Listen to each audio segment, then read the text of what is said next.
Yo, yo, yo, yo, yo. What's up, what's up, what's up? Give up the rack. And hello to my fellow revolutionaries. You know who you are. You know who you are. And welcome to today's stream. It is Tuesday, the 9th of December. Yes, that's right. We are getting very close to the end of the year, ladies and gentlemen. And a typical time where members of the working class, depending on, what level of struggle they are at, how organized their industry is, let's put it like that, how how much of the struggle that they've been through in the past, where people get usually a bit of a break from the rat race, and they get to enjoy time off. They get to enjoy time with family, loved ones, their community, etc., etc., etc. As we wind down to the end of the year. So, big shout out to all the working people out there, and all of those persons who kind of appreciate that end of the year vibe.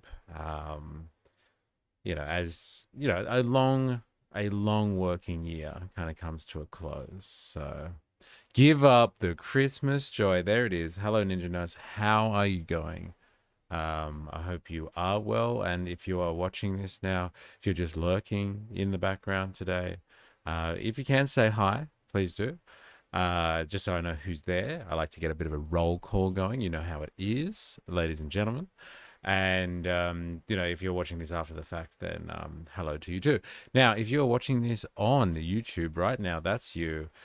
Quit your lurking for a second and go over and press like. It does help with search and discovery, etc. And live streams do kind of get placed differently in feeds. So the more likes, the more viewers, obviously, but the more likes, it all helps the algorithmic gods. And can I just say, if I have learned anything from this year, I've learned a lot, but let's just say a good takeaway from this year is definitely that we find some very interesting members of our community thanks to the whims of the algorithmic gods. There's been a few people that are mainstays of the stream now that have just found us completely by accident through an algorithm. So, you know how it is. You know how it is. Have a lava. G'day, mates. Festive goodness to all. I wish economic distribution to all. Look at you with that very fancy wish list there, Avalava. Hey, definite wish list, I would say, in the current economy. But yes, I wish economic distribution to all. Hey, think of that. The fruits of our social labor, like all of the stuff that we make together as societies, as the human race, imagine if that was distributed. And when I, think about that wealth distribution, everybody thinks it's just taxing someone and giving money to somebody else. That's just kind of policy stuff and fiscal policy. But I'm talking about, all the stuff that we make as a society, the value that we produce. Imagine if that wealth, all the stuff that we come together and produce together, was distributed nicely through a system of distribution. That would be beautiful. To be honest, Aussie Welders in the house. G'day, everyone. How you going? It's good to have you. Dilemmas, what up, what up? Give up your extra 1.5% of GDP for American boom booms. There it is. And I think you may be speaking to something that we're going to be covering today. We're going to be having a look at the relationship between Australia and the US. It seems to be at an all-time high. Much are the pleasantries, much are the nice words being spoken about Australia and America and their relationship. And so we're going to be crossing over to a recent press conference that happened in relation to AUSMIN, which is kind of a military-esque, a defense, they call it, a defense relation, a long-standing defense relation that Australia and the US has, and they meet on a yearly basis, and they go through all of their kind of strategic military options for their relationship. Like I said, they do this every year, and so they've just had that in Washington this year, and our Penny Wong and Miles have met up with none other than Rubio and the Secretary of War. That's right, the man himself, Pete Hegseth. I think people call him Hog's Breath, maybe, or Keg's Breath. I can't remember, but we have names for all of these people, so drop them in the comments if you got them. The algorithm is being fucked lately. The recommendations lately up and wild vert soft porn on YouTube. What the fuck? Really? Wow. Um, I'm glad to cut through that. So interesting. At an all-time high, except for every Australian that isn't a politician. Right. And then I guess, yeah. Yeah, everyone that's outside of the political realm, right? That's a very interesting one. Keg's Breath. Thank you. You should see my sock puppet account. The algorithm doesn't even try to look real anymore. That's hilarious. LOL Keg's Breath. There it is. There it is. There it is. All right. So yeah, I wasn't too aware of this. I've just done some research. I've actually asked my research assistant before this to give us a rundown on the whole AUSMIN thing. So let me give you some background before we jump into it. We're going to watch the press conference. Shut up. I know how excited you are. Don't pretend like you're not. I know you are. Let's have a look at this. Give me a second. Pull that up. All right, here it is. So AUSMIN stands for the Australian United States Ministerial Consultations, the main annual meeting where the Australian Ministers of Foreign Affairs and Defence meet with the US Secretaries of State and Defence. Think of it as the highest level regular strategic dialogue between the two countries. It's used to coordinate defence cooperation, military basing, joint exercises, force posture, AUKUS updates. So like military basing, as in like, you know, how Australia has all these military bases in America. Hey? Just joking. They like discuss things like that. Foreign policy alignment, so the Indo-Pacific strategy, regional security, China policy. See, it's all the big stuff. Oh, Taygard 69 back. How you going? Welcome to a midweek stream. Keg's Breath is the habitual sexual predator and war criminal. I'm not sure if I know stuff about his sexual predation, but like, you know, let us know if you know something that we don't, or I don't. The Ministry of Trumpery, pretty much. So they talk about intelligence and technological collaboration, cyber security, critical infrastructure, economic and supply chain issues as well. It's funny that economic stuff really comes into that defense umbrella. Isn't it interesting how economics is tied to everything, like political, like military, all that sort of stuff? Underlying it all is the economic mode, some would say. I don't know. Call me crazy. That's just my it's my what's the word, tinfoil hat theory for you, that the economic mode underpins all of this stuff. So just for some context, what were the last results of previous AUSMIN relations? So in 2024 they had it in Annapolis in the US, and that elevated climate action, clean energy, and environmental cooperation as a full third pillar of US-Australian alliance alongside defense and diplomacy. What a difference a year makes. Look at that. Climate action and clean energy, environmental cooperation was put on top of the list, a third pillar of the US-Australian alliance alongside defense and diplomacy. What a difference a year makes, eh? Crazy. Remember the trumpet of patriots? Can't wait to see how the history books write about Clive.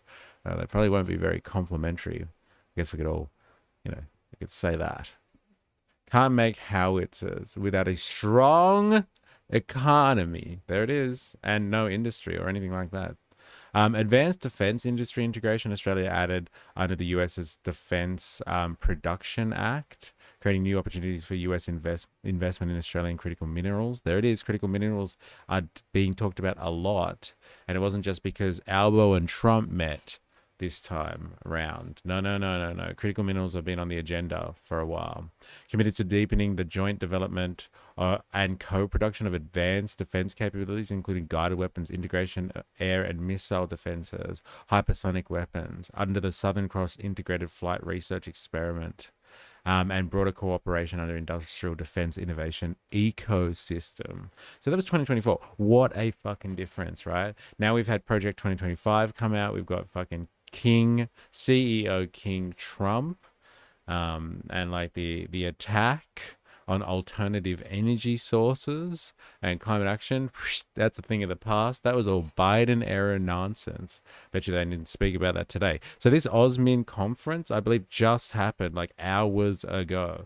And so like the conference that we're going to look at literally took place, I don't know, like 5 or 6 hours ago. So it's pretty fresh. 2023 Brisbane, Australia, held in Brisbane. There you go. Strengthen regional security operations, reaffirmed participation in major military exercises involving Pacific nations, welcome expanded roles for regional partners under the alliance, and grew cooperation under multinational frameworks like Quad. So Quad, I'm pretty sure, is US, I want to say Japan, Australia, and India. So it's just another one of those kind of defense alliances, which is all about, if you listen to Brian's grand theme of everything in geopolitics, it is about American imperialism and the Americans, or the US state, let's say, as he would describe it, the US state is trying to encircle China and trying to contain China. And like you can do that with, Japan, Australia, and India, because like we make up like an encirclement of China in terms of efforts to go via the sea anyway. Maybe not inland as much, but India is important on that trajectory. LOL, critical minerals. We have been mining them for years. We will never process them here in Oz. It is toxic, a process. It will never happen. Well, it's funny that you say that, because we thought that was interesting too, because that was one of the announcements that was made in the Albo and Trump deal that was made recently. They signed an agreement, a new agreement, and there's going to be significant investment from America to develop industry in Australia for the processing of critical minerals. They're actually going to set up processing facilities in Australia. And we are obviously signing over kind of our rights, I guess you would say, over said minerals. Like they're going to help us develop the industry, and then they get to basically say what happens with the products. But they're going to start doing that, apparently, because they can't rely on China. Because China just showed recently in its trade war with the US, started by Trump, let's not forget, that they were just like, all right, fuck you then. You're going to put tariffs on us, then we're going to hit you up and cut off access to critical rare earth minerals that you require for production and everything. And so the Americans kind of clenched a little bit, like, ooh, that's going to hurt. And so they're looking to, like, shore up the productive capacity for rare earth minerals. And Australia is one of those places. And it really interesting coincided with some of the Australian federal government's announcements about new environmental regulations. You can't say that's all coincidental. Right? The pattern is rare earth minerals and oil. It always is. I work in plastics, and plastics in the balls is running society. Don't believe everything you read. The new blokes that start here are way lower T than us lifers. I don't understand the jargon there. Can you explain that last part there? A way lower T than us lifers? Well, never going to happen. I worked in the mining industry for 20 years. Trust me, never going to happen. Really, with all of those big American dollars coming in to fund that processing, what, like, as in it won't happen because it's too costly? Or like you just mean physically it can't, there's like some physical constraint on it? Because if it is a cost issue, hey, that's one thing that these guys can do, is they can throw money in a hole and they can keep throwing it over and over and over again. But talk about servicing, spending on infrastructure or social services. No, thank you. All right, back to it. Progress on defense in industrial cooperation agreed to collaborate more deeply on guided weapons. Yeah, okay, fine, we've got that. Confirm that efforts under AUKUS remain on track. So this is 2023. They're just like, yeah, AUKUS is fine. And we're still concerned about AUKUS. Seriously. sorry, T testosterone lifers equals us that have accepted working in the same factory till we die. Oh, interesting. Very interesting. The new blokes that start are way lower testosterone than us lifers. Oh, oh, interesting. Right. The plastic in balls is ruining society. Got it. Okay. Right. I was got it. We dig it and send it to Indonesia. Fair enough. Fair enough. Well, then Trump and Alba have got some explaining to do because that is not the thing that they signed up for. Explicitly, they were talking about, making that processing happen in Australia. So they've got some explaining to do. And hey, ship off your environmental and your human costs to Indonesia sounds very capitalistic. You can't account for certain costs, right? And Dr. Nathan in the house, yo, never gonna give you up, never gonna let you down, never gonna run around and desert you, never gonna make you cry, never gonna say goodbye, never gonna tell a lie and hurt you. I think I just got rickrolled. Every time Australia needs money, we dig another hole. Remember when Kevin Rudd wanted to invest in education, so we became a country where our greatest export was ideas and technology. Yep. Thanks. Thanks, Indoctrinated. Next time I'll sing it. I swear. Aussie Bottle, you need to process so much ore to get a gram, and that goes through dozens of chemical extractions. They can never be cleaned up. Yes, it is extremely environmentally costly. But is that really the solution though? Do you reckon Aussie World is just oh well, it's really toxic, but we need this stuff, so we'll just ship it off to somewhere where they don't have regulations of the same standard, or they're not too worried about that and they just want to capture the industry. If anything, I know it's idealistic. But you could argue that it's good if Australia takes on some of the processing, because I'm assuming we would need to regulate that industry to some extent. I hope we would regulate that industry. Yeah, again, call me idealistic. Good, sell it to other countries. Just make sure our citizens aren't being fleeced. So come on, after all the discussion we've been having for months now, dilemmas, what world do you think we live in? Capitalism, the capital, the investment, the money, the profit goes to private hands. It's not designed for the population. What you're talking about is some type of weird socializing of wealth there, eh, dilemmas? Some type of social libertarian nonsense that you're talking about there. 2022, Washington, it was in expanding cooperation beyond defense to include climate, environment, and clean energy transition. Fuck, what a difference a year makes, right? In 2024, AUSMIN, this defense relation, was talking about clean energy and environmental action. Again, 2022. Hey, let's not just talk about defense. Let's talk about climate, environment, clean energy transition. Let's secure the future and transfer between energy sources. Very interesting. Committed to a broader multilateral engagement, strengthen cooperation on global governance, human rights, trade and commerce, technology, cyber governance. Interesting. Formalized enhanced force posture cooperation, reaffirmed rotational presence of U.S. capabilities and land maritime in Australia, pre-positioning of stores, munitions, fuels, and support infrastructure improvements at priority bases. So that, I think they'd be talking about this again, which is upgrading American bases on Australian soil. But I guess we'll get there. We'll get there. I say we make them process it where they need it. Let the ones making all the money deal with the pollution. Interesting. Well, most of the processing happens in China. I think 90% of the world's processing of rare earth minerals comes from China, because they capture the industry. And then they use a lot of the technology in their other production as well. Sorry, those resources in their actual production, because they still, they massively produce for the world. I think they still do, they do a good third of the world's industrial capabilities, and a lot of that does come down to making tech that requires all of the rare earth minerals. So they've still got that, and that's the problem. And it's supposedly the problem with Australian and US relations is everybody's reliance on China to do this.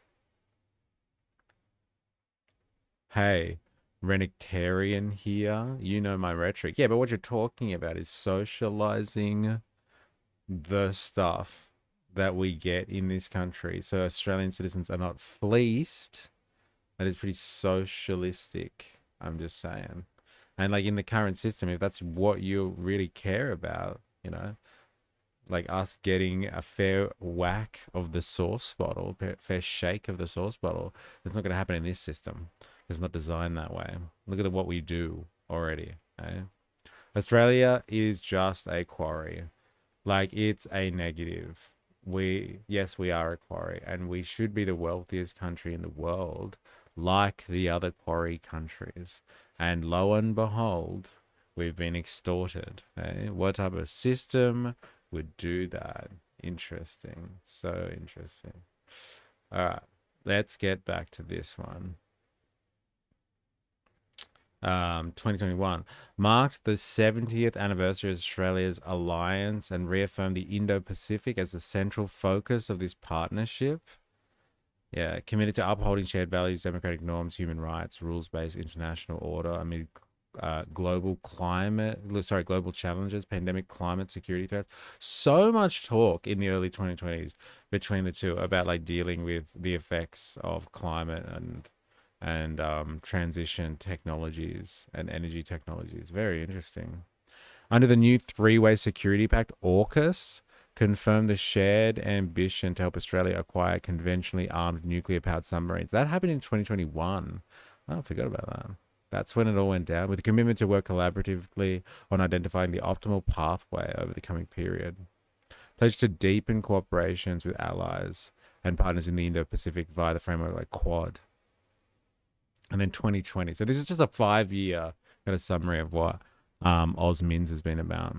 And then so the 2021 was in Washington and was responding to COVID, committed to bilateral health security cooperation, support vaccine distribution, regional pandemic response, especially across the Indo-Pacific and Pacific Islands region. So much of it is about Indo-Pacific. So Australia's role is kind of like, I don't know if this is fair, but I'm just going to say it. But like Australia's role is kind of like Israel to the Americans. Like Israel is the American base and element of power projection in the Middle East. So Australia seems to be as the American base and area of power projection into the Indo-Pacific region, outside of the first island chain. And so you got to control that so you can contain China. It's really got to do with that a lot, right? 2021, that's when Morrison the maggot sold us out. Dun, dun, dun. There it is. Funny, 75 years of communism China, and they have a kick-ass missile parade, 70 years alliance between Australia and the US. Crickets. Yeah, crickets. And the Americans don't even play cricket. I'm sure Indoctrinathan is upset about that. Australia is the unsinkable aircraft carrier of the US in the Pacific region. Yeah, fair enough. Okay, so now we got some context. This is what has been happening in these past AUSMIN conferences. So we've just had the 2025 one, and they're doing it now. They're speaking at the moment. And here we have the lineup. So we have Miles, who is acting Prime Minister at the moment, I think. We have Penny, we have Marco Rubio, the man, and Pete Hegsbreth, I believe it is. And they're going to talk and tell us about how wonderful it is that we're all one big happy family and what we're going to do moving forward militarily. Let's have a listen. Thank you. Thank you for covering us here today. I want to welcome our colleagues from Australia in this ministerial meeting. It's the first one that I've done as in my time here in the last year. Obviously, the same is true for Secretary Hegseth, and I want to welcome both the Foreign Minister and He said his the name Deputy wrong. Prime Minister for Defense, for both joining us here today. This is an incredibly strong alliance. In fact, as we were discussing a few moments ago, it is our only ally that has fought with us in every war over the last, certainly over the last 4 or 5 decades, and we're very grateful to them for that. And this is a Like, very strong partnership. It's a strong alliance. this one comes up a lot, doesn't it? It's just like, hey, we just realized that Australia's always been there every single time. Eh? Like they're really banking on that one. I guess in the Australians are really banking on that one. Like, I swear, we've been a good boy. Can you just be play nice, right? Have you got clippers? Should make clips of this reaction. Ooh. Like, I can clip afterwards. So like, yeah. Yes, we can clip. I can clip post. Unless you guys can clip while you're watching. I wonder if you can do that. All right, back to it. And what we want to do is continue to build on it. We think we have a lot of momentum behind this alliance, coming off the visit with the Prime Minister here in October, which we also had a chance to participate in, and in follow-up events to it. And we felt very strongly after that we have real momentum. We want Need an Aussie reaction to AUSMIN, eh?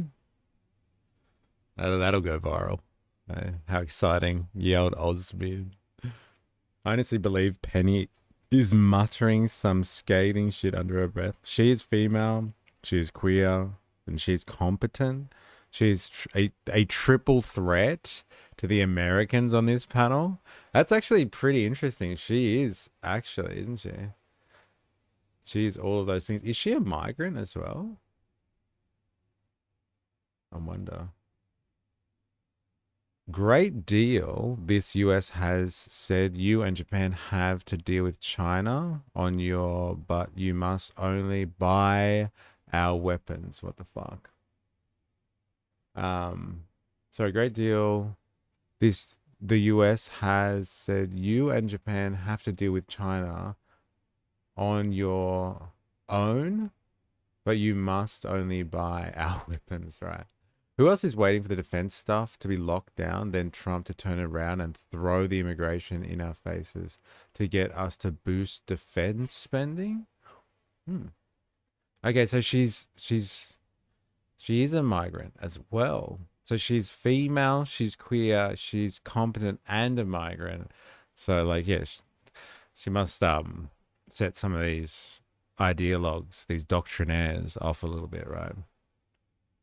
No, I'm taking you on face value. You are my fact checker today. wanted to do this here before the end of the year to continue to build on that alliance and to continue to build on that momentum that came from that meeting and to work together on our shared priorities, and we have so many. We truly have no better friend. In addition to that strong alliance, we're also deeply committed to the Quad, the concept of, in conjunction with Japan and India, the building out of this Quad, which is something you'll see. In fact, it was my first meeting as Secretary of State. I had been confirmed, sworn in downstairs, and came right up on that elevator and into this room. And it was in this very room that I did my first event as Secretary of State with the Quad. And we look forward to, we think we've had at least 3 meetings this year, if I recall correctly, and we'll continue to build on that in the year to come. We look to do more of those. So we have a lot of things we've worked together on at the direction of the President. AUKUS is full steam ahead, as he said, and I know the Department of War, Secretary Hegseth will discuss that further, has conducted a review, which it's a review about how we can expand this relationship, about how to build on it, so that it can be about many things.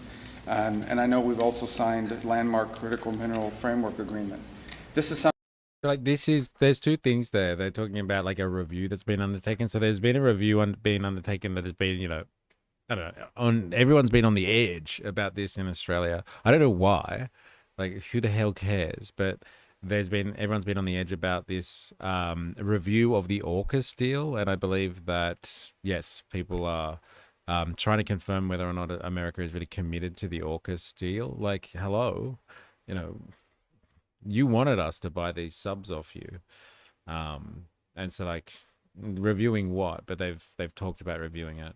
And Quad is kind of one of the security groups, let's call it, that have been formulated in this part of the world. And I think it really is one of the best explanations I've ever heard of it is just part of the China containment policy. So you've seen, we've looked at the past AUSMIN kind of what would he say, outcomes, and so much of it for the, like all of the one recurring theme I think in all 5 year summaries was this idea of securing the Indo-Pacific region. So that is all of the islands basically between Australia and China, that entire region there, and securing that area in a way that would favor US foreign policy and UN, even US domestic policy. And that's all about making sure that China has a hard time. Like China can't move into areas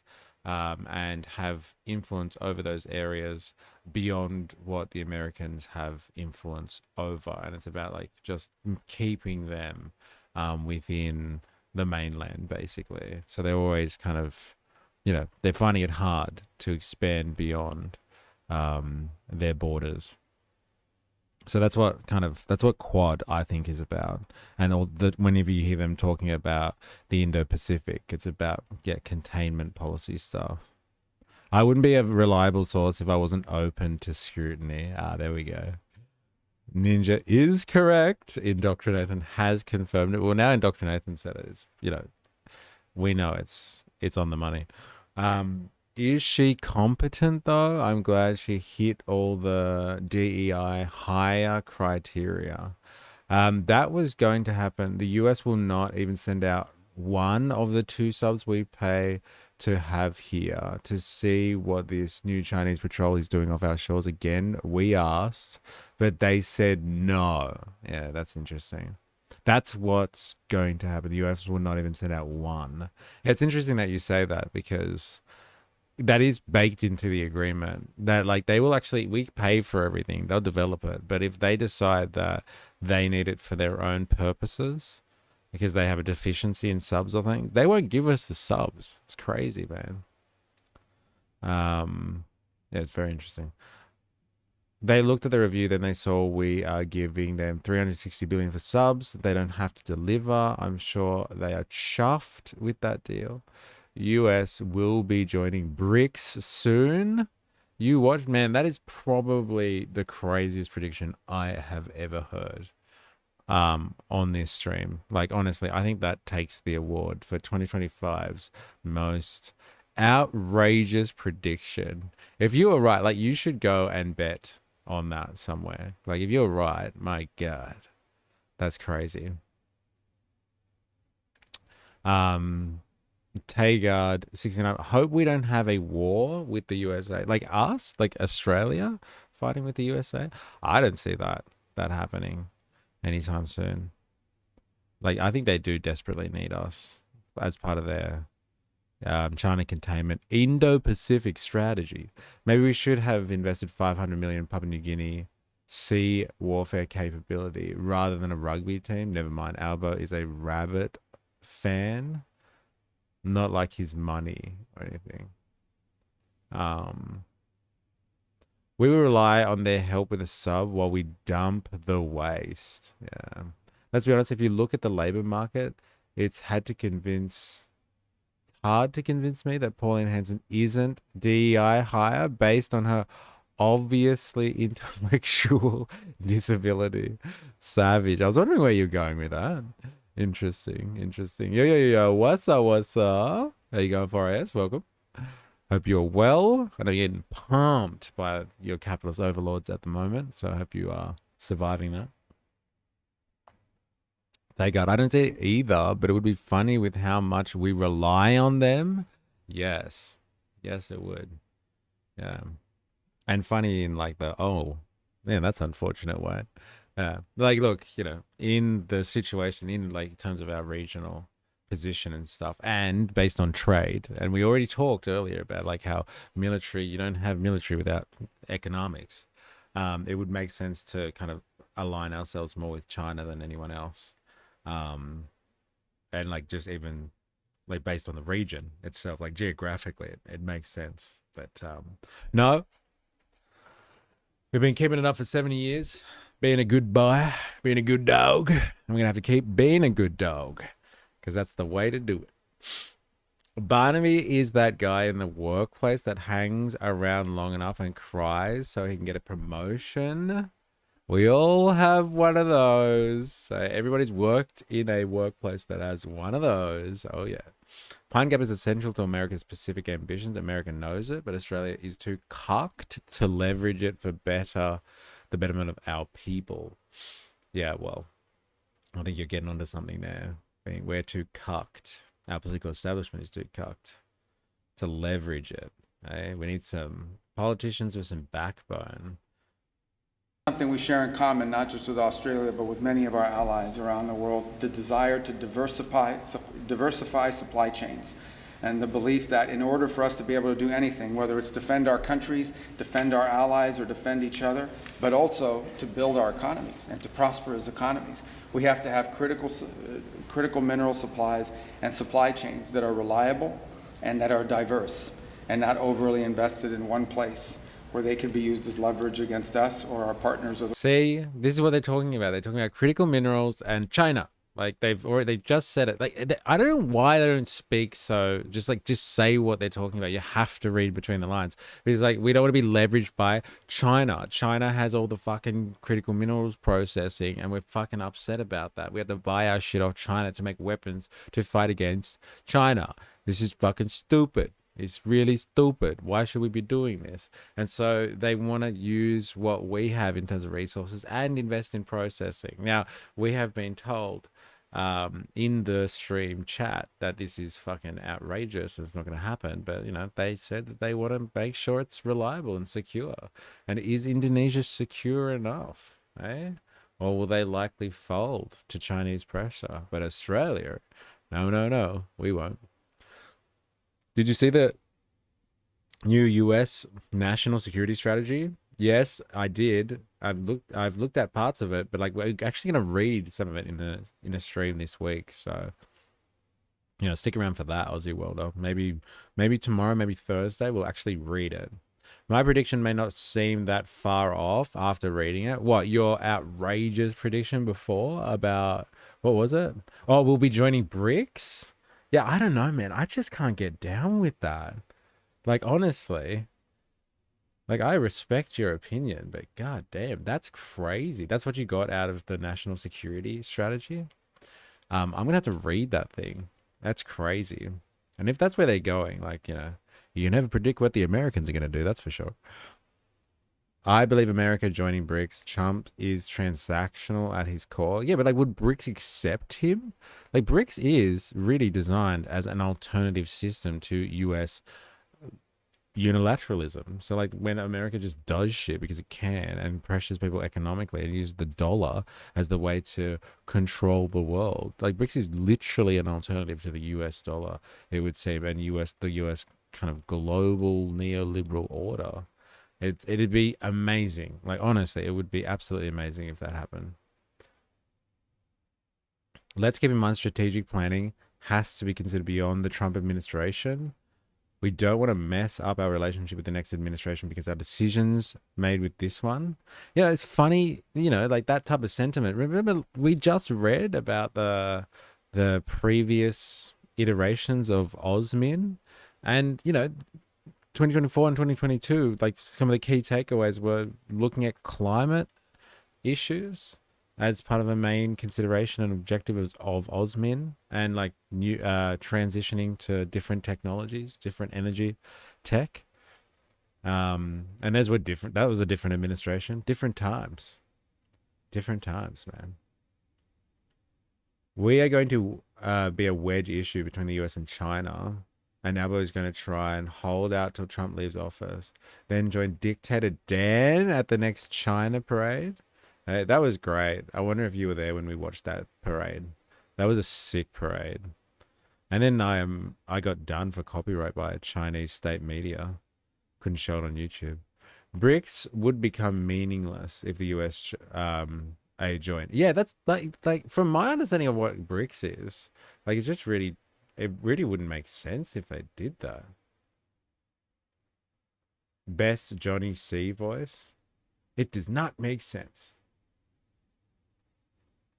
Pauline is a devout Muslim. She even wears a burqa to Parliament. That's fucking hilarious. I saw someone say, well, I think it was, yeah, it was like a comedian. He was doing like a little routine about Pauline Hanson, and he was just like, "Oh, like we live in Australia, a very hot country, and it's gonna get hotter over time." He was like, "I thought her as a redhead would be conducive to people wearing more protection and covering up a lot in the harsh Australian sun." And he was making kind of all these comments about why she should support the burqa because it'll be good for sun protection and all this sort of stuff. I thought it was pretty interesting take. Let's hope Trump doesn't try to cling to power again. Oh, well, that's the running theory in this stream. If you haven't been here, there's you have to subscribe to Jag's theory of everything. And according to Jag, which I'm a big subscriber of this theory as well, Trump is not going to leave office. It's not going to happen. We've seen what happened last time. That was a trial run, and it's going to happen again. And he's going to use something. I think his trigger will be something like Venezuela. Like if the US declares war on Venezuela and it's so close, like to home, then they'll be able to use special war powers to continue the presidency. But they're investigating, and Steve Bannon has said it multiple times. He's going to, they're investigating ways, legal or not, constitutional, whatever. They'll figure out a way to get it done. They have said it a number of times. Yeah, I agree. He will try. Gonna try. Where was I? Indoctrinating critical minerals is just another word for green renewable energy. Is it? If you see it that way, then nothing's changed. Interesting. Got to keep reading between the lines. Then there it is. I would count on the next administration being better than Trump. I would or wouldn't. David, how you going? I really want to know. Can you clarify that one for me? I want to know your opinion on that. Honestly, if we get the new administration. Ninja Nurse, it's cool. We have King Kev playing 4D chess in the embassy. Eh? Yeah, well, and being thrown under the bus by Australian reporters inside the White House. Yeah, I wouldn't count on the next administration being better than Trump. Yes. Yeah. Yeah, I know the feeling. It's like the system replicates this stuff. It's crazy. Who would have thought? Who would have thought? If Trump splits with the EU, he could go to BRICS. But Trump is an Anglophile. He will make fun of UK/Oz before he jumps to BRICS. No one lives forever. I think Trump will install a proxy and his family will be controlling things from the shadows. He's creating a Trump royal family. Yeah, I get that vibe. I definitely get that vibe. And like the way that like deals are done as well, like his family kind of gets access to funding from like foreign entities and stuff like that, from the Saudis, from companies that are investing, and like they want deals, or sorry, they want like policy decisions in their favor, or decisions that he can affect in their favor, and they have to invest. They invest some money in like a company or whatever that his children are running or organizing, like all that sort of stuff. Yeah, very kind of aristocracy-esque type activity. Not unusual in capitalism, though. This is just how they work. The bourgeoisie works in deals, and it's just the lay of the land. It's just so overt with Trump, and like the veil's off, and everyone's like, oh wow, they're really just doing this, and like no one's stopping them. This is just blatant kind of corruption. Now, like setting up like an empire thing, though, like I think they are working on that from a Republican perspective. They're trying to figure out a way that they can cut out and make sure the Democrats don't get into power again. And so I think they would set up some type of chain of like successors, potential successors to Trump. You're right, he won't live forever, but he's going to goddamn try, and they have the money to do it. Let's be honest. They have the money to do it. What are critical and rare earth minerals? Things that we need for the new wave of energy development. Yes. And like just general high tech. All high tech requires all this type of stuff. Um, LOL, he's splitting from the EU. Um, Problem with American politics, it's full of Americans. Nice. Trump Jr. just got 600 mil or something. Yes, he did. Well, he's part of a venture capitalist firm. So it's very interesting. This venture capitalist firm hired him very recently, and like this year or something, lo and behold. And since then, they've just got contract after contract through the Pentagon, and the latest one through the Pentagon, biggest contract ever, apparently, to go through the venture capitalist firm, $600 million. And again, why do you think they hired him? It's because he's the son of Trump. He's Donald Trump Jr., baby. And so like if that company has him on the books, they'll get the deals. Like, this is just how the bourgeoisie works. They headhunt people that have the right associations. It's who you know, not what you know, that makes a difference in the bourgeois system. It really does work like that for these people. He wants to be the world's richest man next to Putin. His wealth makes Musk look like pocket change. Trump just doing what the Kennedys did. Racist capital or whatever it's called. Oh, I don't know what that is. Is that no? Are you talking about the name of the venture capitalist firm? Anyway, I'm gonna get back to this. I'm talking too much. I'm sorry. The world. And so this is something that you'll find the U.S. and Australia working very closely on. And it's at the cornerstone of everything we plan to do together in the months and years to come. So I want to welcome you to Washington. Thank you for joining us and agreeing to doing it here. At the end of this year, I know you have many other obligations and places. You're going to be traveling quite extensively in the days to come as well. So we're very grateful that you were willing to come here and join us. And we look forward to reciprocating in the new year by visiting you in Australia, as I look forward to. And it's one of my, I actually have never been. Oh. And I need to go. And it's a very efficient trip because I can say I went to a country and a continent all at once. And so very rarely can you say that. So what a fucking insightful joke that was. Hey, I've never heard that one before, bro. It's just like, haha. Hey, there's your dad joke of the day right there. I didn't even need to do dad joke of the day. It's come from Marco Rubio. Oh, 789 capital. David. Democrats and Republicans have the same neocon foreign policy. No difference. Trump is just more honest about it and isn't afraid to call Europeans a bunch of chumps. Yeah, 100%. 789 Capital. Is that the name of the venture capital firm that he's entered into? 1789. 1789. Just think if Kamala had of won, it would be basically the same, except this stream would be censored for speaking truth to power. Don't worry. Earlier this year, we got plenty of censorship going on, actually. Plenty. That's why I think Discord had to develop in the way that it did, because we were just getting fucking censored hard. Fuck off, little macro. We don't need you here, you weak. LOL. Savage. Thank you for joining us here today. We're grateful and honored by your presence. Thank you very much, Secretary Rubio. Can I thank you and Secretary Hegseth for hosting us in this extraordinary room, as you said, where we've had our first quad meeting after you were sworn in. We're really, Richard and I are so happy to be here, so honoured to participate in another AUSMIN meeting and to build on the very successful meeting between the President and the Prime Minister, and including the historic critical minerals deal that they delivered.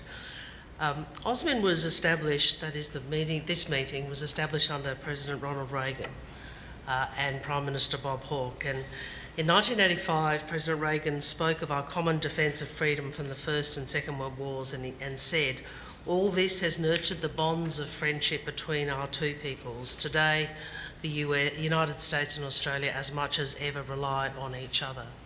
That remains true today, and as Secretary Rubio said, Australian soldiers have fought beside American troops in every major battle since World War I, and we continue to rely on each other. Not just our servicemen and women, whom we thank for their service, but all our people. And that's because the work we do together is indispensable to a peaceful, stable and prosperous Indo-Pacific. And this is something Secretary Rubio has spoken so eloquently about. Uh, Again, like, I guess we'll read the national security strategy later this week. But if you do have a look at documents of this nature and listen to the rhetoric, the Indo-Pacific and like security is, it's we need that place stabilized so China doesn't infiltrate it. This is like that is part of China's backyard in the same way that America considers or the US considers South America to be its backyard, and its doctrine is all about this idea that um, no one should come into the American Western Hemisphere, their sphere of influence. And so, like, yeah, it would be reasonable to assume that China would have significant influence over that region. But all this Indo-Pacific talk is really like we must, keep China out. And I guess you could say that recently, over the last decade, it's been a little bit lax. Then they're really starting to ramp that up again and turn the focus, turn the screws. Hence why, there's Australia, as Dilemmas has been speaking about. There's all this weird investment coming from Australia and all that sort of stuff into the Indo-Pacific region. It's because the soft power, the hard power, whatever, they're going to be really ramping up Indo-Pacific stuff and rhetoric, because China's really rising really well in comparison to what America is doing economically, militarily, technologically speaking, whatever.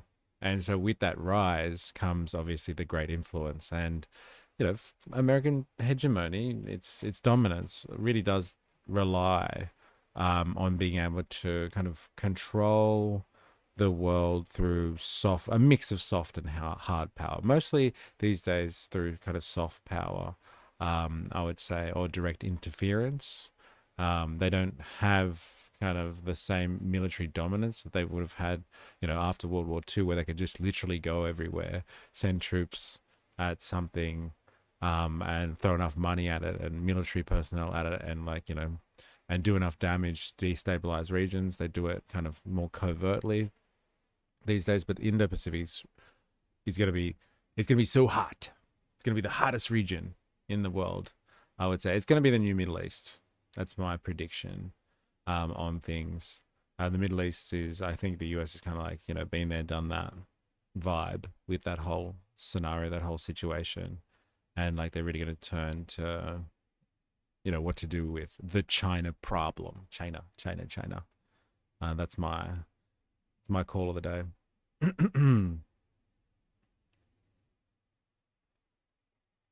1789 is funny because I'm guessing they wanted it to be tied to George Washington and USA's formation, but it's also the French Revolution and the storming of the Bastille. Yeah, yeah. I wonder why they picked that year specifically.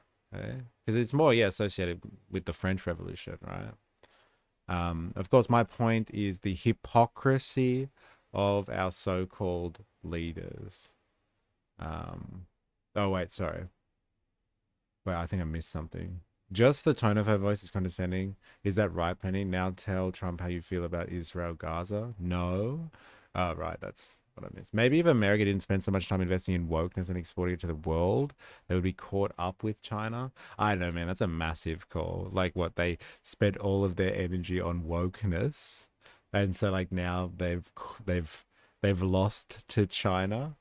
It's a big call, man. That's a massive call. And you must be like, there must be a level of facetiousness in there. You can't actually believe that. Oh my God, if only they were more conservative or something, then they'd be killing China. China's been on the rise for a while, and the US hasn't really competed in the same spaces. They've controlled the world, like I said, through soft power and finance, really neoliberalism. And China's just developed its economy. And at the end of the day, it's all economy, right? Economy. Marky 981. It's a good call. Everyone is looking to the Indo-Pacific. We are targeting them in education as opposed to China for many reasons. Interesting, man. It's really interesting.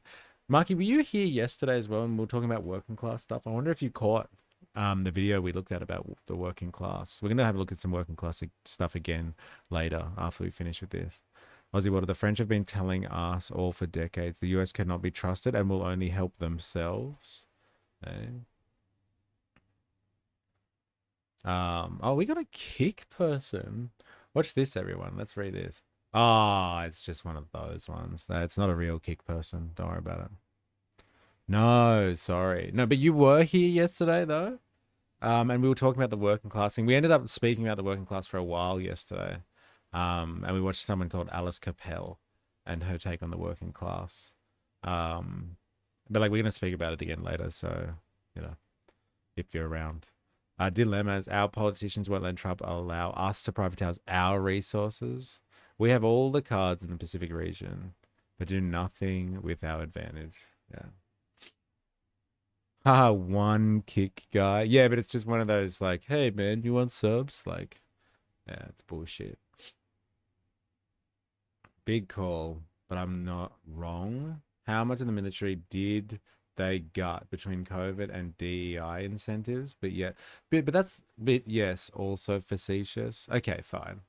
But like, come on, like it's not just the military, like it's the economy. Like the base of the military again is the economic and the economy and the production machine that they have. And China kills everyone in that capacity, like everyone in the world. But anyway, we'll get to that. We're actually going to look at some China stuff next. So let's get through this diplomatic rubbish. The United States is our principal ally and our principal strategic partner, and together we navigate and our largest trading partner. Oh, wait, no, sorry, that's somebody else. Volatility, we invest in each other, we invest in the region's security, and we boost each other's prosperity, whether that's through investment in critical minerals, critical technology, Australian superannuation, or of course AUKUS. Australia's approach to the alliance has always been to work to ensure it delivers concrete benefits for our security and prosperity and for that of the United States. And AUKUS is central to that, a win for Australia, a win for the US and a win for the United Kingdom. And we welcome President Trump's statement, we are full steam ahead. We are full steam ahead. So we look forward very much to these consultations today. Very happy to be here in Washington. We'd also, Secretary Rubio, be very honoured to welcome you to Australia when you are able to come. So thank you again for hosting us. We look forward to the discussions. Obviously didn't get the memo from you, Aussie Welder. Hey, she's more than happy to have Macro over. Hey. All right. Secretary Rubio, thank you for hosting us. Deputy Prime Minister Marles, we've seen each other often, and we will continue to inform Minister Wong. Thank you for being here.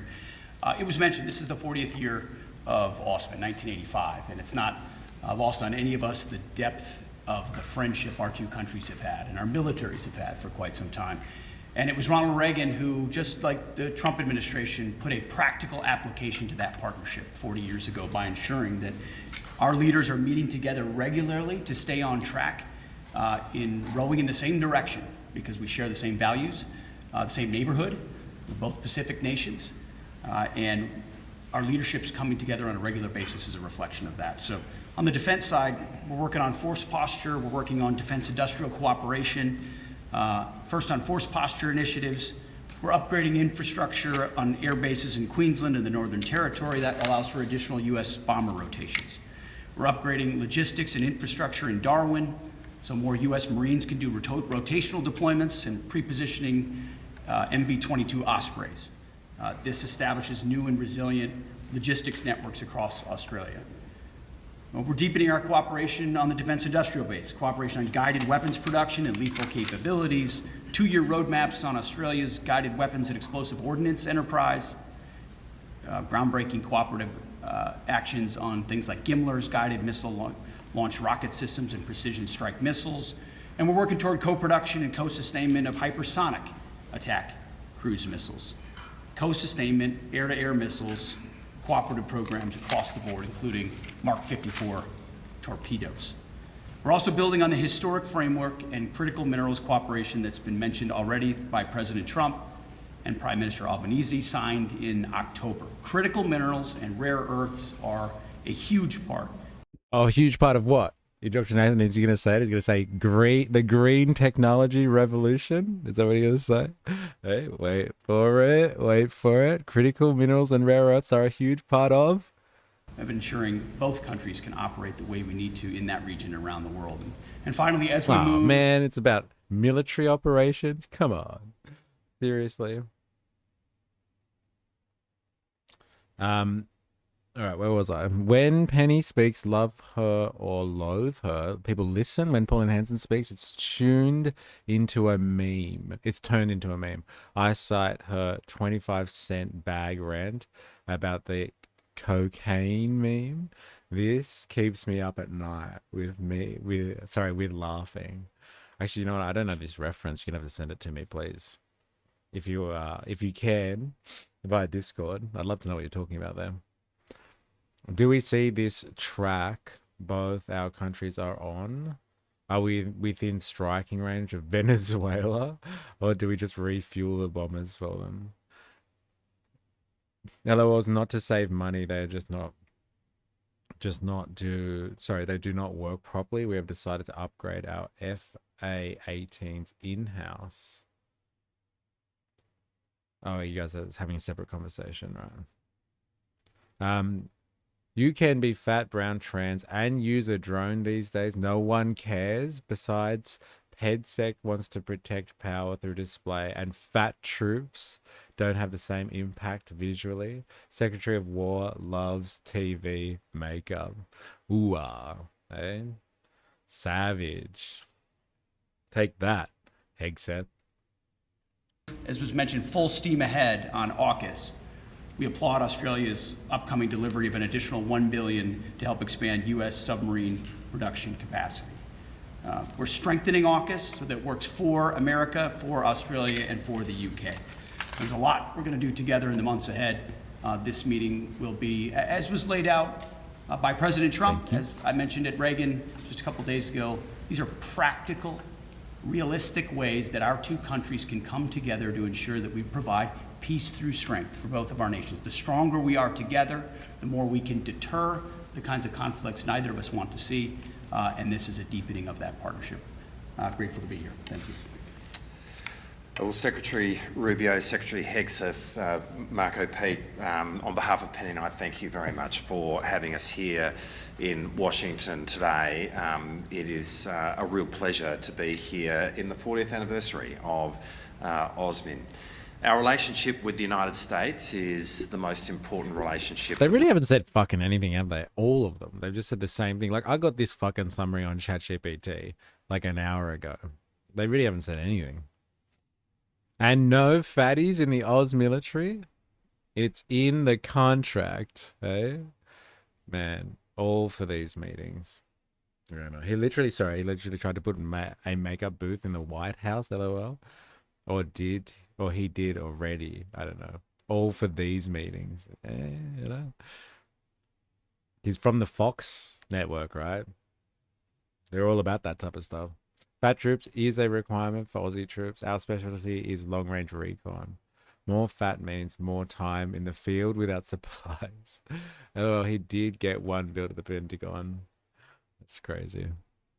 We have, and indeed our alliance with the United States is really the cornerstone of Australian strategic and foreign policy, and today is an important moment to take that forward again over the next 12 months. We are living in a much more contested world where it really matters to be doubling down with friends and allies, and obviously America is front and centre and foremost for Australia in that respect. We are very grateful for the meeting that happened between Prime Minister Albanese and President Trump a couple of months ago. It's very significant in the context of the relationship. I think also President Trump has given us the motto for our meeting today, which is full steam ahead. And it is very much full steam ahead in terms of the alliance, in terms of the progress on AUKUS, in preparing ourselves for the establishment of the Submarine Rotational Force West at the end of 2027. That is a significant moment in the journey of AUKUS. But right now, we've had an increased number of visits of US nuclear-powered submarines to Australia, including the USS Vermont, which has been at HMAS Stirling over the last 6 weeks or so, where it's undergone the most extensive maintenance that a US nuclear submarine has undertaken outside of the United States. And we are really pleased with the progress that we are seeing in terms of building Australia's capabilities to ultimately be able to operate our own nuclear-powered submarine capability going forward. At every AUSMIN meeting that we've had since 2022, when Penny and I first started attending these AUSMIN meetings, a central part of what we have sought to do in the defence space is to increase the US footprint in Australia. And this AUSMIN will be no different, as Pete has just taken you through, be it infrastructure which enables growth. Got to increase the US footprint in Australia. I don't know, man. Is that the real thing here? Is that what we should be focusing on? Is that what everybody else feels comfortable with focusing on? It's pretty interesting. Except trade. Then China is our number one. We don't know how we are going to square this circle. We are turning into a DPUK ended. Oh my God. Okay, I don't know if I can read that. China and America. Right. Got it. Yeah, right, users. No matter what, we're getting fucked. Right, got it. Greater bomber rotations in Australia, albeit what we are doing in terms of enhancing logistics capability of the United States in Australia, having more American equipment be stored in Australia, for example, the Ospreys. These are. So basically he's saying we're only interested in turning Australia into one big US military base. Yeah, every time we come here, we just want to see more and more American stuff here. Basically, we just want to turn into a big military base. Screw economic cooperation. Let's make Australia target number one for China. Let's just put a massive target. Yeah, go hit the top end of Australia, please. That's what we want. That's what we want. That's fucking hilarious. Just examples of what we are doing across every domain, air, sea and ground, but also space and cyber, to have the most extensive... Oh, Tom Jones is back. How's it going, mate? Getting hot? Hey, it's hot in here. We're talking about the US and Australia relations, and the general overarching theme is do whatever it takes to secure the Indo-Pacific region, i.e., stop the advance of China into the Pacific region, and we'll do that any way possible.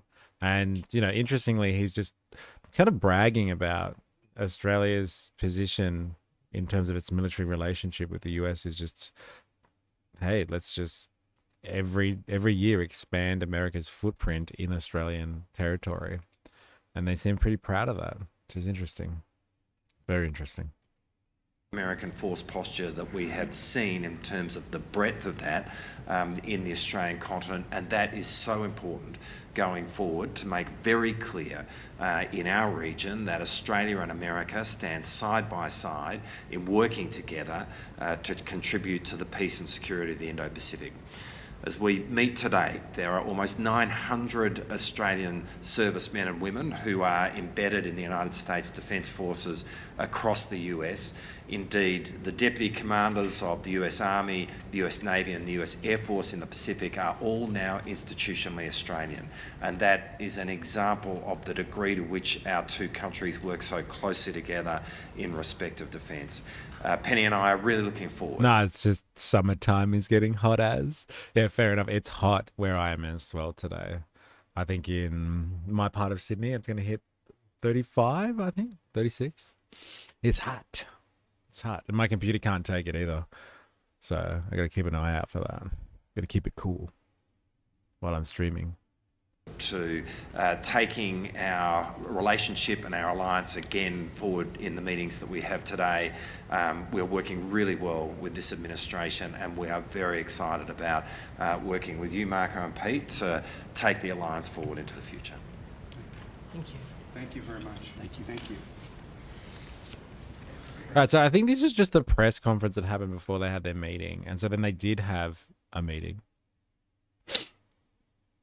And then we're gonna get like what's his name? Miles gave a little debrief after that. So we're just gonna go through Sky News quickly to get that debrief. Yeah, poor America freezing its bum off while we're over here cooking. Hey?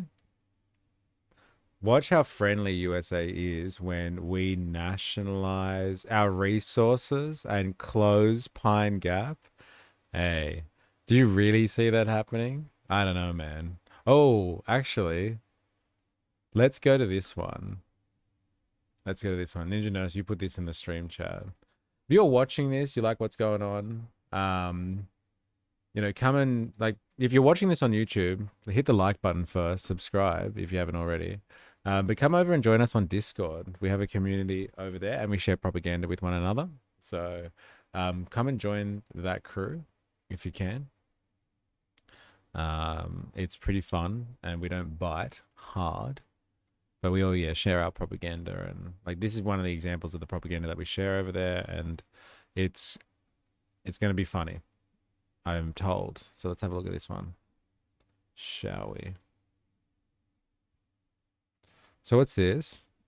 Pauline Hanson loses it over the 25-cent Woolies bag. So if you're an American, you're watching this, or you're international, and you don't know what a Woolies bag is, all I can tell you is we have a supermarket chain, a massive, like, monopolistic supermarket chain in Australia that controls fucking everything. Anyway, you can't get plastic bags in Australia. At supermarkets anyway, and so you have to buy paper bags if you don't bring your own bags and all that sort of stuff. And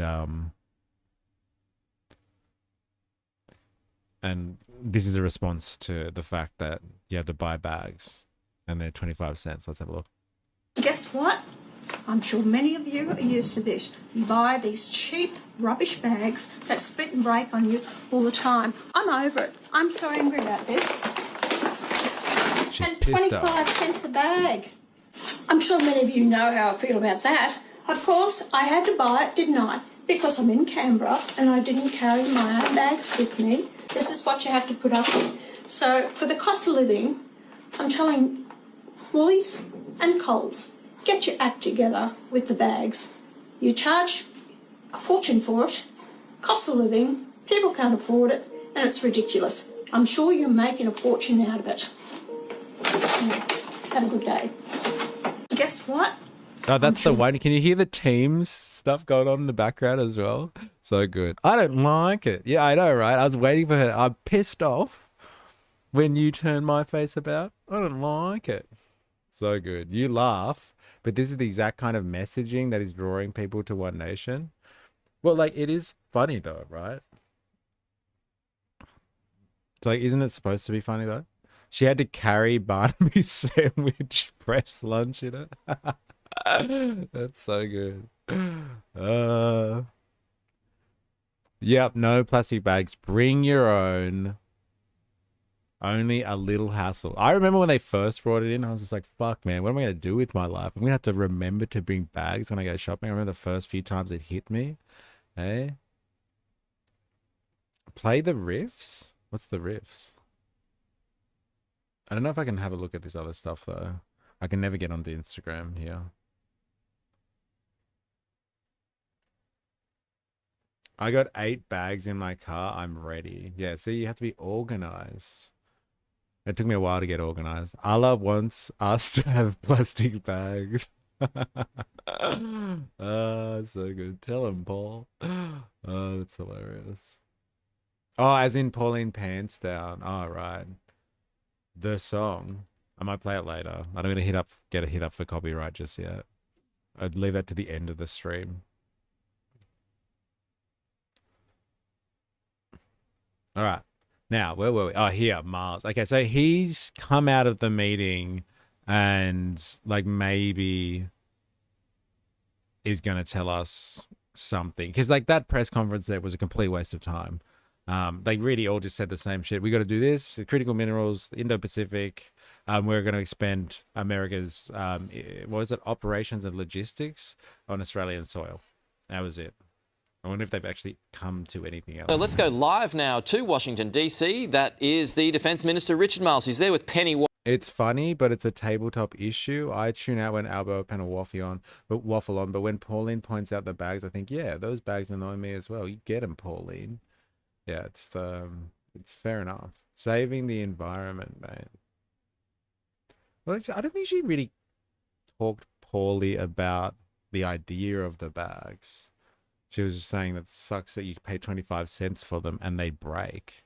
Hey, I think that Woolworths and Coles could give out those bags for free. Like, fucking give them out for free, man.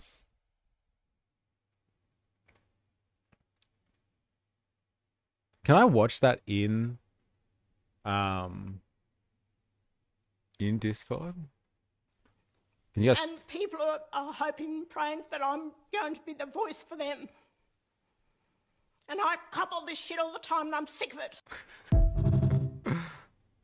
Me on the phone to the dealer at 3 a.m. trying to get him to deliver another bag. That's pretty funny. And people are hoping, praying that I'm going to be the voice for them. And I couple this shit all the time and I'm sick of it. I'm sick of it. Being that person who's responsible for hooking everyone else up, eh, at 3 o'clock in the morning. So good. LOL.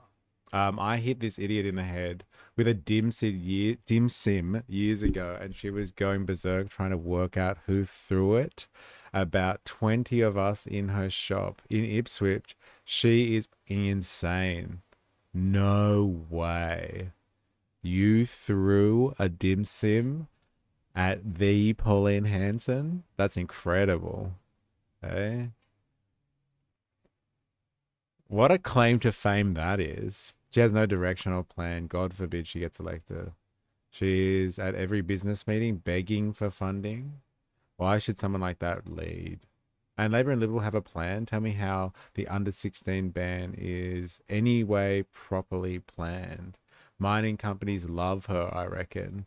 Hey, you reckon? Well, apparently she was at the American CPAC, so the American Conservative Conference, political conference. I don't know what CPAC stands for, but the American version. She was there. She was there with Gina Reinhart. I didn't realize she was there with Gina. So yeah, she's definitely integrated into the bourgeoisie in Australia, and like complaining about 25-cent bags to, you know, kind of incite and tickle the sentiments of the Australian population while she rubs shoulders with billionaires and does their bidding.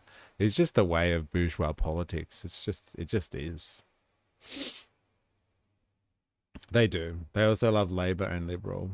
Well, like, you gotta be, you know, fair then, dilemmas. Just, you know, you just gotta say, just because she talks about fucking shopping bags and like Labor and Liberal are both in bed with the mining sector, like, you gotta put her in that same level of critical analysis that you go for. You gotta do that. So the other file is too big for Discord. Fair enough. China number 1, says Ding Chong. Fair enough. China is number 1. In what way though?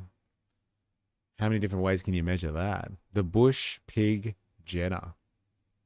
Oh, Gina? Maybe Jenna. I don't know. All right, I'm gonna let him talk. Let's see what he says. So he's come out of the meeting. Let's see if there's actually anything come about of it. It's just going to be the same rhetoric. Indo-Pacific. Increase American footprint. Hey? China. LOL number 1 at what? Yeah, I know. That's what we're trying to ascertain here. Because there's different measures. And there's there's many different races going on at the moment. They make kick-ass transformers. Long too. Let's listen in. Productive meeting, very much in the spirit of the meeting which occurred between the Prime Minister and the President in October. And indeed, at that meeting where the President made clear that we were moving full steam ahead with the alliance and full steam ahead with AUKUS, full steam ahead was something of a motto for what we were talking about today. And it really was a very constructive, warm, frank meeting between the four of us, which took the alliance forward another year. We all acknowledge that we are living in an increasingly contested world, and it's a world in which it really matters to be doubling down on friends, and in this instance doubling down on alliance partners. And of course the alliance is the centrepiece of our foreign and strategic policy. It is fundamentally important to Australia's national security, and that was very much at the heart of the discussions today. Next year will be the 75th anniversary of the formal establishment of the alliance, which occurred back in 1951. And with that in mind, from a defence... Tell us what you actually agreed on. We know all of this. We watched the other one. Perspective, we were very keen to make sure that the momentum that is there in the relationship continues over the next 12 months in respect of defence. And so there were very significant progress that we made in relation to that. Specifically, firstly, in respect of AUKUS, we all affirmed the importance of meeting the time frame of the Submarine Rotational Force West, beginning at HMAS Stirling, south of Perth, in Q4 of 2027. And we reaffirmed the significance of that. And I might say that what has occurred there in an increased frequency of visits of US submarines and an increased complexity of maintenance of those submarines is really encouraging progress in terms of meeting that milestone. In the last 6 weeks, we've had the USS Vermont undertake the most extensive maintenance on a United States nuclear-powered submarine outside of the United States ever. And all of that... We've already heard this, bro. Hey, look, I don't think we're getting anything but generic banter from these people. It seems Miles is trying to do something for our security. However, there needs to be more spending on defense, which isn't happening. Man, I don't know if that is the answer, brother. Brother David. Hey, I don't know if that is the answer. Meanwhile, former ALP state premiers attend Chinese military parades. No comment from Miles. Hey? Yeah. Don't you control Dan Andrews, Mr. Miles? Huh? Do better, asshole. So good. So good. All right. That's enough.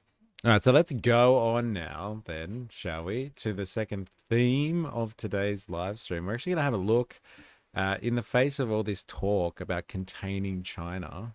We're going to actually have a look at what China's up to. But I want to just catch up on this one because it seems like people are already across this. But I didn't realize this. This happened yesterday, I think. But if you didn't realize, so for the American audience, if you were here watching us the other on Friday last week, so maybe Thursday for you, we were going over Pauline Hanson's what is it, mini video series called Please Explain. And one of the characters in that was a guy called Barnaby Joyce. He's depicted as a beetroot. So this is Barnaby Joyce here. And so he's been a Nationals figure for forever, right? So he represents kind of the conservative politics, but like from a regional perspective. So he recently became an independent. So he defected from his party because they're basically, you know, the coalition is fucked at the moment, completely rooted. And him, in his inspirational and typical fashion, when the going gets tough, he completely fucks off. So he became an independent, and there was all this speculation about whether he would join One Nation or not. And well, it didn't take fucking long. He's now joined One Nation. Now, One Nation is the party of Pauline Hanson. So we've been speaking a bit about her today. We've been looking at her as she gets upset over Woolies shopping bags. Well, now Barnaby is with the team, man. It happened. So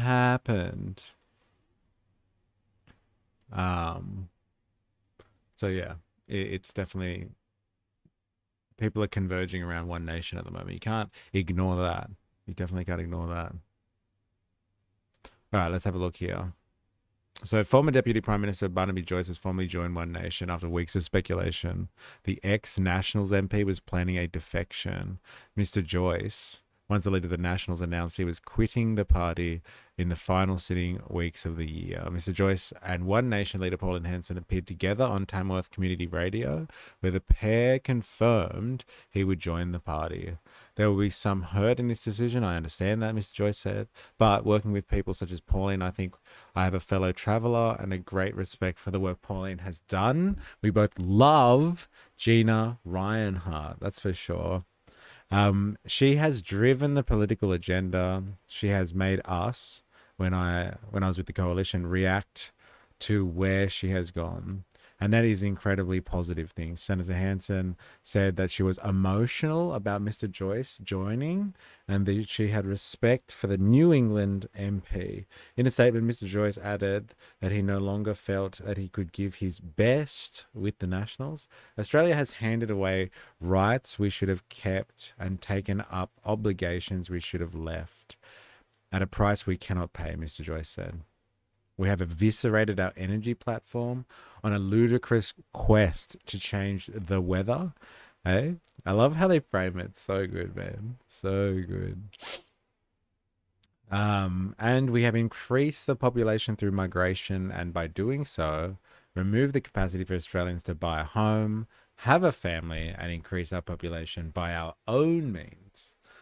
As the coalition tussles over its immigration policy, Mr. Joyce added that a nation can have multiple faiths, race, and color, but not multiple cultures. That's definitely the kind of the trigger word, I guess I would say I noticed a lot when I was at the most recent rally, which is the Put Australia First rally, which was basically just a One Nation event. It seemed like there was so many One Nation people there, like kind of advocating for things, like handing out flyers and all that sort of stuff. But like there's this real kind of word game kind of thing going on. It's just like, look, we're all about, having people of different races and colors and all that sort of stuff, but we're not multicultural.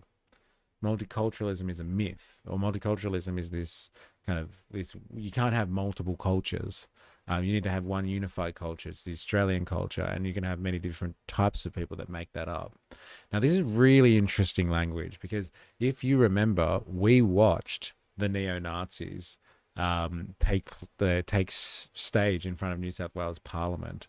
And like the centerpiece of Joel Davies' speech was multiculturalism is is some type of plot to destroy the white race kind of thing.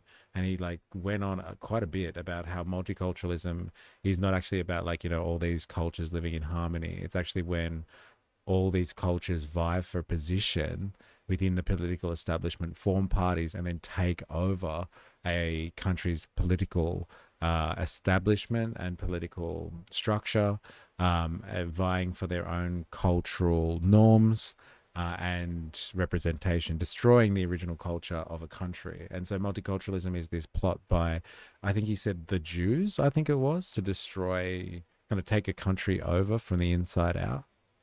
So it is kind of interesting. You have to admit that this kind of wordplay with multiculturalism and being like, look, we don't care about having different people, but multiculturalism is the problem.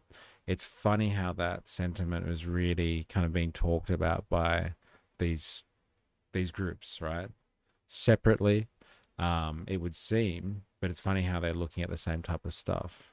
You can't make that shit up. It was just what we've witnessed in streams, right? Mind you, I drive. No, you guys having a separate conversation. One Nation under Pauline, indivisible with liberty and justice for all. One Nation under Pauline. Jags in the house. How you going? We were just looking at Australian and American relations through AUSMIN. I'm sure every American knows that. I didn't even know what fucking AUSMIN was before today. But like, yeah, there's a yearly meeting that the Australians and the Americans have to talk about defense. And we were talking about critical minerals, expanding US military operations in Australia, so increasing the American military bases and their logistics in Australia, and creating stability in the Indo-Pacific region to kind of contain China. But they didn't really say that, let's be honest. They didn't say that. Dilemma is multi-ethnic. Same culture is Australia, but don't listen to me. I'm just a dumb racist. I didn't call you a racist. If that's what you're referring to. Send those class traders home and tell them to get a real job. Dun dun dun. Yeah. It's an interesting kind of use of the language here. You got to keep your eye out for this stuff because the lines are blurred there with, you have neo-Nazis openly talking about how multiculturalism is this, I don't know, conspiracy theory to replace the white race. And you have very influential politicians that are using these tropes in language. And it doesn't take long to jump from one to the other and draw the same conclusions. It's some dangerous shit. It's very slippery slope stuff. I'll tell you that much for free. We should have done what Biden done, started with wind generator manufacturing industry to avoid these issues. Tom Jones is back. Good life on the farm, fresh milk straight from the cow. Super juice. Out of the cow, super juice. Mr. Joyce's defection gives One Nation its first lower house seat since 1998 when Senator Hanson lost the seat of Oxley, which he had briefly as an independent and nascent One Nation leader. Seems like my kind of chat. Related topic. Can we do something about the gingers? I don't know if you can or not. I don't think that's really. We live in a, what did you call it, dilemmas? A multi-ethnic society, and gingers have rights, Jerry Poppins. So you can't just do something about them, whatever that means. I've come to the realization that one of the biggest stoppers of political progress is mental health. If society isn't able to progress in regards to its own personal mental health, how do we expect our society to heal its overall mental health? That's an interesting point, because like what obviously happens at the individual level, has ramifications throughout society. And if you're talking about a mental health crisis, as some people would describe it, I would, and you can just say, oh, he's saying it again, but this is my real opinion on this stuff. A lot of these type of afflictions are a result of things like alienation and the way that capitalism kind of functions. Right. And if there are deep mental health issues throughout society, plaguing society, and they weren't there before, or they've been changing over time as capitalism has kind of changed, as market society has changed, as how we become hyper consumerists, hyper commercialized. I would argue that there is a direct correlation between that impact on society, the atomization of individuals, the destruction of community, the bringing of everything to the market, the commodification of all things, the commercialization, the hyper consumerism, and that has an impact on, as you have said, things like mental health and all that sort of stuff. And it compounds, and it has massive ramifications for people's mental health, as you would describe it. And so, as I always do, and I get to say it at least once every stream, it's my fucking right. Capitalism, baby. Capitalism, baby. Get them some new shoes so they can feel what it's like to have souls. Oh, interesting. If we put all sound of mind comfortable with confrontation and able to discuss topics correctly, I could see society progressing, but whilst everyone is fucked, it's a little hard. My God. Yes, Jag, you beat me to it.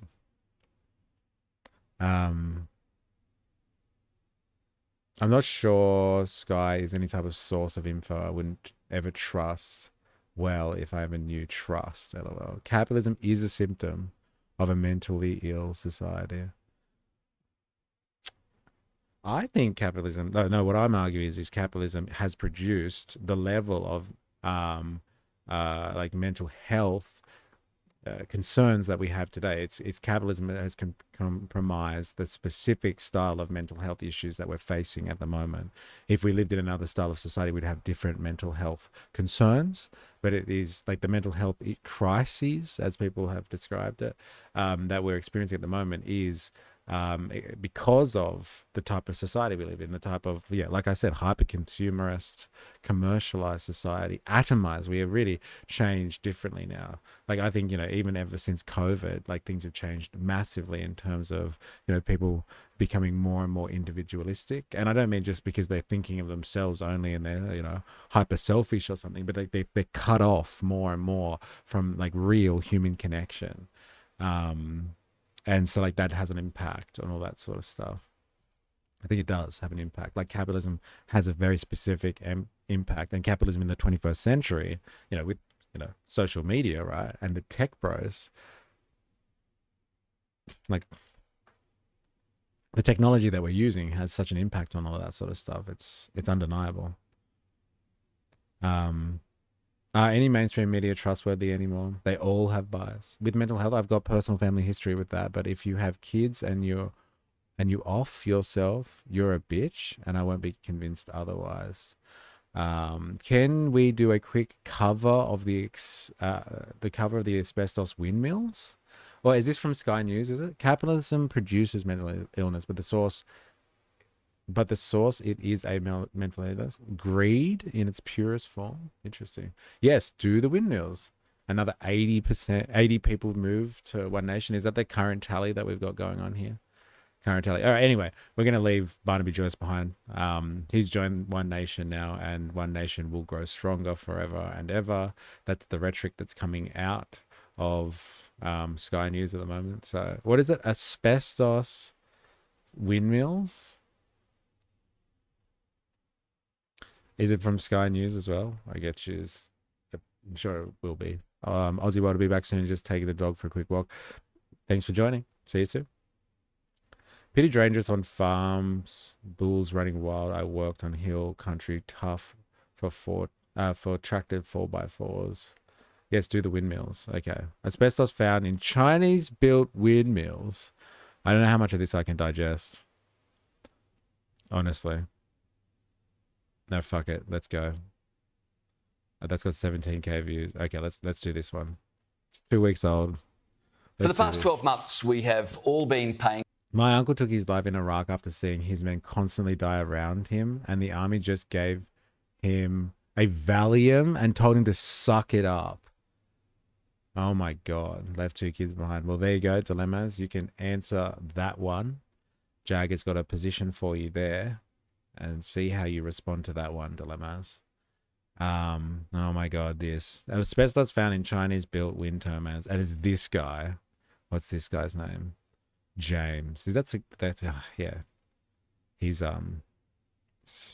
quite the individual, this guy. Never sarcastic, always objective, right? Let's do this. For the past 12 months, we have all been paying for each other's energy bills under Labor's rebate scheme, making it appear as though your power bills are cheaper. And we all wonder why suddenly they shoot up once those subsidies end. Well, sources have told Sky News Sunday Agenda that the subsidies are unlikely to continue into the future. And for more on that, we're joined by Director of Energy Research at the Centre for Independent Studies, Aidan Morrison. Aidan, thanks for coming on the program. The suggestion that these rebates are not going to continue is hardly surprising. It was never sustainable to have these rebates, on into the future ad nauseum, correct? I think that's right. The government always hoped that they would be just a temporary fix, sort of a pre-elections on why bills will be renewable energy. Purpose from the full reality will talk about the windmills, bro. Peter Regatt also has an impact on the economy through inflation, and exactly the right. Government's been spending like crazy. So, again, not surprising. Now, look, Aidan, Chris Bowen has been demonising gas for the last 4 years. We're sitting on such an abundance. And interesting, Labor's now considering a forced East Coast gas reserve. You recall that that was something that was put to voters by the former opposition leader Peter Dutton just before the case. Go on, man. Talk about the fucking windmills. Part of it. Question. The high Problem. Oh, here it is. All All right, I want to ask you about wind turbines because there's some problems. Where do we start? Where do we start? There's some Chinese-built turbines at a wind farm in Tasmania. They've found asbestos in these turbines, the hazardous material found in brake pads, in the tower lifts at the Castle Hill wind farm. Now, this same Chinese company, I believe, has provided turbines in New South Wales, in Queensland and in Victoria. How big a problem is this? And at the moment, it's just in Tasmania. Is this likely to become a national problem? I think the word on the street that it's pretty likely that there is a lot more of those types of brake pads all around the country in these types of turbines. It is just it's a brake pad in the lift, the elevator shaft, as you say. How dangerous it is, I don't want to be too alarmist about that. Other countries, I mean, we had asbestos in lots of places we shouldn't have, so I don't think it's a huge public danger. But it does make you ask this question. If we didn't know about that in one particular place, and we're finding out now, it really shows you that we've just imported and assembled a whole bunch of stuff that should have been, part of it was illegal to import. This asbestos was illegal to import. What else is there in this prefabricated sort of kits that we're importing here in our energy system that we don't really fully know about? So just got to get rid of those wind farms and save the whales. Brake pads, wow, easy change. It's interesting. I don't get it. I think that like the main point though is, as he's described, like there are lists of materials that aren't supposed to be imported into the country, like they're banned substances and all that sort of stuff for various purposes, like, you know, they're detrimental to human health, like asbestos. There's certain grades of materials that, like, you know, combust like at ridiculous speeds, and then when, like, you know, built up in a certain area or used consistently as a material in construction, like it's just a fucking death trap. So like that is a problem from like health and safety standards. But like, are they using this? Like, is this a reason to like kind of, I don't know, stop and halt the construction of wind turbines? Is that what's happening here? We're totally dependent on this stuff if we continue down the current pathway and we're just building it, installing it, realising years later that there's a problem, and it is probably widespread. Yeah, I sometimes wonder if asbestos might be the least of our problems in some of the stuff we're importing from China. What else? More surprises in the renewables only rollout. It's terrific. Now, look, speaking of China, a government-owned renewable energy company controlled by the Chinese government. This is called Pacific Blue. They're receiving taxpayer-funded support under this flagship capacity investment scheme. Taxpayers are underwriting the construction of the company's $120 million large-scale battery at Clements Gap in South Australia.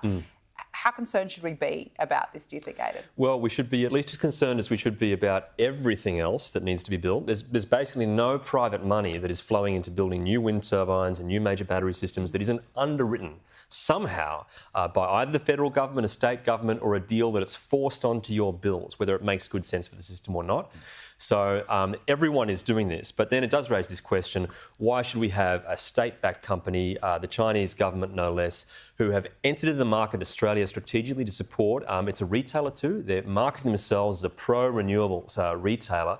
So if the economics doesn't stack up to be a pro-renewables retailer, why should we all be forced to pay for it as though somehow that will make it stack up? It's really an unfair energy transition at this point.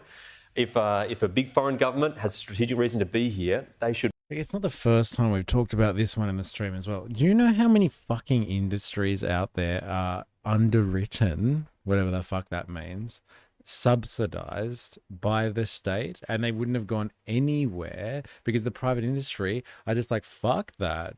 We'll take the profits, but we don't want the risk, baby. Like, they know that the technology is important, or they know that some type of change is important, but they can't go past themselves because, you know, at the end of the day, the current system of corporatization is, you know, you reduce the risk as much as possible and you just do accounting tricks to get the profit margins that you want. It's not R&D, baby. This isn't fucking capitalism in the 19th century or the early 20th century anymore. There's no real competition between nations driving the political effort. There's competition maybe in AI and high tech, but with all this type of stuff, with this green energy transition, it's up to the nation state to kind of be like, all right, fine, we need to push towards this and we're going to subsidize it. And like that has again happened forever. It's nothing. It's really nothing new there, right? But how's that correlation? How's that a correlation, not causation? How does some asbestos being found in some parts lead to renewables bad? I don't know. I don't know. I think that was like they literally talked about that for like 3 seconds. It was obviously just the headline to catch, because like that's the asbestos found in Chinese built wind turbines. This is a 6 minute piece. They talked about it for 30 seconds. It's just to scare people. Oh, fucking asbestos. That's bad, right? I know asbestos. I know that word. There must be, yeah, link asbestos to renewables. Scary, scary stuff. Veterans are a different case. I have nothing but sympathy and admiration for those that serve my country and honor their sacrifice. But regular Joe getting the blues and leaving their kids, I have no sympathy. Interesting. There's a caveat on that. Sorry to hear about your uncle as well, by the way, Jack.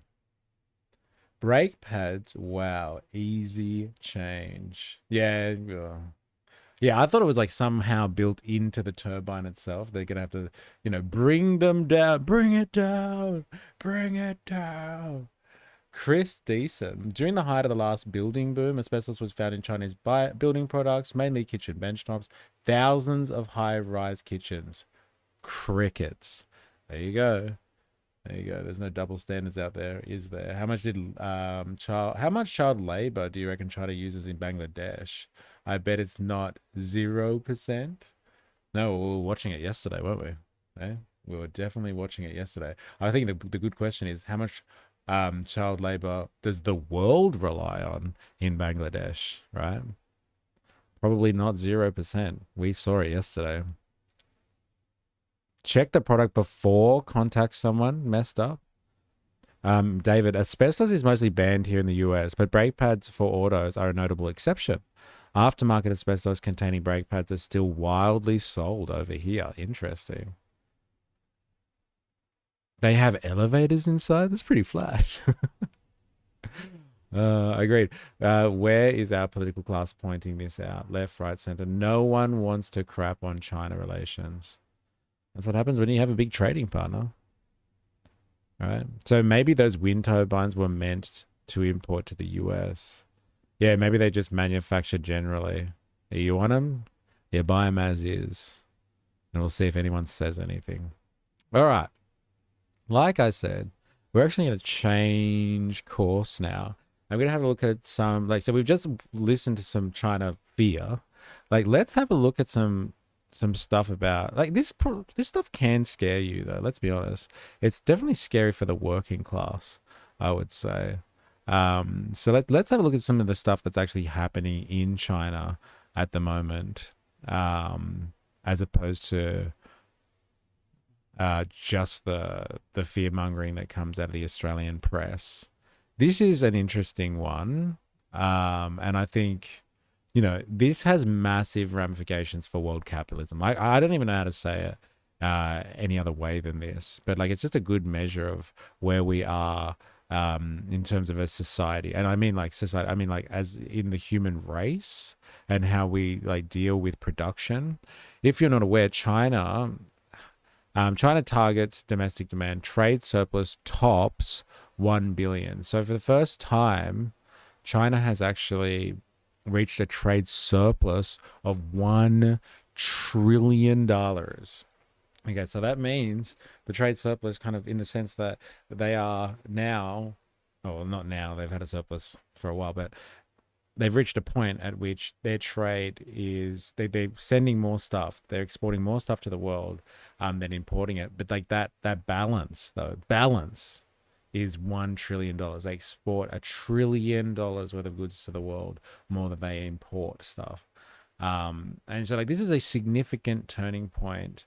Or a significant milestone. It's not a turning point. A significant milestone in world capitalism. There's been a lot of talk since kind of Trump 2.0 about the evil globalists, and globalization is this evil threat to society and all that sort of stuff. But this really does just hammer home, sorry, the idea of how important China is to the global economy. And so this is from Bloomberg as well. And Bloomberg is, as bougie as you get. These are the people that write stuff for, the bourgeoisie. They talk about fiscal, monetary, economic policy, like all of that sort of stuff. And they're documenting it. It's recent figures that have come out, and so this is a significant milestone from a trade and a global capitalistic perspective. Let's have a quick listen. James, if China has expanded trade with other countries to replace the US, does it even need the US anymore? I mean, Chinese companies, I should say, are still selling about $1 billion worth of stuff to America every day. There's still $1 billion of phones and, everything from T-shirts to phones going into containers to cross the Pacific Ocean to go to LA port, to go to the other ports in America. So, you can't just take that away and have nothing happen. Obviously, the companies that are still selling those goods depend on American customers, even though, as you're saying, you've seen double-digit falls in exports to the US for the last 8 months. I mean, America is still a substantial market for Chinese companies, and lots of Chinese goods are making their way to America via third countries now. Vietnam being probably the most, the biggest one, but Thailand, Malaysia, the Philippines, Indonesia, Mexico. There are lots of Chinese components and Chinese goods that are going to those places, being transformed or not transformed, and then eventually making their way into America. So, the Chinese companies cannot do without American, or they would make a lot less money if they had to do completely without America's market. But, I think what you're seeing here today is in the data today is two things. One, there are other markets in the world. America is not the only place that wants to buy things from China. There are other companies in other countries around the world that do value Chinese goods. They see them as increasingly good quality. They see them as cheap. And they want to buy from China. And the second thing we're seeing is really the biggest story, I think, is how weak Chinese domestic demand is, and how much more they're able to fulfill their own needs domestically, so they don't have to go and buy from other countries. I think that's where you're seeing this massive trade surplus coming from. So on that point, this is another interesting point as well, that China does have a fucking huge population, and so a lot of countries in the capitalist world, I guess, find it hard or find it difficult to find markets internally for the goods that they produce, and so they have to compete on the world stage. China's got options, baby. And so we looked at the most recent Chinese 5-year plan very recently, and that was structured a lot about maintaining Chinese resilience. And on the back of Chinese resilience was this idea that they are going to be looking to develop their domestic markets a little bit more and get more of their industrial capacity, their productive capacity to serving a domestic market instead of having to rely on global trade, especially because of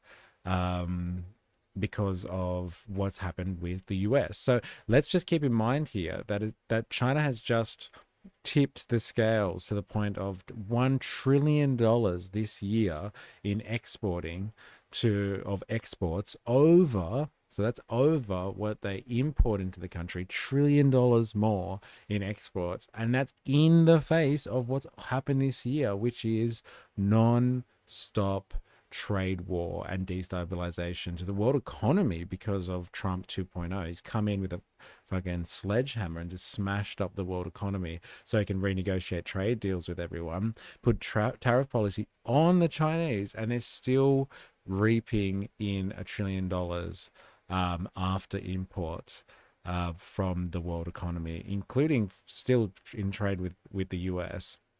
So you can only imagine if Trump hadn't started the tariff stuff and the trade war with China, where they actually would be. They probably would have hit $1 trillion months ago without all of the argy-bargy that had been going on.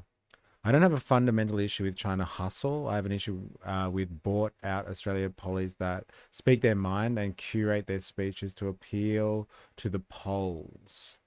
You mean money in politics? Tourism going well in China at the moment? I would say probably that as well. Although in SA, South Australia, our Labor leader banned political donations. So now minor parties will struggle, and the majors get a cushy taxpayer-funded funding to keep their status quo going, like tariffs on tariffs of Daniel San. All right, keep going. The Politburo has also now decided to prioritise boosting domestic demand in 2026. But China has been trying to boost consumption for a long time, right? So does this mean we're going to see some kind of stimulus getting rolled out or some kind of a one-time incentive? I think, if I can't explain the difference between prioritizing domestic consumption this year for 2026, then last year's aim for 2025, which was boosting domestic consumption. These are very, very, it's kind of a how many angels can dance on the head of a pin kind of questions, trying to pass the difference in that. I think the people who are looking at this, saying that there's going to be a little bit more stimulus, there is going to be a little bit more of a focus on the domestic market, but it isn't really a massive change in, I think, how the government is seeing the domestic economy. And also, I don't think that's then going to flow through to foreign exporters who might want to try and export to the Chinese economy. And the reason for that is, as I said, the stimulus that people are expecting is not very large, so the effect is not going to be that large. And secondly, Chinese companies are more capable and more able to fill those holes, fill those gaps. China is less reliant than it's ever been really on imports. And so even if there is a boost in the domestic economy, a lot of that is just going to be taken up by Chinese companies, which are more competitive and often cheaper than their foreign competitors. So even if there is a domestic rebalancing in China, the flow-through effects of that to foreign countries is going to be much less than, say, in 2008, when you saw a massive stimulus from the government, and that flowed through all over the world. It was one of the things that really brought the world out of the global financial crisis. Did you hear that acknowledgement there? China saved the world during the global financial crisis in 2008. China's stimulus, China making sure that Chinese demand was high for global goods, helped save the fucking world in 2008. It wasn't them printing out trillions of dollars and bailing out the banks. No, it was China who kept world trade going. Fucking crazy, isn't it? I missed it. I'll have to look into the toxic wind turbine later on. Yeah, well, it wasn't much. We had 30 seconds of Sky News being like, there's asbestos in the brake pads in the lifts that operate inside the wind turbines. And then they quickly went on to say, that's probably the least of our concerns when it comes to the wind turbines. And that was pretty much it. On the flip side, they showed how quickly they can impact supply chains during COVID. Yeah, when they shut down, right? The world was watching that. And we're like, whoa, hey, what's going on? Where did all the life in the global economy go? Hey, are people shutting down? How am I going to get my stuff? Huh? How the fuck am I going to get my stuff? I ordered something. I have to wait? This is crazy. I agree. China saved Australia from the GFC due to their demand. Oh, it's coming from Bloomberg. Okay? It's coming from fucking Bloomberg. This is where the bourgeoisie gets their information from, right? There you go. You get the little tidbits of what's really happening. All right, that was a really good explanation of it. Let's have a look. Time now for business. Time now for business. Let's go to the French. Okay? French, English. Hurry, buy all the toilet paper. That's hilarious. Time now for business now on the programme. Brian Quinn is here. He is starting with a major milestone for the Chinese economy. Its trade surplus has toppled $1 trillion for the first time ever, Brian. $1 trillion, Stuart, and we are not even to the end of the year yet. That's a trade surplus, of course, Isn't the difference between the value of goods that a country exports and the value of goods it imports. China's customs agency announced Monday that from January to November, the country had exported $1.08 trillion more than it imported, topping what was already an annual record. Australia's future is with China. I think the world's future is with China. And I think it's really short-sighted to try and argue otherwise. All of the countries that we've been looking at, and you can't say countries, let's say the European Union is a conglomeration. Okay, so let's say unions and countries that we've been looking at that significantly play on the world stage, hello, like all of them, their biggest trading partner is China. Like America, no.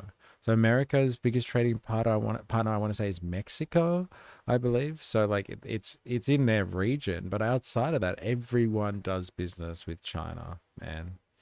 And so, like, the future of many countries, the future of the world is economic relations with China and how to feasibly figure out in the old school liberal way, like as Adam Smith would have said, like, figure out what your country can offer in a global, like, world trade scenario, and you negotiate and you figure out what people do. Now, he's obviously was advocating for a form of kind of economic colonialism, like, if you're good at agriculture, then don't develop your industry. Let the English do that because they're good at industry, and they would have only advocated for the rich nations that could afford to do industry.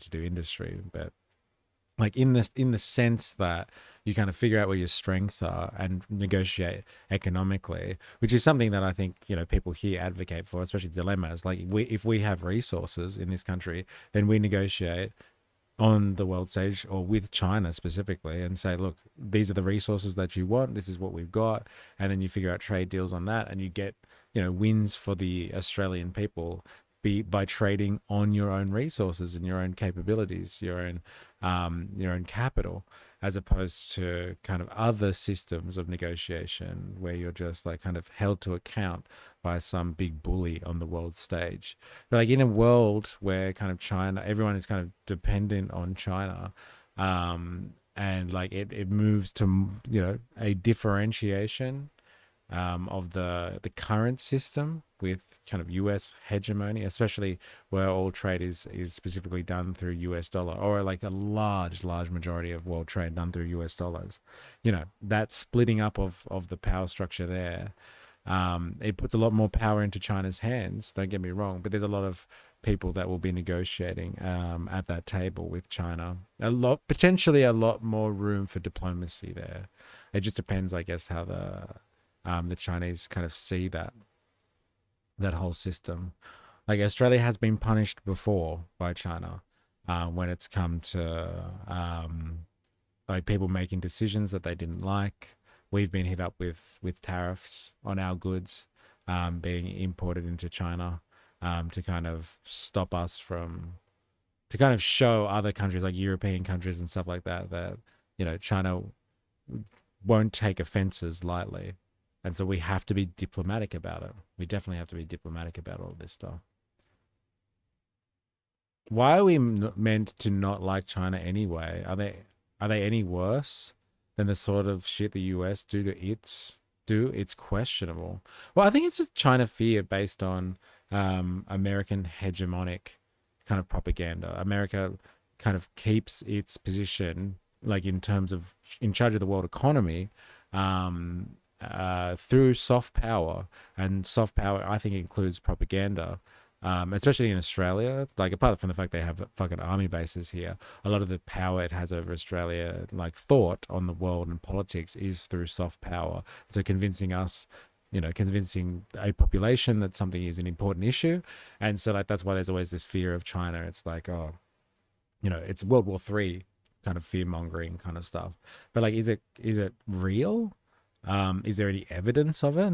No, not really. Like there really isn't any evidence to suggest that China is any worse than America, and there's not much evidence to suggest that if China was to become kind of the world superpower over the Americans or something like that, or take the place of the Americans, there's no evidence yet really even to suggest that they would use their power and foreign policy in the same way the Americans have. And the Americans have been pretty fucking, brutal with their foreign policy and the way they control and keep their power over the world. They've been ridiculously brutal. So there's no real evidence to suggest that China would do the same thing at this point in time. So the fear mongering is literally just fear mongering. And I think it's just kind of to keep the status quo, which is kind of America is controls the world's economy basically, and they do that currently through the dominance of the US dollar and the the networks they have all over the world with their transnational corporations, as well as their, physical, like the state, and through their soft and hard power. But like the China fear is really about, it's just it's like an ideological arm of maintaining that supremacy. So like, who knows what the future will hold, but like, is it realistic to have this fear if it's just peddled by a propaganda machine? Probably not, because there's not much evidence to the contrary. Also, there's not much evidence to support the fear at this point. America wants to be the big fish in a little pond, but with the world becoming more connected, they are discovering they are a little fish in the big pond.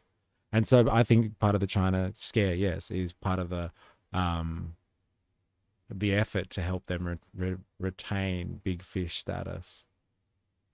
I think China's more focused on space exploration and moon base alpha.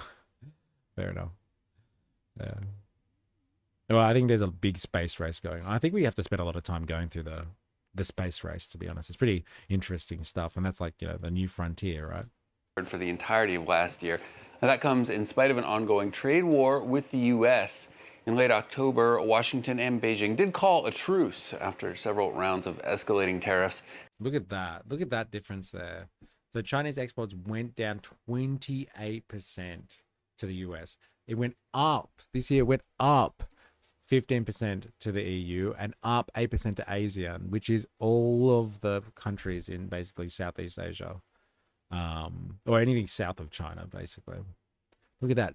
It increased this year and went down to the US, went down by more than a quarter, and they still hit $1 trillion trade surplus without America, without almost 30%, with 30% less exports to America. They still hit $1 trillion, and it's not the end of the year yet. Still, November saw Chinese exports to the U.S. fall by nearly 29%. Chinese exports to other markets, though, are booming, notably to the European Union and the ASEAN group of Southeast Asian economies, where exports were up 15% and 8% respectively. The historic milestone reflects Beijing's reliance on export manufacturing to drive the Chinese economy as domestic demand continues to slump. The OECD says it does expect the Chinese government to hit its target of 5% growth this year. Take a listen. Less of the external environment, the tariffs and the pressure in foreign trade.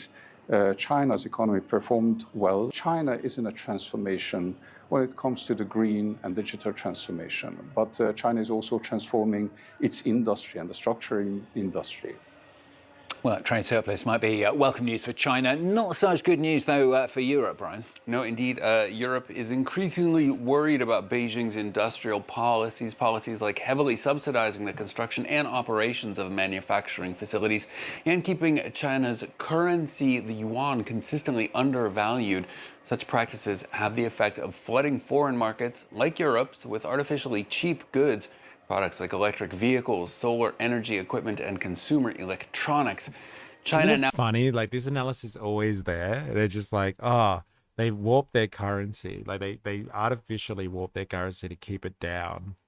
And like that's one of the neoliberal things, right? Like when you sign up to the World Trade Organization, you're not supposed to do shit like that. You're supposed to float your currency and let the market decide what it's at. But China doesn't do that. China artificially warps its currency and keeps it cheap enough to attract foreign desire for their goods, because it's cheap to buy fucking anyway on the global money market. And so like they're always pissed off about this, the neoliberal world order. They're just like, but no, you joined the World Trade Organization, you're supposed to play ball. But at the same time, they're just like, but must get cheap Chinese goods. Yes, I can make so much more money if there's cheap Chinese stuff to buy. If the Chinese industrial network that supplies the world is giving out cheap stuff, then my money will go further. So if I just trade with China, then I can get more out of it. Like they hate it. Like the cognitive dissonance must be so hardcore with these neoliberal strategists in Europe right now. They're just like, oh man, they're keeping their currency low, so we buy more of their stuff. I know I shouldn't buy their shit, because we told them not to fucking warp their currency, but I can't stop it. I just love Chinese goods. Oh my God.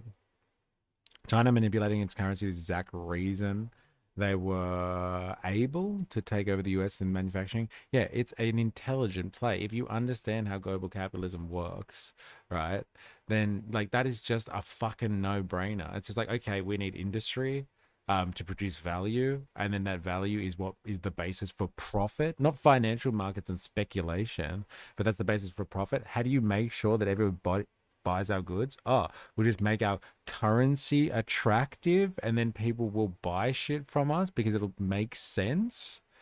Okay, and then just like, no, they can't do that, but we can't stop buying it. Sounds like a drug addict. Yeah, fucking oath it does. Right? Like they're addicted to, like, this is the system. Like it rewards people that they get their profits from something, and that can be the exploitation of labor directly. China is controlling labor here for the world market. They are controlling labor. They create the surplus value, and then everybody comes to feast on it. So like, you know, they're controlling labor, but like, you know, your European markets, they just want access to cheap goods. So if you're in retailing or logistics, or like you're moving this stuff around the world, you're doing trade with them, you can make your profits off the fact that they're just selling it cheaper. Like it just makes sense to do business there. Like fuck your own industry on domestic soil. I can just get it cheaper there. And so like everybody just feeds off that, man. Elmo trying to invade Europe. The fetishism of capital and profit. Now exports twice as much to Europe as it imports from the continent, and its trade surplus with the EU is only growing larger. In an interview with French business, yeah, the quality getting better. Just hope the workers are getting good pay, and smoko breaks. We can only hope, right? That's the real earmark of when you've made it. You know, you've industrialized properly is when you have good working conditions and everybody can go on smoko. Eh? Smoko. Newspaper Les Echos published on Sunday, President Emmanuel Macron warned that Europe may be forced to adopt tariff policies on Chinese goods similar to the US. Macron just got back from a 3-day state visit to China. Germany's foreign minister has just arrived there in China for a visit of his own. He says China's industrial overcapacity will be a key issue as his country's crucial car industry comes under increasing pressure from Chinese competition. Here's the German foreign minister. I will address trade restrictions and overcapacity, which are causes of great concern to German companies. I'm convinced that Germany and China both have an interest in a stable global trade. To achieve this, companies need reliability and security. In the long term, this can only be guaranteed if everyone can comply with the rules of open and fair international trade. Straight to the markets, how they... It's funny, like they're saying it.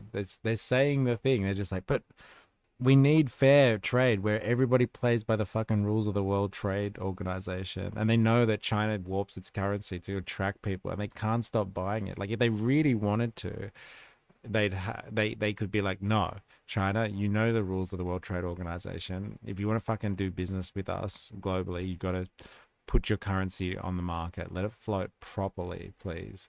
And then like that'll adjust, and then people will be like, oh fuck, and they'll think twice about buying Chinese goods, and they'll try and set up alternatives to that in other countries, or they might even set up business and industry at home, but they just can't. Like when China warps it, they love it though. They love it and they hate it because they're just like, but cheap Chinese goods is good, man.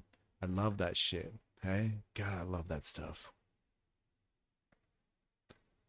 Elon is such a fuckwit. I hope he gets his wedding tackle caught in his zipper often. Savage. Where'd that come from? Is that maybe I missed some comments before? It's more than smoko these days.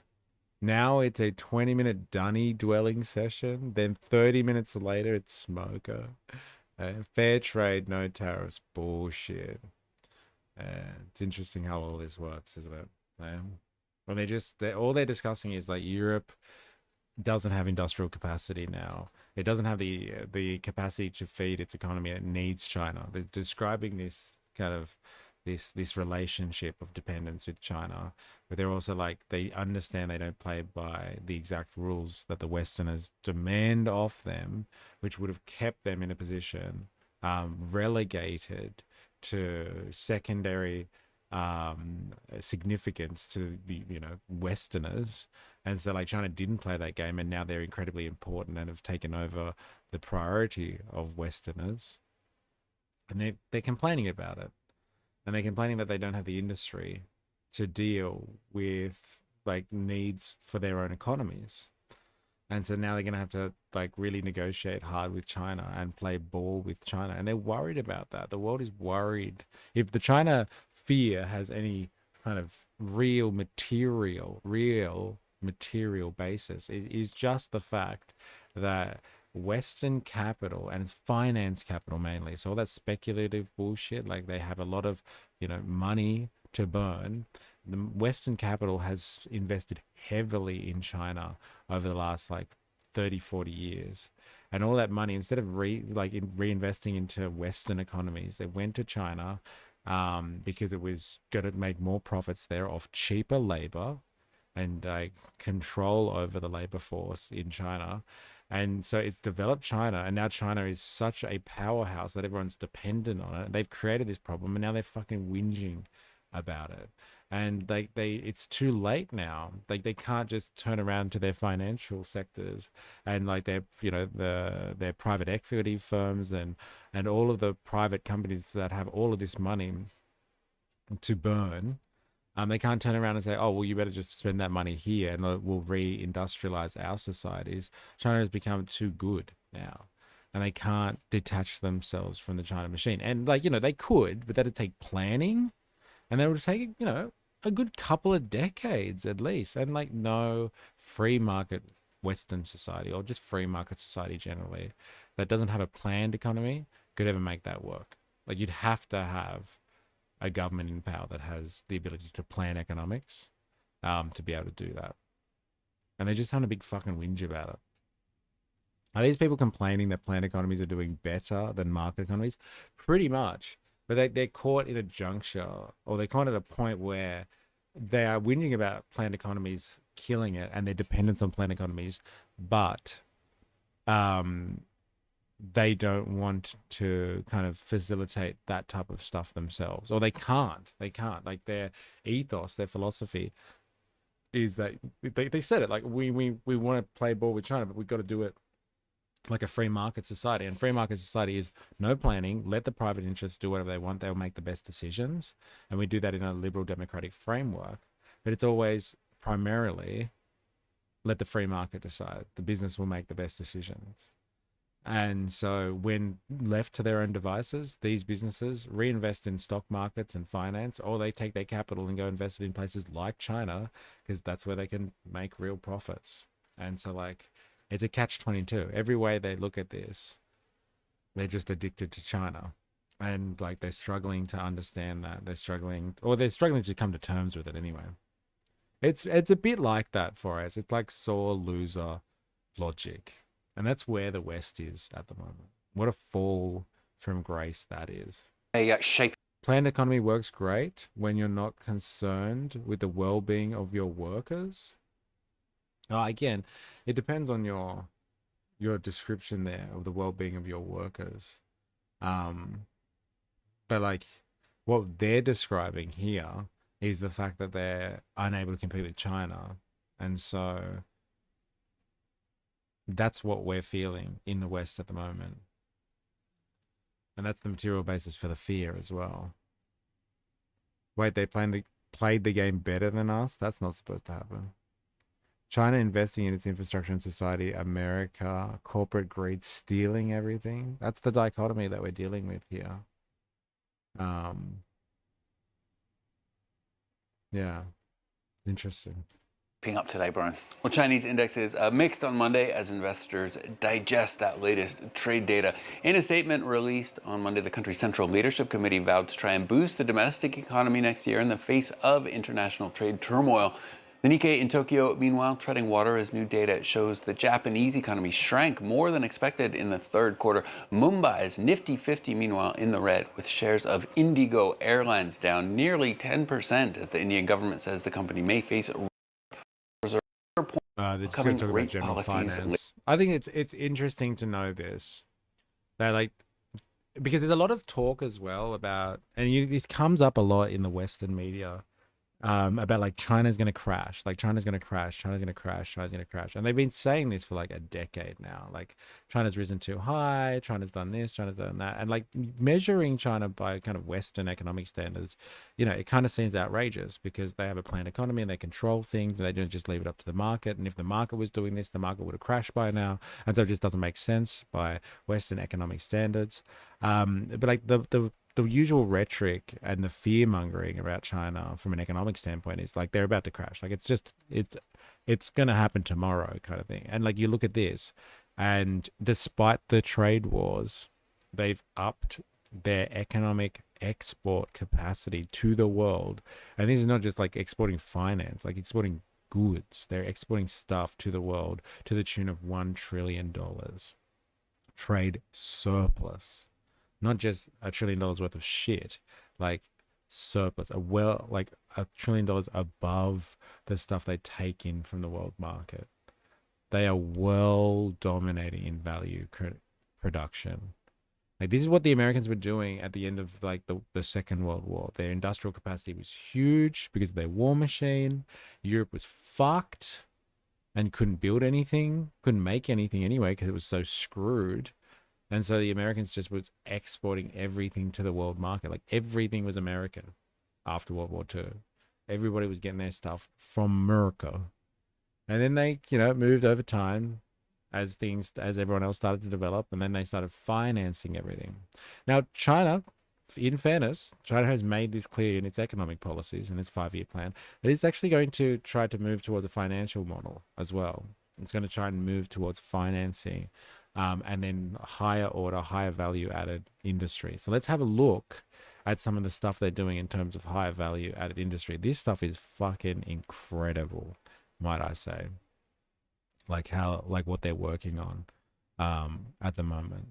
Let's have a look at this and tell me what you think. Like I'd be interested if anyone has kind of a Marxian understanding of the world.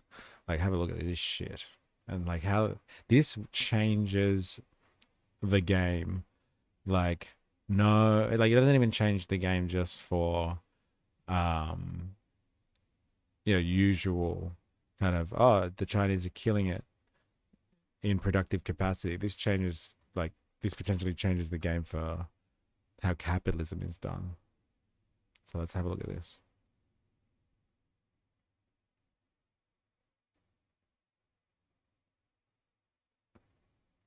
Medi 833. They keep predicting China will crash to hide the fact it's spending money on bettering the lives of its citizens. US ... question mark. Yeah, I know, right? Like, what do you got in response to that? No, it's going to crash. It's just another, every now and again we have to do the socialist experiment, rhetoric, that is. Hey, relax, guy. What you talking about? All right. Have a look at this. I didn't know they had dark factories. It's a thing. Check this out. It may seem like a normal industrial building, but a look inside this Chinese factory provides a glimpse into the future of the car-making industry. Here, almost all the lights are off, yet the assembly lines are working at full speed. Nearly everything is automated, with only a handful of employees, vastly outnumbered by hundreds of robots. This dark factory can produce up to 1,200 electric cars a day and requires almost no lights or heating. Another instance of machines replacing humans, designed to maximize profit. Damn, I know, right? Damn, like this is how you change. Not only like you get the world addicted to your economy kind of thing, but like this is how you kind of change the game itself and how the game is played. Like if you can maximize, there's a differentiation between in like Marxist economics. All right, Marx described this phenomenon between circulating capital and fixed capital. So fixed capital is like what you see here. You fix capital to the ground. So you have a building, you have machinery. It's in situ. You can't move it around, or not easily anyway. It's there, and it produces. It's part of the value added chain. It produces value. Or you have circulating capital.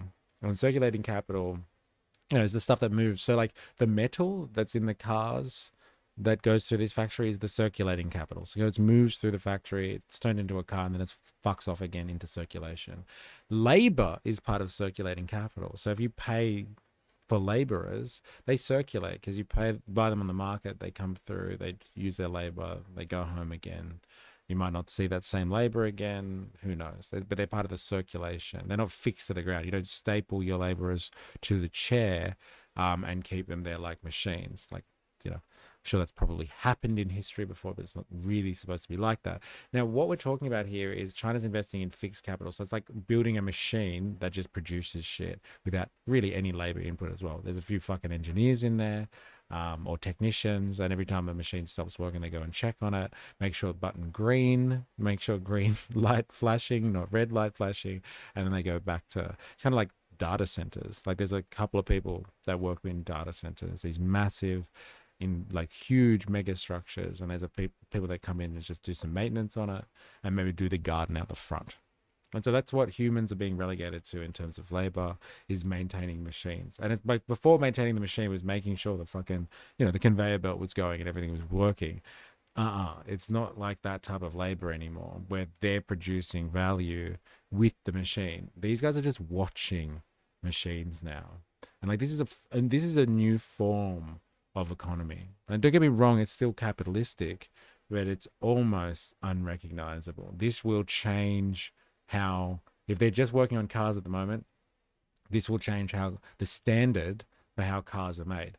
In terms of this idea of coercive competition within market systems, there's this idea of coercive competition.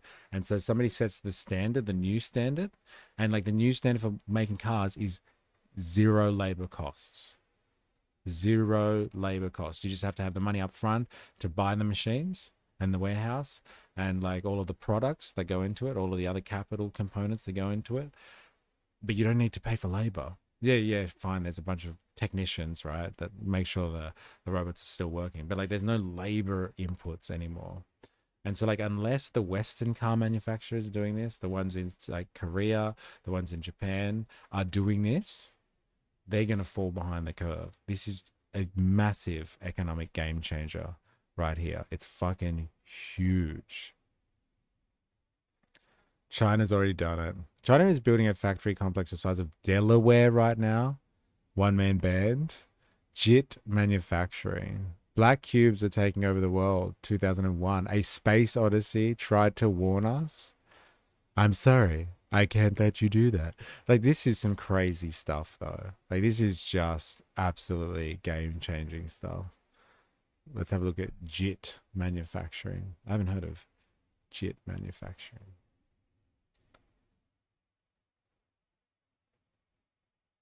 Just in time. Oh, right. Just in time. Is that what you're referring to? Yes. Just in time economics. But see, like just in time economics, like you can still have labor in that. You still need labor in like it's still factored in there. It's just like how you get the different components, the different capital inputs, like the different products that come together in the production process. You have them all lined up logistically, so they just fly through, and you don't have to keep stock. Like, if stock costs are huge, and so if you reduce stock costs, then like that's just another layer added to the profit margin at the end. Well, it doesn't discount the idea of labor. This style of factory production discounts labor itself. This is intense, man. This is some crazy stuff. Mehdi, have you been here before? Is this your first stream? Let us know, please. Let us know, Mehdi. All right, back to this guy. What does he say? Realize to maximize profit. We realised that employing people was getting increasingly costly, and for this type of work, which involves a lot of repetitive tasks, humans are more likely to make mistakes than machines. Humans are risky. Hey? They just don't do it. It's the current production model. No inventory is built up. Inventory is built up. The stock comes only just before processing. Yep. It's just in time. But that doesn't describe the labor relation in the production process. Now the labor relation is fucking crazy. It's so weird. Yes, well, welcome to the stream. Like, make sure you subscribe. Hit the like button too if you don't mind. And like, if you want to be part of the community, here is an invite to our Discord. This is where we drop our propaganda. There's various channels for you to do that. And so, like, yeah, join the conversation. I'd like to see what propaganda that you have so we could all watch it together. This car-making plant is one of hundreds of similar factories across China. Wait, do you reckon this is AI slop? Like, see the voice of the narrator? Do you reckon it's just like footage and they've just put it through an AI voice generator instead of getting an actual presenter to read it out or something? That were specifically designed to let robots do the work. This is the control screen. We can see all of our production lines, and at the moment, 296 cars are being built. Every vehicle is represented by a different symbol and color, giving a global view of operation. That voice I think that's a company that's 100% managed by robots and AI. Not the translator one, but like the narrator. It sounds like an AI voice, I reckon. It's the future of our sector. But even robots aren't perfect and require regular maintenance. Here, a single faulty machine can bring the entire operation to a halt. And while humans remain a necessary presence, the factory employs 7 times fewer people than a traditional car-making plant. Our job is just to help the robots. When they're doing the welding, we just double-check. It's a big change compared to my previous job. In one of the factory's rare lit-up spaces, vehicles are submitted to a final check before being shipped to retailers. Crazy, isn't it? The humans come in the end, they scurry in there, just check the car looks okay. And then it gets shipped off to the retailers. Mental. It's fucking mental stuff. Like, here they are living in fucking the year 2100. And then you had those Europeans before whinging about, oh, China's, it's not playing by the rules of free trade. And like, why are we so addicted to Chinese stuff? It's like, fuck. Come on, man. They're building fucking humanless factories. Do you have a response to this? Or are you just going to complain about the rules of free trade? Do something. Come on. Do something, politician.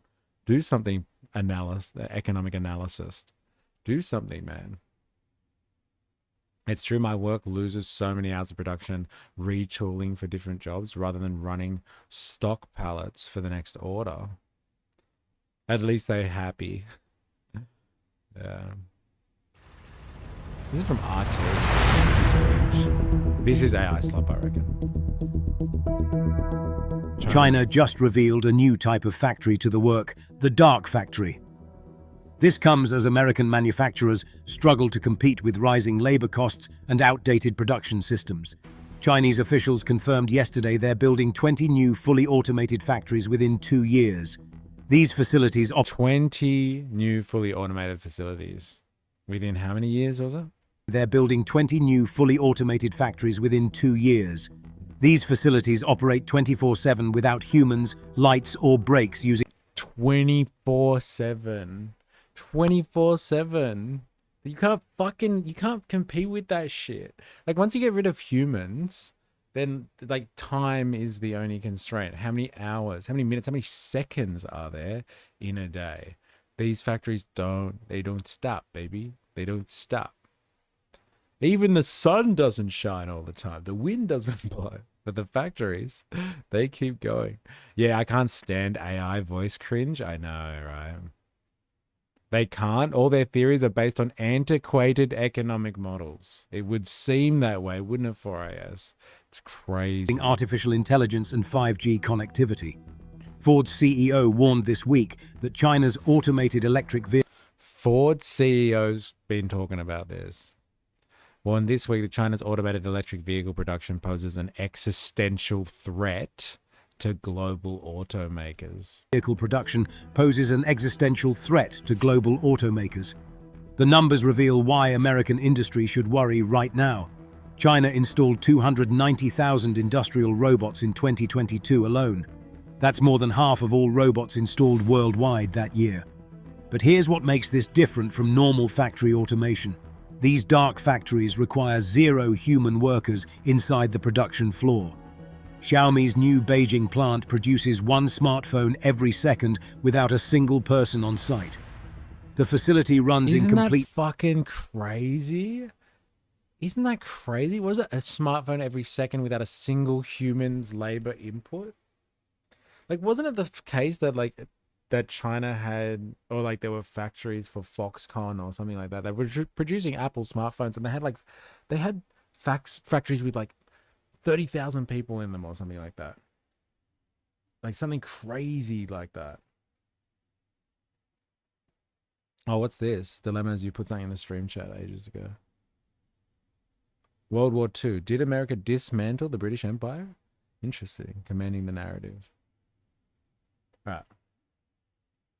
These Chinese factories are like ghost cities, assuming it will be needed, just like Uber investors. Well, like there is demand for cars. So I don't know if it's exactly the same as Uber, right? Uber, the problem with Uber, I think, as you've described in the past, is just, hey, it doesn't turn a profit. Ford just sounds dirty. They could not work out how to automate their factories. I know, right? Doesn't it? And that's just competition. This is capitalism. Capitalism is full of these. Someone innovates something and everyone else is just like, fuck, do I innovate too or I die? Do I do this or do I die? And usually the answer is, okay, we got to do what they're doing to reduce our costs and produce with the same level of capacity. Or they will go out of business. They the new Japan learned from everyone. Doing bulk orders is one thing, but custom small scale operations will take some serious development to take over. Yes, okay, I think that's a good point. This can only be done at scale at this point. Like even with China's incredible productive capacity, like they're only rolling this out in certain sectors and at certain scales. So, you know, smartphones and cars, like that's fucking bread and butter stuff. Bread and butter. Coercive laws of competition, baby. Yeah. You brought up Marx, reminded me of the pod another time. Interesting. Okay. Might have to have a listen. Wonder if they've got good things to say about Marx. Wonder. Yeah, and those nets around Foxconn to stop the Chinese throwing themselves off the roof. Well, it looks like if you don't have anyone in those factories anymore, they're not going to be throwing themselves out of the windows anymore. Yeah, do we innovate or stock buybacks? Yeah, like that's the perennial concern of Western capitalists now, car manufacturers. It's just like, China's got fully automated factories, 0 labor costs. Should we innovate? No. Let's buy back some more shares. No, that's definitely the smart thing to do. Yes. That'll look good on the books next year. So good, man. It's fucked, isn't it? Darkness, since robots don't need lights. No heating, no cooling, no bathrooms, no break rooms needed. Chinese President Xi Jinping personally drives this robot revolution through the Made in China 2025 policy. Beijing invested $1.4 billion in robotic research and development last year alone. This government backing gives China advantages American companies can't match. Foxconn already replaced 60,000 workers with robots at one plant. The company plans to automate... 60,000? I wonder if that's true. See, I'm really cautious with the AI slop stuff.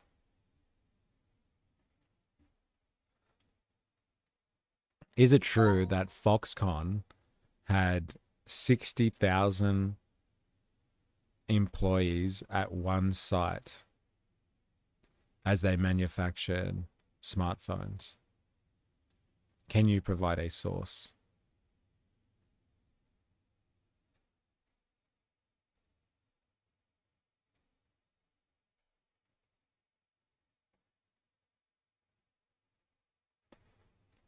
There's always been CEO kings. It's just like they have always infiltrated the price of their shares, then sell it off to some private equity firm.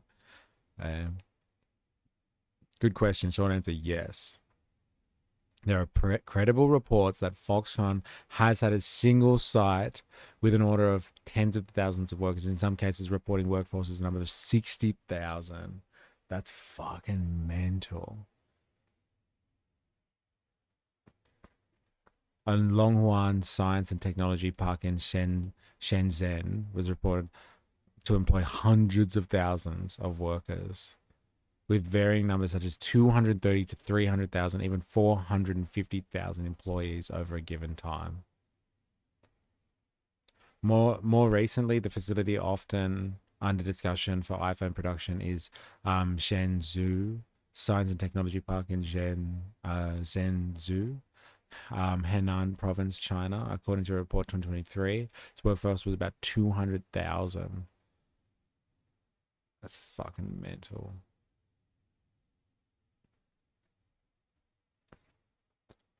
Is it true that Foxconn now has a fully automated smartphone factory?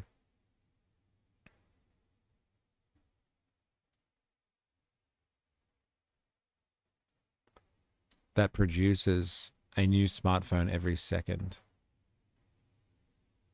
Can you provide a source or sources?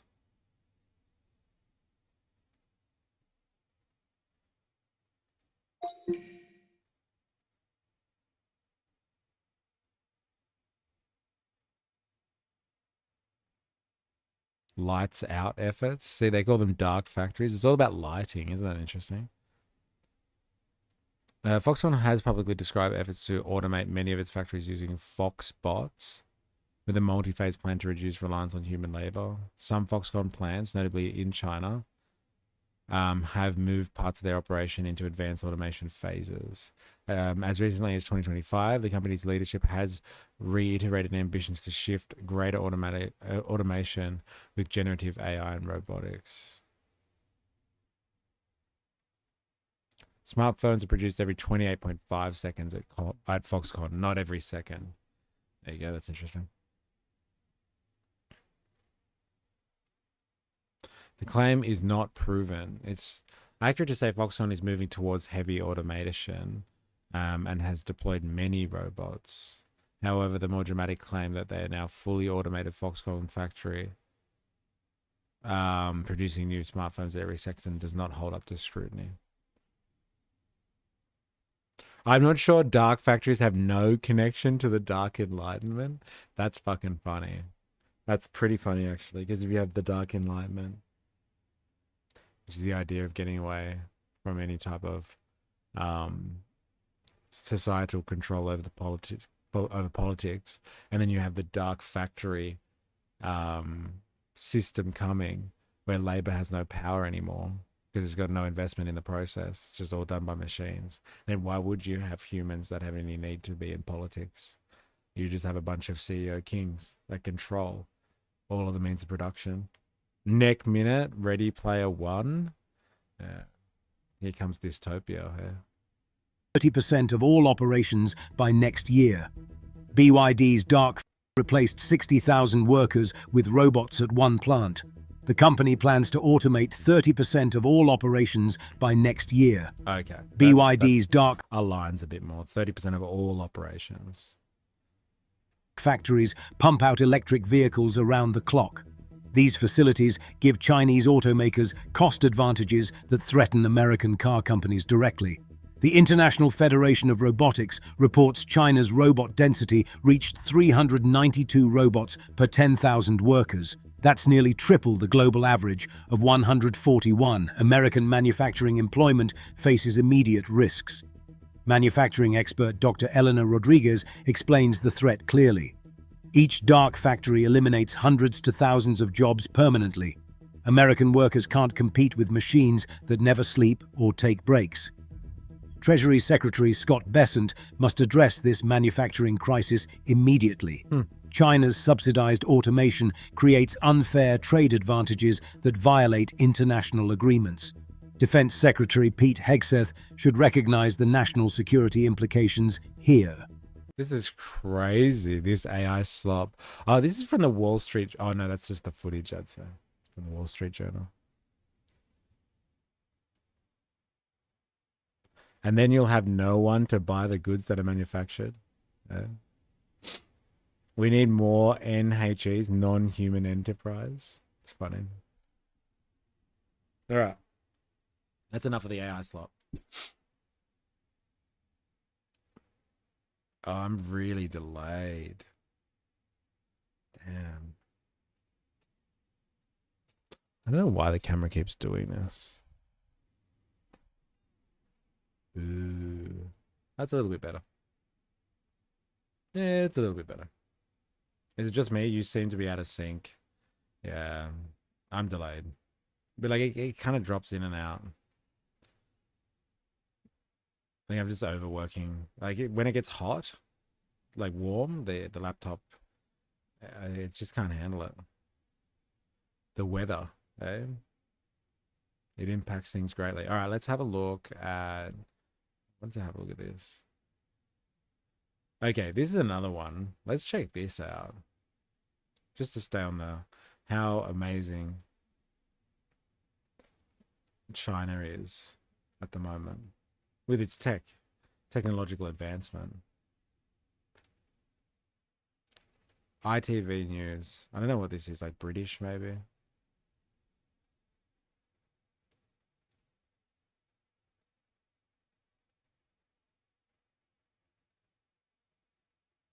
It doesn't say what source it is. Remember when Peter Navarro said Australia was assaulting America with our price of aluminium? America can eat a bag of chips. Oh, well, I thought it was just me needing another bong. No, it's not you. I was really, my camera, like the further I go into the stream, the more hot the computer gets. And I think it delays the camera for some reason. All right, let's have a look at this. China is now building solar farms bigger than UK cities. Like, that's fucking mental if you think about it. Like, this is the scale that they're doing electricity generation through solar panels. Bigger than UK cities? Come on. One of China's greatest advantages is its size. This solar farm covers an area equivalent to the size of the city of Bristol. Panels stretch as far as the eye can see. All right, let's fact check that. How many square kilometers is the city of Bristol?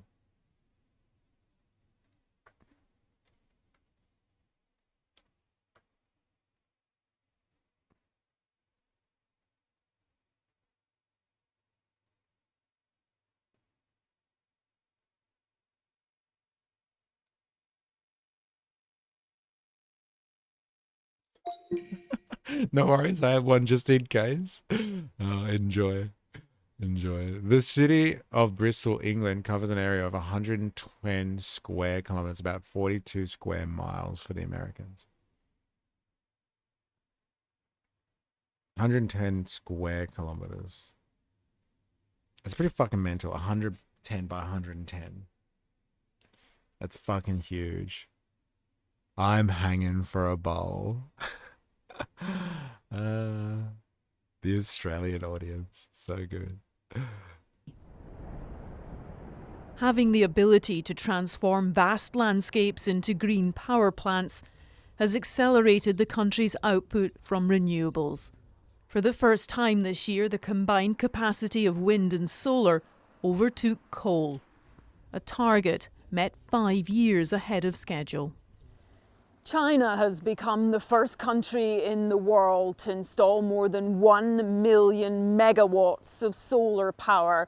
and no other country is close to reaching that level of capacity.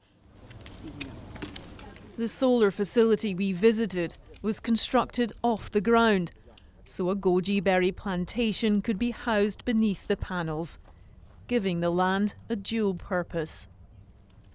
It also has the distinction of being built by one of China's biggest coal producers. But the Vice President told me not to expect a phasing out of coal anytime soon. I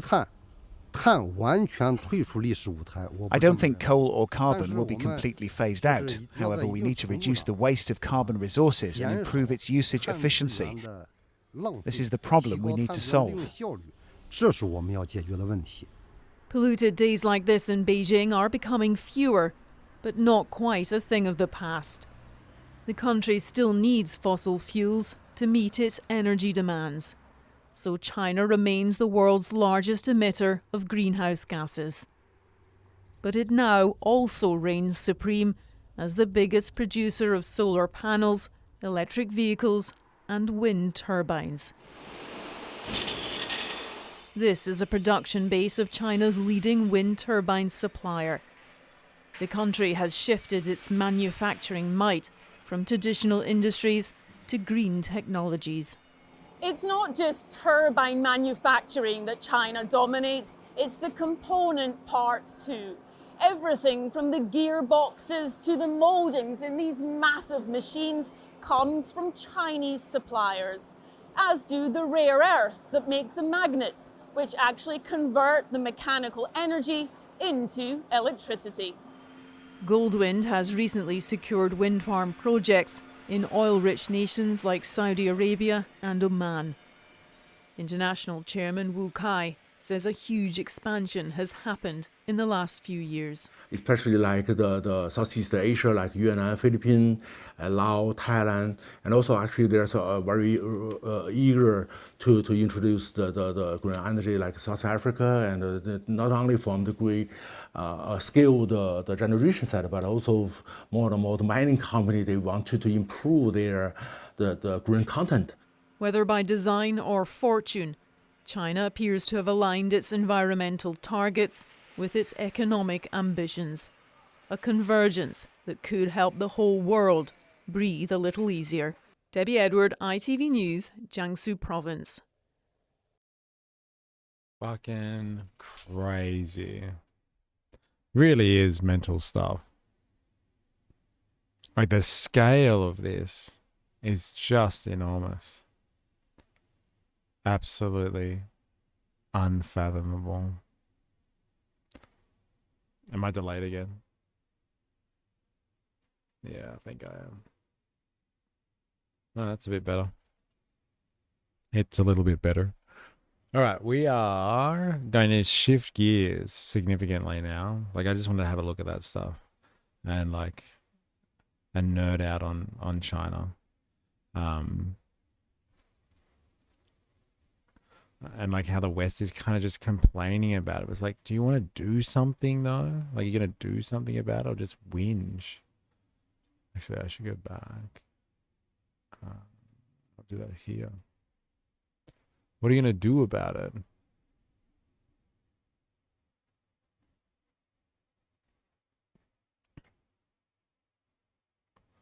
So the ABC has written a piece on China. I just wanted to check that out in relation to their global supremacy. China's global technology and engineering ascendancy continues. China now dominates in every technology that defines the modern world. According to Australia's Strategic Policy Institute, 2025 Critical Technology Tracker released last week, China leads in 7 out of 8 AI categories, 13 out of 13 advanced materials and manufacturing technologies, in all 7 categories of defense, space, robotics, and transportation, 9 out of 10 in energy and environment, and 5 out of 9 in biotechnology, genes, and vaccines. That is some crazy statistics. Like, if you really just look at capitalism, as its bare bones, like what you know, in a Marxian way of understanding the world, like capitalism is literally just about, it's just a mode of production. It's just a way of producing shit, right? And like China is leading the world. Like, let's just read that again. China leads the world in 7 out of 8 AI categories, 13 out of 13 advanced material and manufacturing technologies. So 100% dominance. 7 in all 7 categories of defense, space, robotics, and transportation, and 9 out of 10 in energy, environment, and 5 out of 9 in biotechnology. 9 out of 10 in energy and environment. Like, that's energy is the fuel of modern society. 9 out of 10 dominance in that sector. 13 out of 13 in manufacturing. This is just about producing the shit the world needs. China's global technology ascendancy is pretty much total. Yet it is only half the number of billionaires as the US, and that number grew this year by only half as much. So how is this possible? But it had only had half the number of billionaires as the US, and that number grew this year by only half as much. I wonder how that much. But so you're telling me there's a chance? Yeah, fucking fat chance. Isn't that crazy? Like, there's like slight parts. It's just like, hey, look, 9 out of 10 in energy and only 5 out of 9 in biotechnology. We got him. That's how we'll lead. It's now 7 out of 8 in AI. So you're telling me there's a chance? No, doesn't look like it. And China is supposedly a Marxist-Leninist society, and Karl Marx was very suspicious of technology, writing in Wage, Labor, and Capital. The instrument of labor, when it takes the form of a machine, immediately becomes a competitor with the worker himself.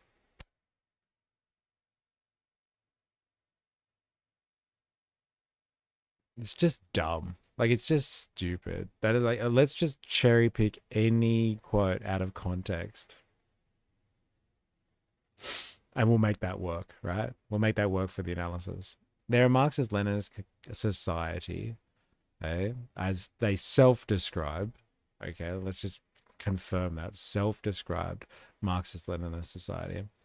And Karl Marx was very suspicious of technology. It was also based his revolutionary theory on the idea that technology is a liberatory force that, if used in the right hands, will be the thing that creates a society of abundance. But let's not fucking talk about that, shall we? Can the West catch up? No such qualms in the Chinese Communist Party, which is in charge of a country whose population of workers is declining. The communists are driving the technology bus, not billionaires, as in the US. And the few Chinese entrepreneurs who have managed to amass a fortune serve the pleasure of the party. China's arrival as a tech supremo was on display last month in the 27th High-Tech Fair in Shenzhen. It was 400,000 square meters, about 20 big cricket grounds of dazzling technology. Also, I've read and saw on YouTube, I wasn't there, with plenty of humanoid robots, including 2 of them slugging it out in a boxing ring behind that interview, and a whole zone dedicated to flying cars or eVTOL vehicles, electric vehicle takeoff and landing. As Industrial Transition Accelerator executive Faustine de la Salle says, there's an acceleration in China that we're not seeing in the rest of the world. This is, you know what, like, you know, people are worried about, like, you know, China and World War III. Why are people not scared of this? Like, this is it. When one country or one group of people take technological lead to such an advantage, history has shown what those countries have done with it. Like, the British used their technological and industrial capability to fuck the Chinese up hard.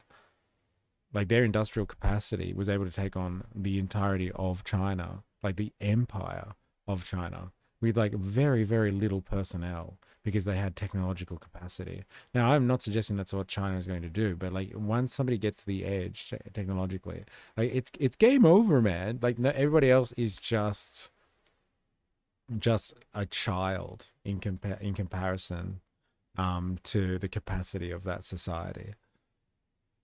China used to be trying to catch the West specifically, then it caught up. Now the West is trying to catch up to China, but likely can't. Not without a planned economy. It's hard to do.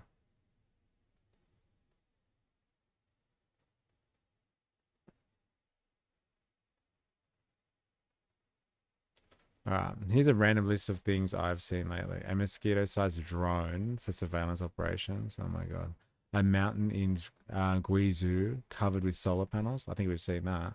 Cancer therapy research that disguises a tumor as pork so the immune system attacks it. That's fucking crazy. An open source AI model outperforming the best human score in the Maths Olympics.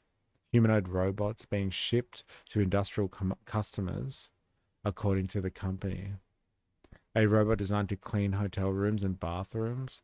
48,000 kilometers fast rail and 350 kilometer top speed, including the Shanghai Maglev, which goes at over 400 k's an hour. The world's highest bridge, the Huangji Canyon Bridge. It can touch the clouds.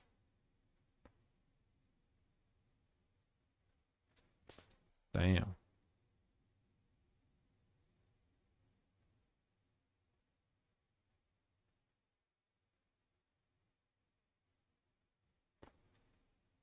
China ditches the standard innovation model. Analyst Dan Wang explains that behind all this is this in a book titled Breakneck China, China's Quest to Engineer the Future. He explains that China is an engineering state which can't stop itself from building, while America is a lawyerly society, like lawyers society that has a government of the lawyers, by the lawyers, and for the lawyers. Fuck.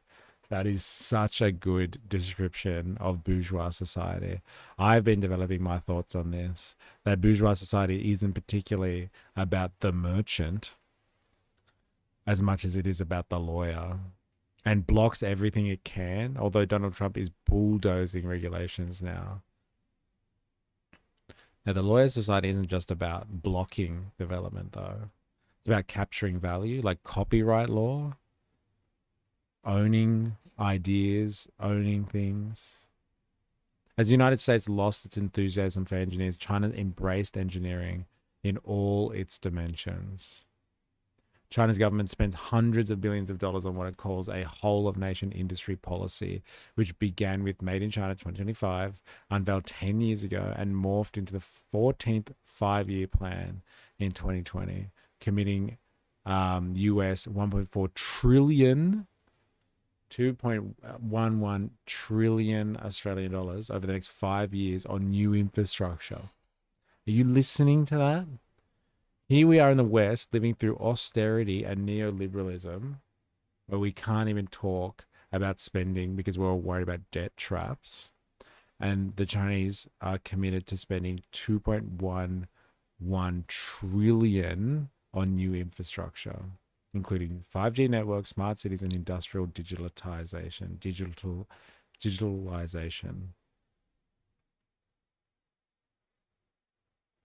It's fucking mental. We can't, the West and its ideology, we cannot compete with that.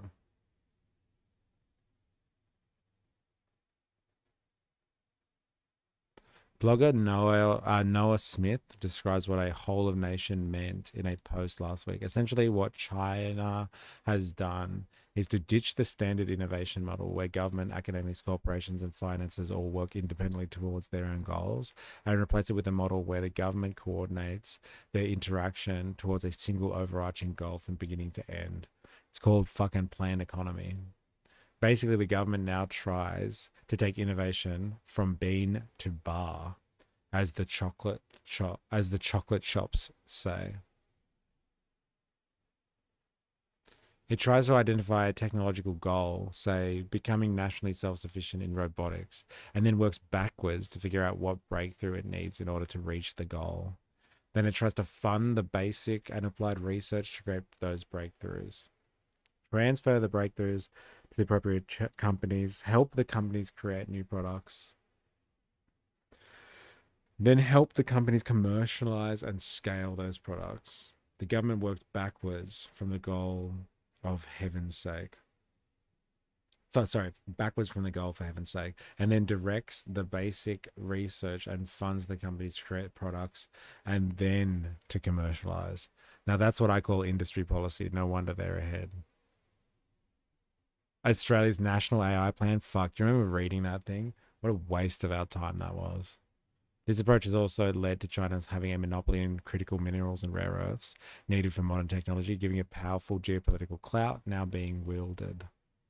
The downside to its overcapacity, and now the government is trying to stop what is called involution. That is, intense cutthroat competition with diminishing returns, characterized by price wars and oversupply in a crowded market. Needless to say, comparison of China with Australia is less flattering than the one with the United States.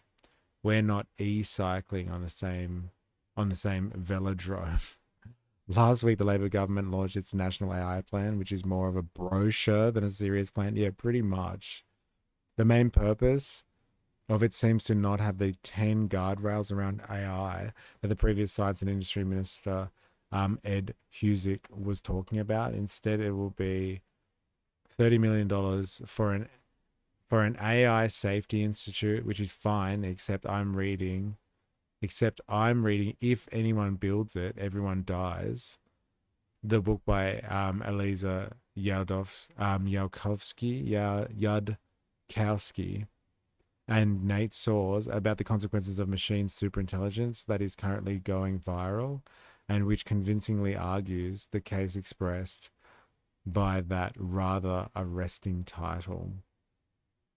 If they're right, 30 million doesn't seem enough to stop everyone dying.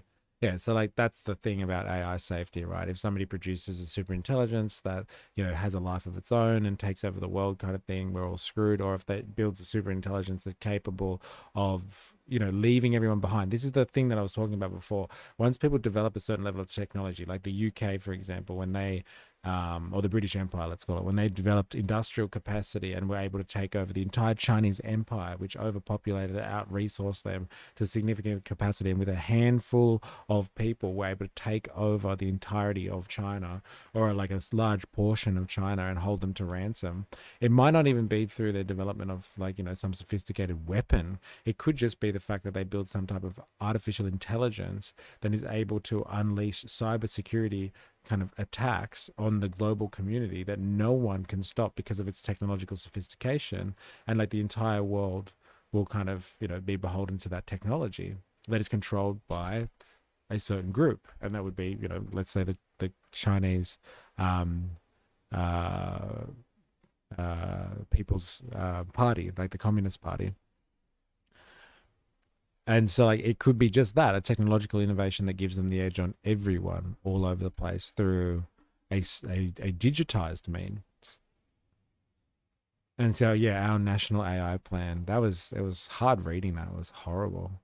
It's like a brochure. That's the best way to describe it. That aside, the government money in Australian National AI Plan devoted to promoting AI is explicitly all old money.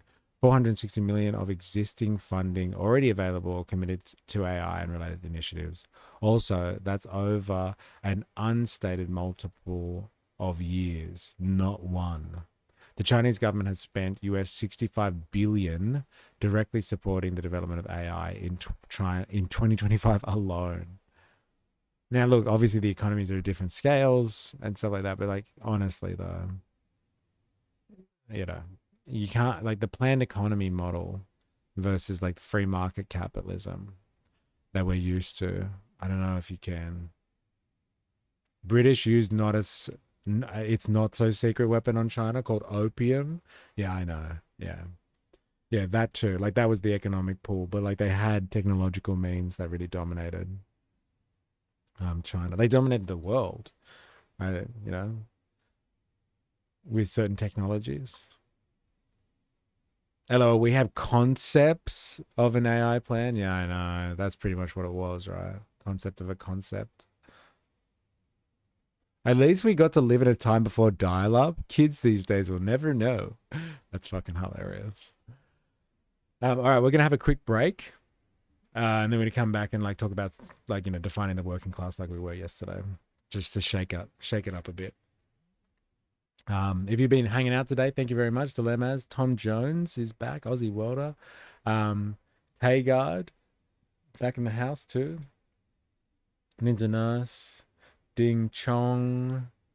Who else have I missed? Jag. David was in the house too earlier. I think Indoctrinathan came in for a little bit. Not sure if he's still here.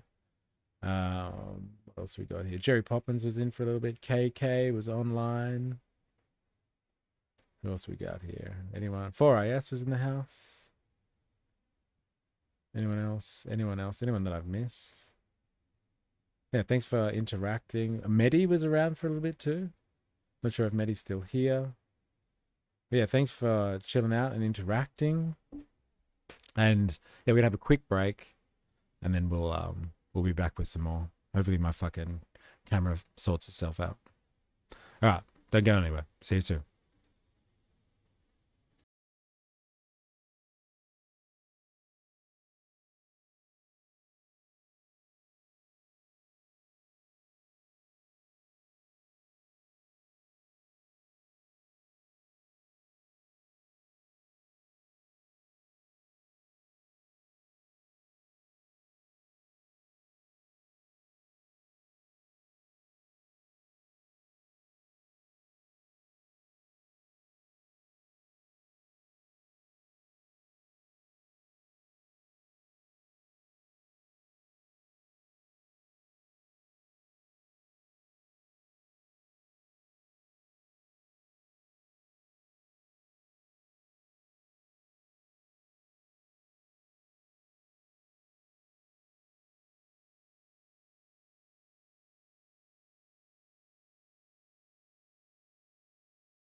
All right, let's do this. Shall we? Be back soon. I have to go to the chemist. The bowl will be bare if I don't. Doing the important things. Good luck on your run. When I used to do those types of runs, there was no fucking chemist around that would provide that. It's a different type of run, that's for sure. All right. Now we're gonna have a look at something along the lines of trying to help understand class, because I feel like with the streams that I really take it for granted that everybody's kind of on the same level of understanding, not in agreement, but level of understanding as me as to, like, you know, how class works and all that sort of stuff. And so, like, there's this interesting piece that I've seen. It came up in my feed, so I thought, you know, why not show other people? But there's this guy called Stephen Antonioni,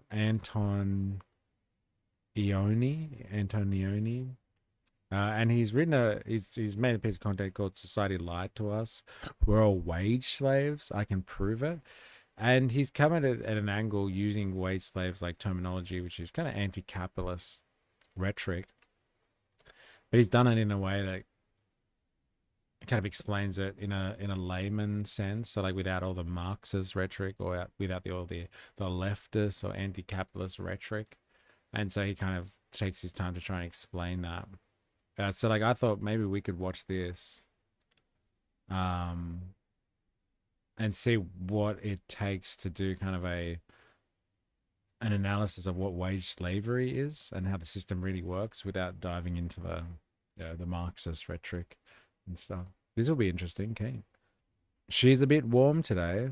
If I didn't work in a factory, I for sure would have gotten diabetes by now. Because you have to, sweat it out all the time. All right. All right, let's do this, shall we? We all agree. We're getting shat on by upstairs. Okay. Yeah, fair enough. I guess we just don't agree on maybe the analysis of how that works, I guess, exactly. But like this guy tries to take it on, it would seem, without, you know, attributing it to any type of ideology. It just says, oh, I've done my own research and this is what I came up with. So let's have a look and see how this guy arrived at the conclusion that we're all wage slaves. This will be an interesting one. So I'd like to talk to you about a little bit of a radical idea today. And that radical idea is that the middle class does not really exist. When we typically think of a social hierarchy, most of us think of it this way. We might have been shown this social pyramid in school, or you might have seen it when you were growing up, and basically we imagine society to have these nice clean divisions between a working or lower class, a middle class, and an upper class. Well, today I would like to make a case that our social hierarchy actually looks a lot more like this. You have a teeny tiny sliver of the population that is what I would call the elite class. You have a slightly bigger but still very teeny tiny sliver of the population, which I would call the true middle class. And then you have a gigantic portion encompassing pretty much everybody that I call the true working class. Now, what do I mean by working class? Because usually when you hear the term working class, you might think of, okay, a blue-collar worker perhaps, or a lower-income worker perhaps. It's typically the social norm of what we call the working class. I have a little bit of a different definition for it.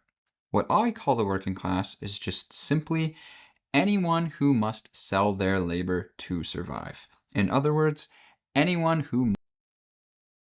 So he's talking about like relations there, relations of labor. So this is an interesting take. Like this guy isn't a Marxist, I guess. He's not using specifically Marxist terminology, but like, fuck, it's close. It's so close. Maybe he just doesn't want to attribute it to that.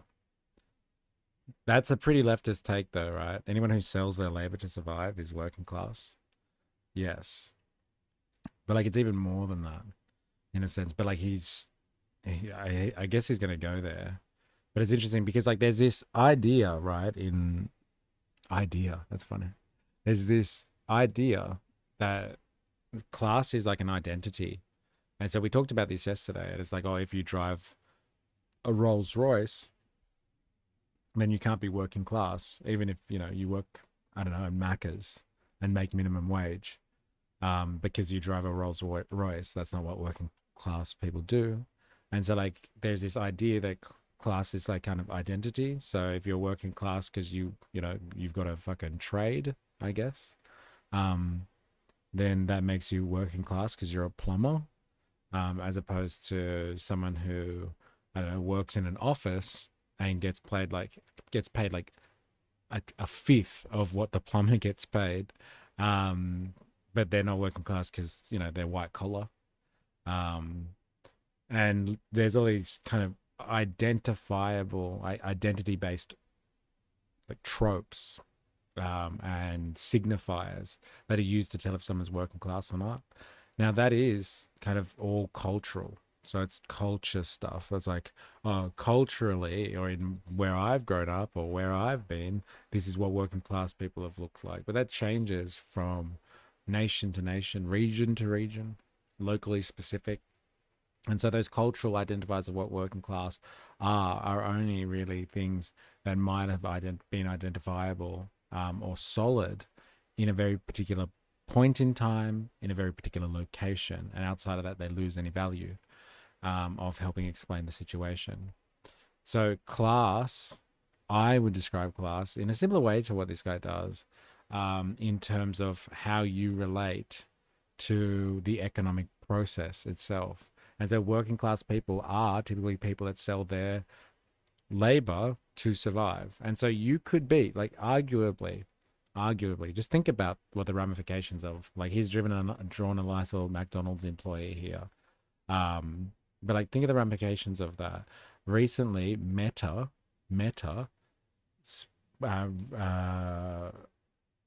hired AI researchers. So people that sell, like, get a wage, they sell themselves on the labor market. They hired some AI researchers to the tune of $100 million. They were $100 million contracts. So they were going to pay somebody, you know, pay for somebody's labor, and they're going to survive off $100 million contracts. Now, is that person working class? They're getting paid $100 million. Most people that are capitalists, you know, they employ labor because they own the means of production, will never see $100 million. And so, like, can you classify that person? Well, by this definition, technically, yes. And it's not just because you're working class because, hey, you sell your labor to survive, that makes you working class. I would go further than this definition. And I described this yesterday. Capitalism is like feudalism. So like when we had, you know, kings and peasants and all that shit, like medieval time stuff. Think about it. Capitalism is a system of social organization. It's really hard to tell when you're living in something what it is. And it's like easy to look back and point and say, oh, that's what, you know, happened in the Middle Ages, but it doesn't happen now. But like what is happening now, it's hard to see. But capitalism is a system of social organization and social hierarchy specifically. And so there is a class called the capitalist class who kind of sits on top, and they sit there not just because the opposite to them are people that sell their labor, but they sit there because they own the means of production. They own significant sections of the economy. Like they own massive assets. They own resources like your Gina Reinhardts of the world. They own technology, like the tech bros that own all of the AI technology and the telecommunications infrastructure that's associated with, like Jeff Bezos owns AWS. Like everybody goes to him for their online services and their online shopping too, apparently. Like these people own means of production, like things that create value in society. And because of the amount of stuff that they own, the assets that they own, the physical infrastructure they own, and the value that they produce, they have power. They have economic power, so they make decisions. They influence governments. They influence people in power. They influence you and me. They influence thought leaders. They influence academics. They influence people. They use their economic power to get decisions made in their favor. They direct the economy. And so there is a group of people, the bourgeoisie, a group of people like kind of really at the top. Like people like today like to talk about like the 1% and things like that. There's a very small group of people that really have control over the means of production in a way, and this is an important clarification here, in a way that kind of directs the economic output in a country or globally. So like if you're a capitalist, I would say, and like, you employ labor and all that sort of stuff, but you kind of, you're kind of a small business or a medium business, like you don't actually have any influence over the national economy and let alone the global economy. Like this isn't the type of people that are like, controlling society exactly. Marxists would refer to them as petty bourgeois. So they're aspirationally bourgeois, but they don't have like significant political control that comes with owning significant portions of the economy. And so working class people, you can actually define them better in relation to that. It's not just somebody that sells their labor to survive. That is what working class is. You're being a wage laborer, you're selling yourself. But like the important thing is you're surviving in that system, and you're surviving outside of a group of people who own fucking everything that produces value. So they have incredible control over the economy politically, etc., etc., etc. And so like that is my kind of take on this. Like you can call yourself working class if you are, like you said, trying to survive in this system. Typically you're selling your labor to survive.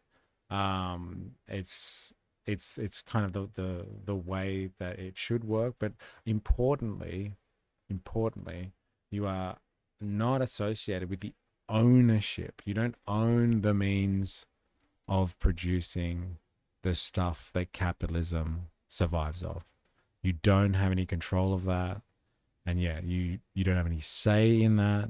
And that's really important in a class society, because it's the people that have the say, right? They have control politically because, in this case, of their economic power. But the people that control society have a say and tell everybody else how it's going to be structured and what to do, essentially. And so that's where it all comes from. But the power there of that class, that dominant class, comes from its control over the economy and specifically the means of production. Must work. That is the working class. It's pretty straightforward, right? But this means that it encompasses everyone from burger flippers to bankers, right? From lawyers, doctors, to baristas. It's anybody who has to go to work on Monday morning. Now, obviously, this is a little bit of a crazy thing to say, right? It's a little bit of a radical idea because typically we don't think of bankers and baristas or burger flippers in the same social class. And I'm sure I might upset some people by saying that. So let me unpack this a little bit more so you can understand where I'm coming from here. If we imagine, two people, let's say. Let's imagine a banker and let's imagine a burger flipper, which I have drawn for you beautifully here. In the burger flipper's world, the kinds of choices available to them in life are, of course, different than someone who's a banker, because let's say the burger flipper is roughly making minimum wage and the banker is making multiple six figures. Okay, so in that kind of world, the burger flipper might drive a Honda. They might shop for groceries at somewhere like No Frills, which is a more budget-oriented grocery store in the country I live, at least. And they might live in, a simple apartment. Whereas the banker might drive a BMW, might drive a luxury car. They might shop at Whole Foods for their groceries, and they might live in a beautiful, 4, 5, 6 bedroom home. Who knows? So of course, they have these different kinds of choices available to them in life. But the one choice that they share, the one choice that they both don't get to make, is that they both have to trade the use of their bodies and or their minds. They have to trade the use of them. They have to sell the use of them. They have to rent the use of them for the majority of their day in exchange for resources that they're going to use to try and survive in the minority of their day, right? And so this is just a fancy way of essentially saying it's like, yes, those people get to make different choices because of the money they have in terms of where they're going to live, what they're going to buy, that type of thing. But the one choice they don't get to make is whether or not they go to work on Monday morning. And this, as we will see, is very significant that they both share this. And that's because, well, most of us, when we think of work, it's pretty simple. It's pretty straightforward. We just think, okay, you know, I have to work because I have to contribute something to society, right? I have to contribute my labor to society to keep the world turning. And when I contribute my labor to society, I'm going to receive money in return. We can think of this money as just society bucks or society credits, right? Pays us back. And then we use these society credits to then trade for the things that we want and need in our life. That's how most of us think about work. It's pretty straightforward.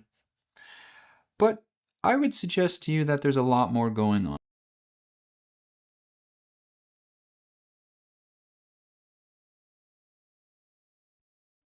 Side note, pretty good value with the mixed smart meal at the moment. Good side note there. I like that. Middle class is Al Bundy and Homer pre-season 10.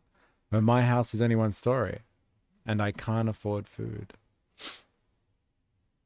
I almost can't see white collar workers as middle class, but I know they are slaves just. I can't see white collar workers as middle class, but I know they are slaves just like me. But a burger flipper can split in some prick's burger. And I don't know if you can put a price on that. Can spit in some prick's burger. You can't put a price on that. Yeah, there are small things. Okay? It's the little things that make the day worthwhile, right? 100%. It's the little things. See, the concept that he's talking about here, I think is a pretty interesting one as well. And like you should take note of if you're interested in like trying to understand like the small joys in life, spitting in burgers. You know, that you should concentrate on, like if you can, is like this idea that if you don't own these means of production, like you don't own parts of the economy that produce value, then like you don't have any choice in what you're doing. So even if you make $100 million out of your labor, selling your labor to someone else, you still have to wake up on Monday morning. Like there is an expectation that you will come and do something at somebody else's request. This is what I'm talking about. The people that own the means of production, to a large extent, they control and they decide what is done. And so they decide as well the standards at which labor is kind of expected to work at. And so like if you don't control the organization that you work for, then it controls you, essentially. It gives you rules and you have to structure your life around it. You don't have choice in that regard. And so your life, and this is why I make such a big deal about like things on Friday, like your life is primarily structured around the hours that you work. That's non-negotiable. And then you live outside of that. That is telling you pretty distinctly there kind of where you sit in the social system. Now that bleeds. Like there's a lot of business owners out there, like, and small business owners, like I said before, they have to make that choice as well. Like they don't choose really not to work, and they're even more screwed than some workers, because like workers have some type of benefits and protections because they're unionized or something, or their standards. But like small businesses, like they can get really fucked over when like they can't work for some reason because they get sick, because like no one's going to just pay them sick leave. Like they lose out financially. But like, you know, they're not really choosing in that system how they're using their labor. They're required, kind of like the working class, to be subservient to another class that decides where their labor should be going. They're not controlling the economy as such, even if they are, you know, working for themselves. One thing, they're still working within the realms of the system that they do not have any say over, and they're trying to search for their survival within their system by using their labor power. They might not be selling it directly to someone. They might they might think they are in control of it, but they've really beholden to the economy like everyone else. There's bleed here, there's crossover. It's not black and white, it's hard. But it's important describing this stuff in those type of material relations, like what's actually going on, as opposed to like, oh yeah, I have a BMW, I'm not working class. Are you though? Are you? That's a second-hand BMW. What are you talking about? Look at it. It's awful. On here. And I created this idea that I call the work iceberg to illustrate this. Because what I just described about work just being this thing where we need to contribute to it and we get money back and then we use the money to buy the things we want and need, that's kind of just the tip of the iceberg, right? Because there's all this stuff below the surface that we don't really talk about as much, and we kind of just take it for granted for some reason that this is the way work works.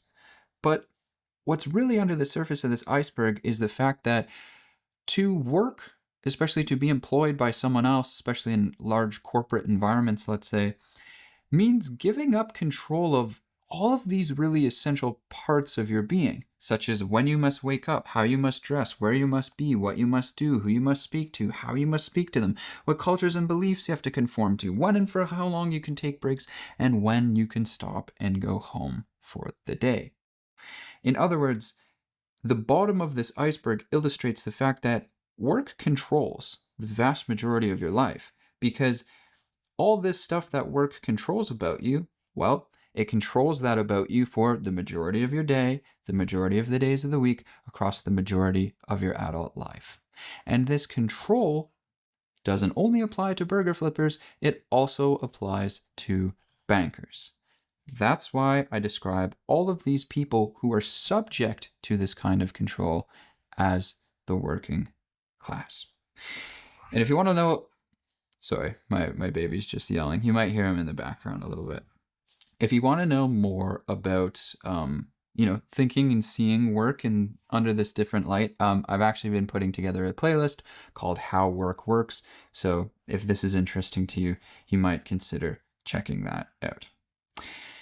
So that's why I think of this pyramid as really looking like this, right? As having a huge amount of people subject to being in the working class because they have no choice but to sell their labor to survive, and they have to subject themselves to this form of control, basically. Now, you might still be objecting to this, right? Because you still might be kind of like hanging on to the idea where it's like, well, yeah, okay, they do both have to go into work on Monday, but the work they do has very different reward sets for each of those people, and that might mean that the burger flipper might be subject to a lot more control than the banker. Well, let's continue to unpack this a little bit further, and let's actually look at some numbers here. Let's put some numbers on the board. So by my estimation, the elite class is actually composed of just 0.1% of the population. And that's because it's basically this group of just over 200,000 people who have a net worth over $30 million. As you can hear, my little baby boy's getting very riled up about this. He's very riled up about the elite class.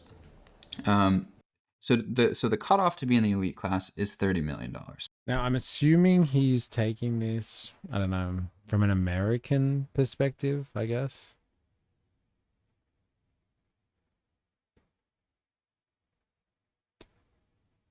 US net worth methodology, 340 million population, 78% adults per census 2020, 265 million adults. So it is an American thing.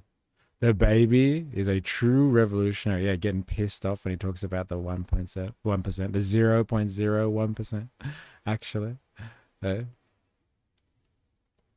So like he's kind of trying to quantify it. And like I appreciate this. Like I wouldn't go there to do this type of stuff. Like, oh, how do you let's put a monetary figure on who controls what kind of thing. It's kind of hard to do this because this obviously will be maybe relevant at the time of making it, but will change, a lot considering,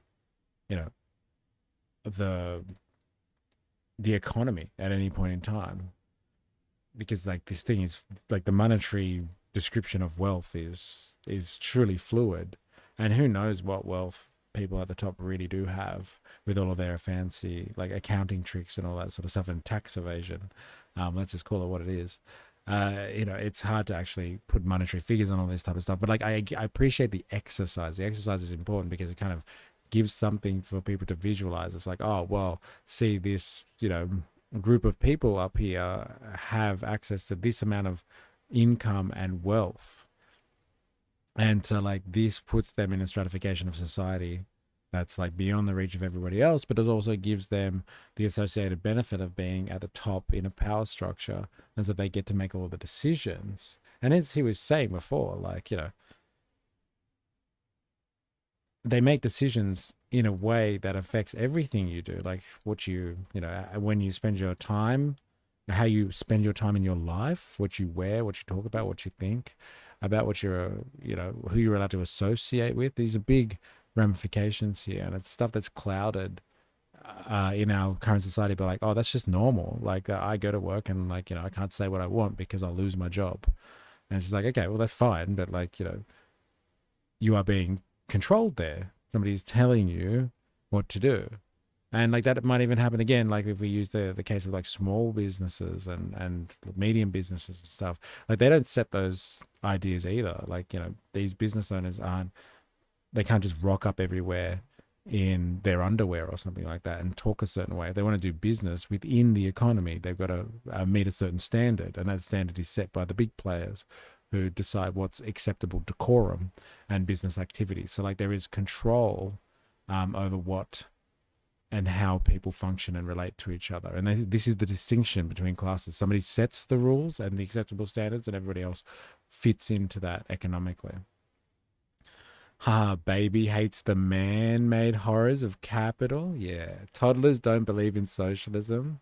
They don't like to share. That's interesting that you say that, actually, because, yeah, I've seen kids explore both of those feelings, right? And quite a lot.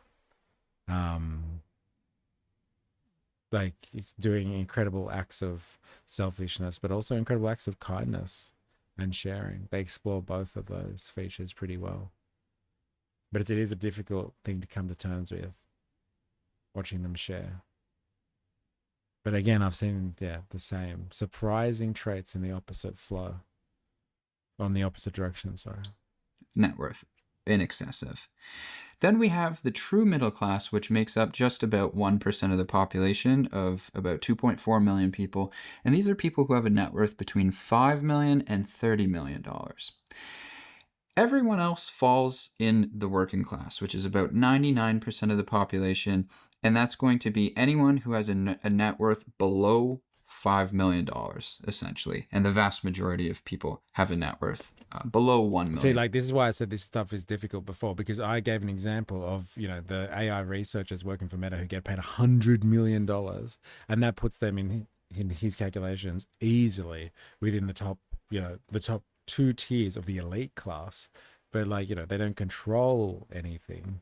At the end of the day, if they get fired, that's the last time they're going to see $100 million. Like, they could probably invest that and become part of the elite class, as he's described it, the bourgeoisie, as I would say.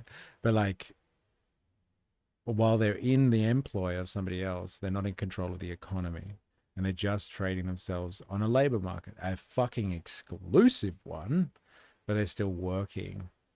And so like the working class has broad appeal, and it's something that we've been speaking about a lot. And I think it's important to capture the broad appeal of working people and speak to the nuances of working and being a working person, like not only surviving in the system, which is what the working class does traditionally, but like the traits that come with having to sell yourself in a labor market and not have control over the economy. It's the stuff that we feel the burn of all of the time. Like all of the stuff, all of the rhetoric I've heard at the last few protests I've been to, with regards to what's really going on with migration or something. It's all economic issues, and they're just like, the government's not doing a good job. So people feel powerless because they have no say economically, and they're feeling the burn of inflation. They're feeling the burn of the cost of living crisis, and they blame migrants or they blame governments. And it's just like, well, you know, really fundamentally at the end of the day, there is really a system that supports this, that supports the fact that there are certain people that control economic activity and policy. And like even the people of a sovereign nation, and we believe in these ideas of sovereignty and nationality and patriotism and having pride over culture and all this sort of stuff. It's all really secondary. I'm not saying it doesn't exist. It really is all predicated on the fact that the society is structured in this way, hierarchically. Large percentage of professional athletes in the US that make over 30 million and have nothing to show for it by the time they're done. What? Really? I've always wondered, like there's a lot of Australian athletes that are pretty much like that as well. Like they live pretty fast. And like unless they have plans, like as young men, like a financial plan or something, you know, like a few years after they retire, they're working class again, like kind of thing. It's really unfortunate. Because they do make bank, and like, where does it all go, right? I don't have to grind to be a millionaire. I just got to wait for communism and wait for bread to be million a loaf. Savage. Because that's never happened in capitalism before, has it? With hyperinflation, it never happened. We'll just wait for communism to do stuff that capitalism has already been doing. But yes, got it. Got it. Good stab there. Gotcha. But like, yeah, this is why it's difficult putting monetary values. But I appreciate the exercise. But like when you start to do this, it becomes hard. It becomes hard to rationalize it. Dollars in this class, right? Like, yeah, these $30 million athletes would be what? The top end of the true middle class. You can see the way it breaks down. Now, the one area, and I've put a little asterisk there for this reason, the one... Either way, I'm going to be a millionaire. Ah, yeah. One area you might be kind of looking at and being like, that part doesn't make sense, is the fact that I have about 22 million people with a net worth between 1 million and... Every time he says about, that means he's like from Canada, right? About. I can't do it properly, but it strikes me. 5 is the one area you might be kind of looking at and being like, that part doesn't make sense, is the fact that I have about 22 million people with a net worth between 1 million and 5 million in the working class. Because you might think to yourself, how can someone with a net worth of like, let's say $3 million really be a member of the working class? That doesn't add up, Steve. I'm confused there. Yes, Steve. Shouldn't they maybe be in the middle class? And it's like, you know, you could make an argument in that sense. I'm going to make an argument in the other sense as we continue to go on here and look at even more numbers. But it's like, yeah, you know, it's a valid point to make. And so if I just granted that to you, well, it's like we'll probably move about another 9% of the population to the middle class. So your true middle class is maybe about 10% of the population. I mean, it doesn't really change things that much, right? It's like you still have, you know, how Canadians distinguish between a boat, and a boot? Oh my God. A working class of 90% of the population who's subject to control. And so that, you know, it's somewhat of a change, but it's not really a huge change. But I'm going to argue against that, and I'm going to argue that they should actually belong in the working class. They're about to escape the working class. They're in the process of escaping it for sure. They're at the top end of it, but they're still in the working class. And that's because basically I draw my lines in the hierarchy based off something known as... Those athletes just have superior social economic factors. Talent is just a myth. I could have been better than Jordan if only I had the right coach. LOL. Talent is a myth. Is that because of what that Alice Capel said yesterday? That she believes talent is a myth? I could have been better than Jordan. If only I had the right coach. Economic independence. And so what we find is that the elite class is actually the members of society who are fully economically independent, right? And what that means is they don't have to rely on anyone or anything outside of themselves to be able to produce or procure what they need to survive. So, in ancient times, economic independence meant having your own land. Because if you could have your own land, it meant you could grow your own food and you could provide for yourself, right? Today, the equivalent of like owning it was a bit of a weird take by Miss French and you left. Yeah, I guess. Yeah, I know. I remember you commenting on it. You're like, what? Talent doesn't exist? Outrageous. I gotta change my camera. Sucks that this happens. It's such a hot day though. I have to figure this out.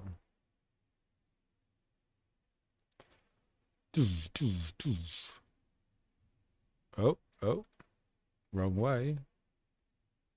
There we go.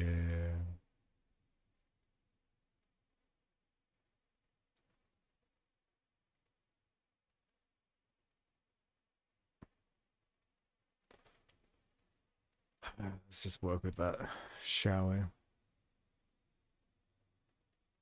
It fixed itself. It's just too delayed. I don't know what I'm going to do. I really have to invest in more hardware. I'm getting there. Slowly. Working my way up to get new hardware. I'm going to do a big purchase. Agriculturally producing land for yourself is kind of like owning enough money, enough capital, because enough capital kind of becomes like this farm for yourself, right? If you have X number of $1 million, you invest that, you're going to earn a lot of money from that. It's kind of like your money grows, crops for yourself in a sense, and then you can just use that newly created money to buy what you want and need. So the elite class is, of course, fully economically independent because they have a net worth over $30 million, and that's going to be able to cover them. Absolutely.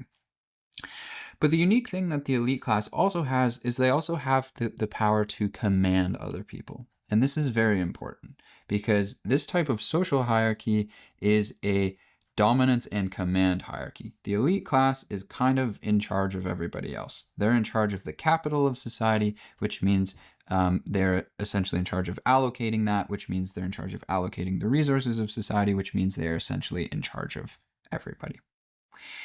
Below them, you have the middle class, and how I kind of classify them is that they are also fully economically independent, right? And that's because they have this net worth between $5 and $30 million.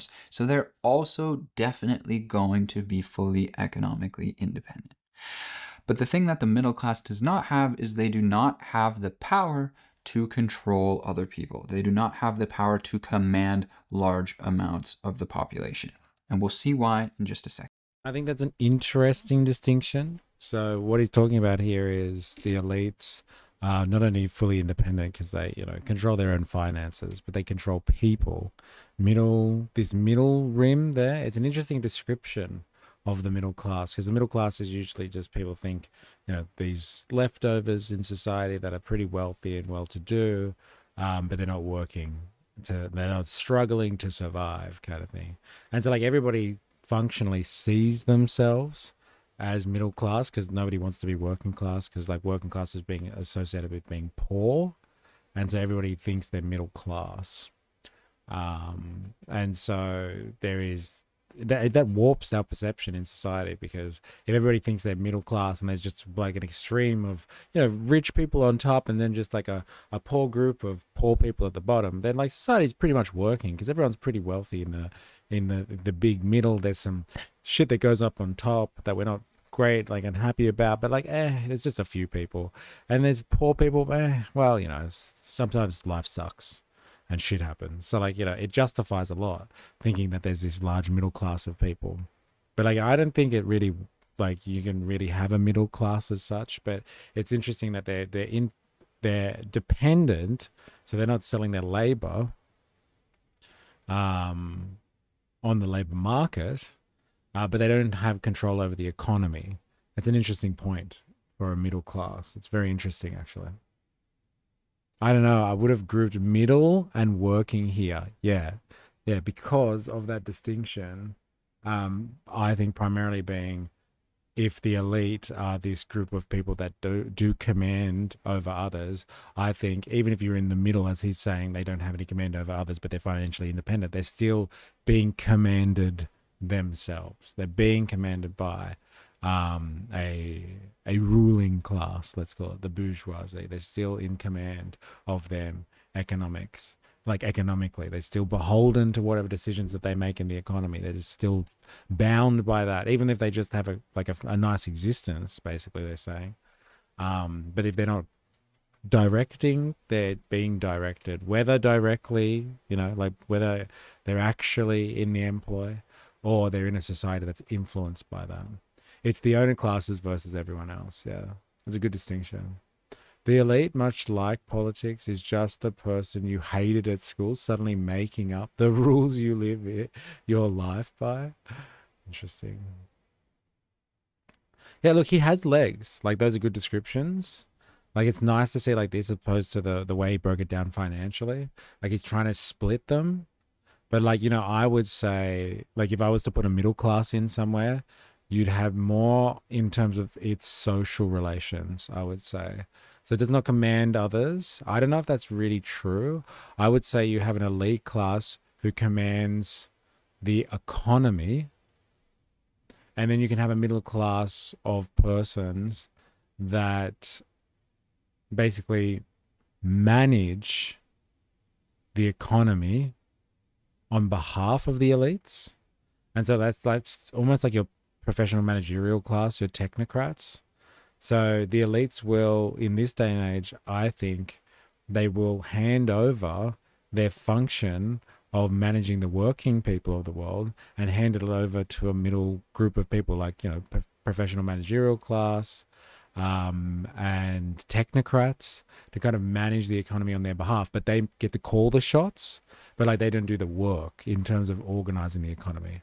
I would say that there's there's an elite group of people that call the shots. There's people that kind of manage it for them, manage the economy for them. And then the vast majority of people, it's social relations as opposed to kind of just economic indicators, if you know what I mean. This is, I'm elite because I'm fully independent. I can afford everything that I want to afford, but I command everybody else. The middle is I'm fully independent, but I don't command others. And it's like an economic measure as such, how much money do you make measure. And then the working class is just someone that's fully dependent. I think there potentially is a middle class, but it's more of like a like I said, I don't know how to explain it else, but like a social relation kind of thing. Yeah, the professional managerial class, the PMC, baby. The elite. Oh, wait, I read that before. Yeah. For the most part, I think for someone who's I don't know, maybe he is a Marxist, but he's just he just pretends not to understand any of this type of, broad literature out there that has described all of this stuff before. And he's just I just stumbled across this myself. And so some of the stuff that he's come up with, it's a nice way of explaining things. And I think it's a really good introductory way of trying to understand, society lied to us. We're all wage slaves. I can prove it. It's I stumbled upon this. This is the revelation of the century. Why does no one talk about this?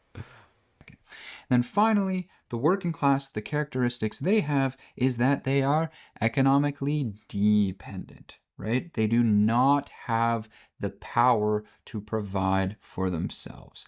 They are dependent, which means that they need to access the resources they want through the people who have the power to provide it for them. In other words, they don't have enough money for themselves, so they have to sell their labor to survive because they need the money from the people who have it so that they can get it, and then they can use that money to trade for the things they need and want. Right. It would be funny. It would be so funny if he really thought he came up with this, but I don't know how else to explain it, right? It seems he's so I've come up with the iceberg. I've come up with this way of splitting it up. He's not attributing it to anything.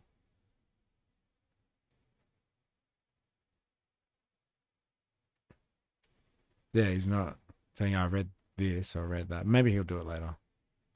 Right?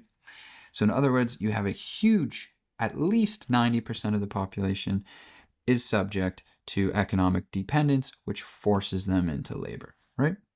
And of course, they also do not have the power to command other people, right?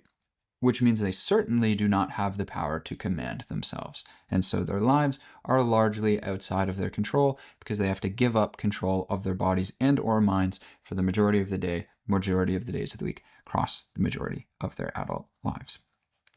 Now let's dive into some more numbers in terms of how all of this stuff continues to break down.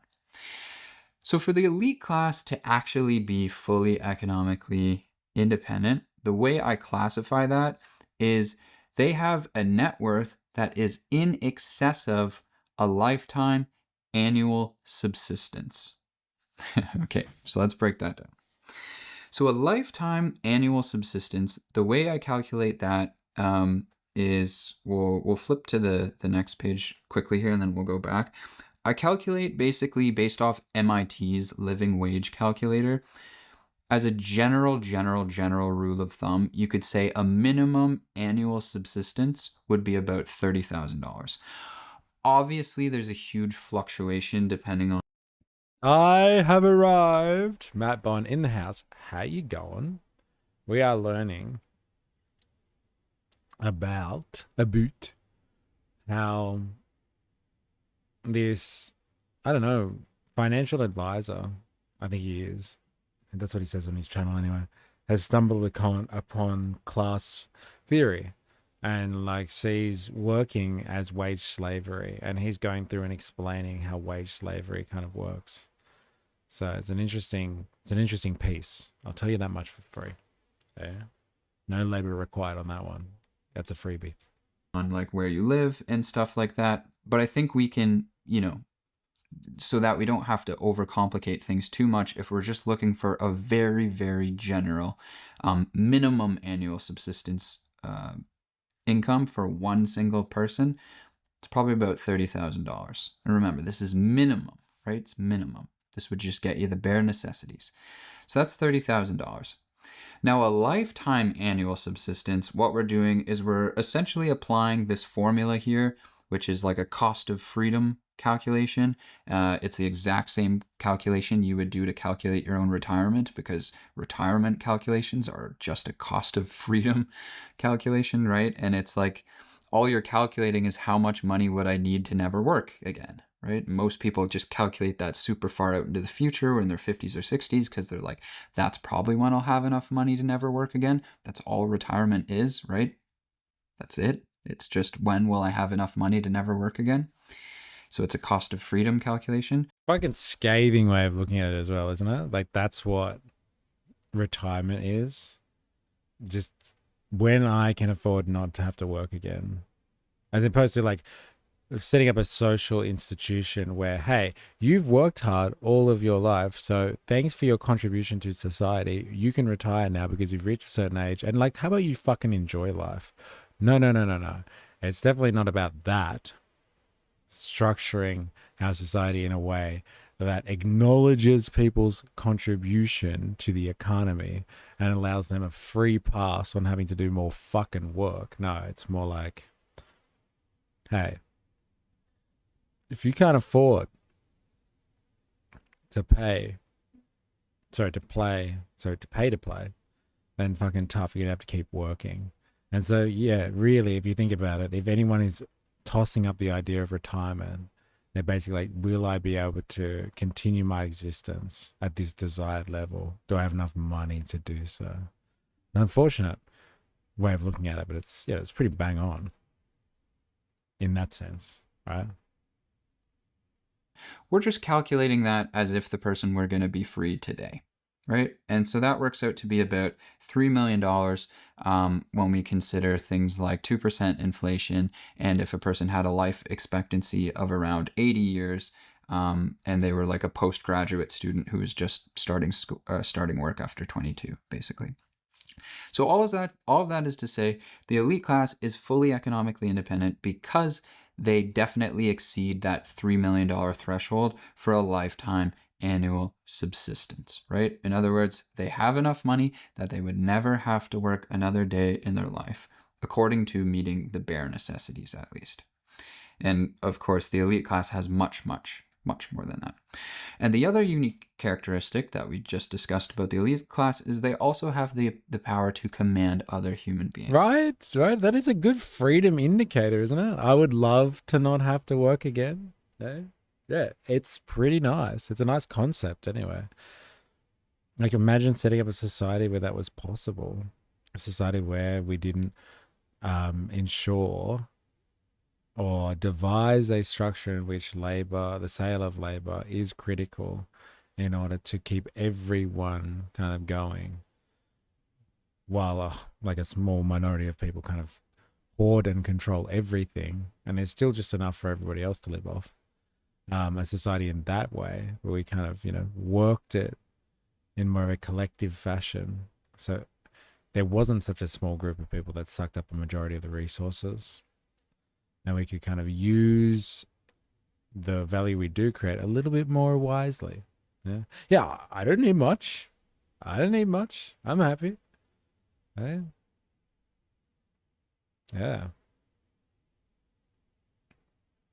And specifically, they actually have the power to command at least 1,000 other human beings, and that's because they control the equivalent access to resources of 1,000 human beings' wages, right? Because if we think, okay, a minimum annual subsistence is about $30,000, well, people in the elite class control over 1,000 times $30,000, which means that they could provide a living for at least 1,000 individuals in that sense. So they control access to the equivalent resources for them. Okay, this is a really important concept. And like, he's not really, I think he stumbled upon it by accident. I don't know if he's going to explain it like this, but this is really fucking important here, is that the money is social power.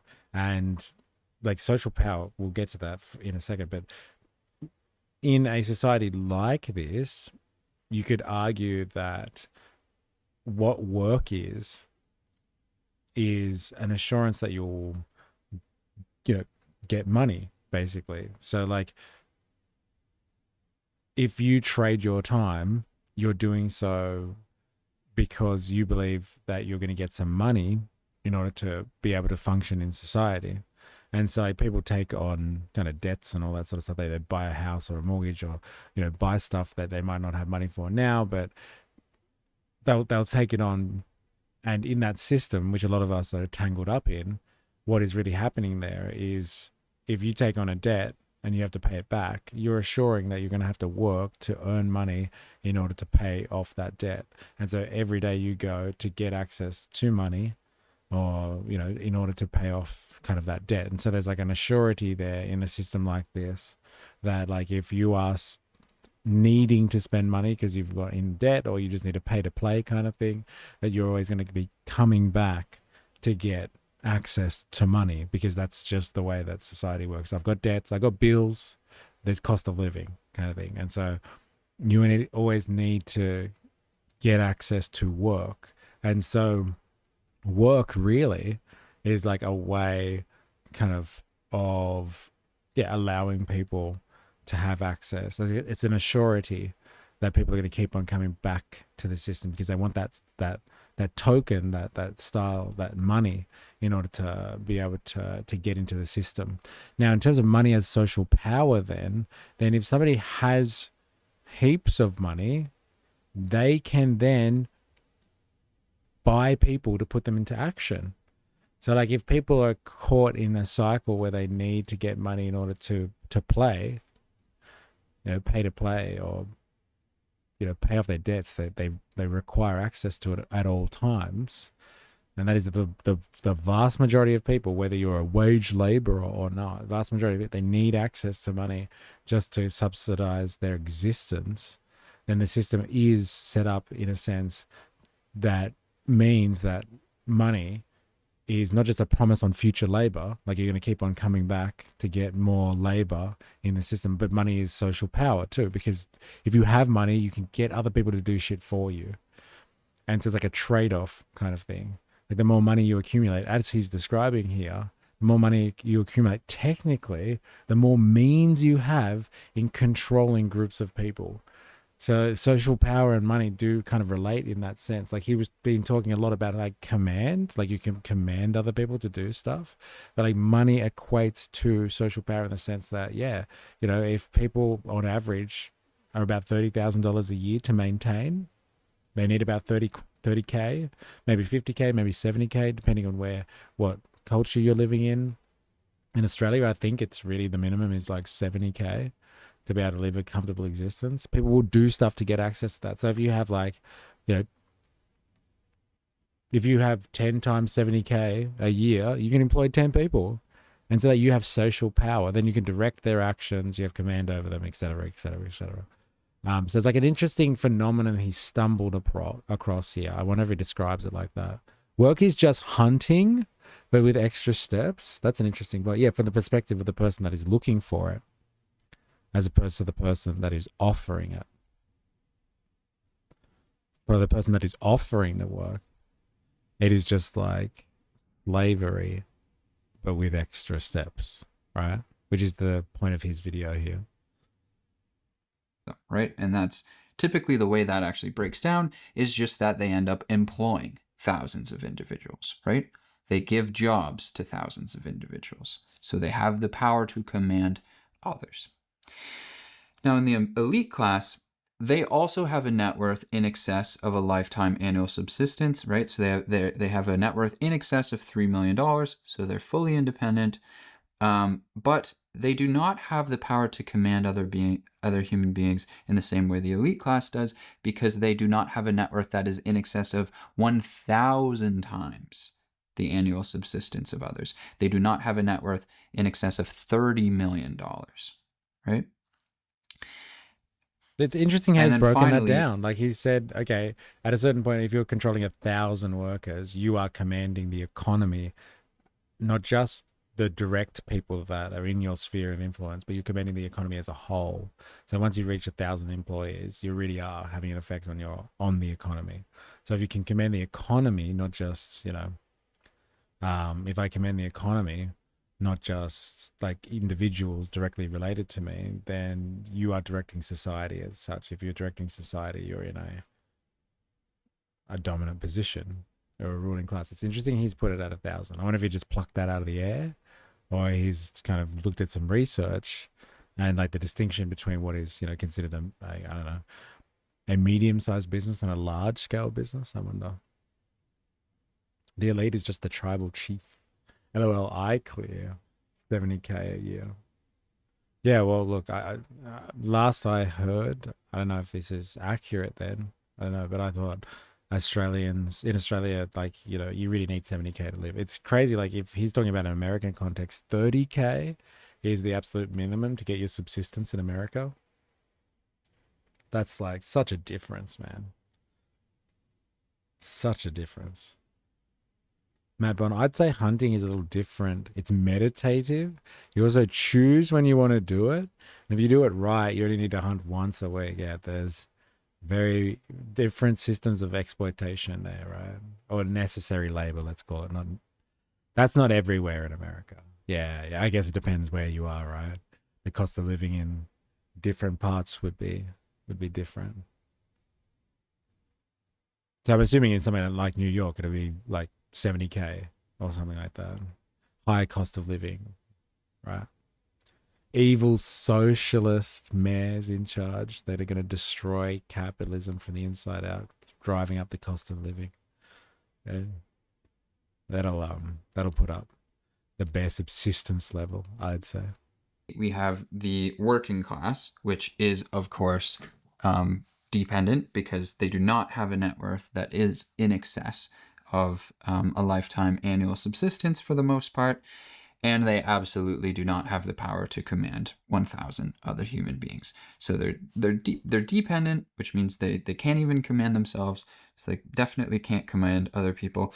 And so now you can kind of see how this breaks down, right? It's like the elite class are fully independent and they can control other people. The middle class is fully independent, meaning they've basically escaped the working class. That's what the middle class is composed of. It's like the escapees from the working class. So good. But they're also not quite powerful enough to be serious players in the domain of like controlling people, right? They probably don't employ if they have businesses or whatever, they probably don't employ huge amounts of people. See, he stumbled upon it. He just stumbled upon it. He goes, oh, they probably do have employees and they're commanding individuals, but are they commanding society? Like, there's a big group of individuals that are having a real impact on the direction society takes as a whole, as a macro. Oh, yeah, they probably don't. Like, he's so fucking close.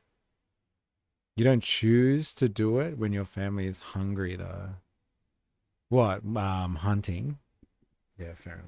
But like, I'm assuming also when people were hunting like that, they were living in communities. And so it wasn't just like when your family is hungry, when your community is hungry. It's a fucking team effort. It's a commune. There's a scary word for you, eh? Fucking C word. Over 100 taxes don't help our cost of living. Well, look, we've watched enough of the modern monetary theory stuff now. The partake in the idea, at least, that taxes actually are an inflationary measure. I know how much you hate inflation. So taxes apparently help reduce inflation because it stops people from overspending. Now, what I'm hearing is, though, should those taxes be taxed upon the working people of the world? And I would say maybe not. And traditionally, they weren't always. I would argue that the elites, as this guy is calling them, actually have done a lot to structure society in a way they get a lot of tax breaks. Look at what like Trump's policy is. He's done it twice now. Give big corporate tax cuts and tax cuts to the wealthiest individuals in America. And so like their incredible wealth, like they control incredible volumes of wealth and assets, and they don't pay taxes. That has an impact on inflation. So then they should be taxed to reduce the money supply in the economy, which will, bring down problems of inflation. But if you let billionaires run around and do whatever they want without paying taxes, that has an impact on inflation, apparently. And so basically what this breaks down to is the fact that I'm not going to be making like a moral judgment necessarily on whether or not the social pyramid should look like this, right? I'm merely like I'm not going to be making any prescriptive statements about it. I'm just telling you how it actually functions, right? This is more of in the sense of realism. This is just actually the way it works. And so all of this to say is basically that ever since we adopted agriculture, essentially you've had to force at least 90% of the population into labor. And the way you've had to force them into labor is by making them economically dependent, right? You had to force them to do it. That's because like, there's so many fucking theories right there, but like he's not wrong. He's not wrong. Like once there was kind of a society where there was surplus value being accumulated for and in control of a private group of individuals, as opposed to like being shared amongst an entire community, but like a group of individuals controlled the surplus, and agriculture allowed that to happen. So broad scale agriculture allowed there to be more produce than was necessary just to meet everybody's subsistence level. And then at a certain point, that extra value that was produced was taken up by a particular class of people, maybe a chieftain, a group, or like a family with social importance. Maybe it was like a priest class, so religious leaders. Maybe it was a warrior class. I know people that had, the means of coercion through violence, but like they took the surplus, which is what he's talking about there. And that's historically how, societies started to gain and control surpluses. And once somebody controls that surplus, then you have hierarchical systems and class systems, and of that nature. And so like he's talking about like the historical derivation of why you have workers that produce value, and why you have a group of people that kind of sit on top of that value and get to decide, as he said, command, but decide kind of what to do with it. of the population into labor. And the way you've had to force them into labor is by making them economically dependent. Now, this is really interesting, by making them economically dependent. Now, what I described was kind of like, okay, their surplus is taken away from you and from them, and that justifies having a private group of individuals that control the surplus. So, like, I think making people economically dependent on the system is like something that might actually happen a bit later. Like when you see with, like, you know, feudalism, for example, it's actually like the peasantry or the serfs, they actually were fully kind of independent in the sense that they made all the food, so they met their own subsistence needs. It's just like the surplus was taken away from them by the lord. Let's say the lord came along and said, you owe me tithes, and so like they took away, but they were fully in control. They were economically dependent, you would say, in the sense that they could produce all the shit that they needed to survive, but they just had to make more or enough to cover what they needed plus what the lord needed. Now in capitalism, though, it is really important to make people economically dependent on markets. So like you don't survive. Like if you stopped working tomorrow, you're not just gonna be like, well, fuck you, I don't need to work, and you just, you know, raise cattle in your backyard and to meet your food needs and produce your own energy or something like that, and have your access to your own water. You can like detach yourself from the market economy.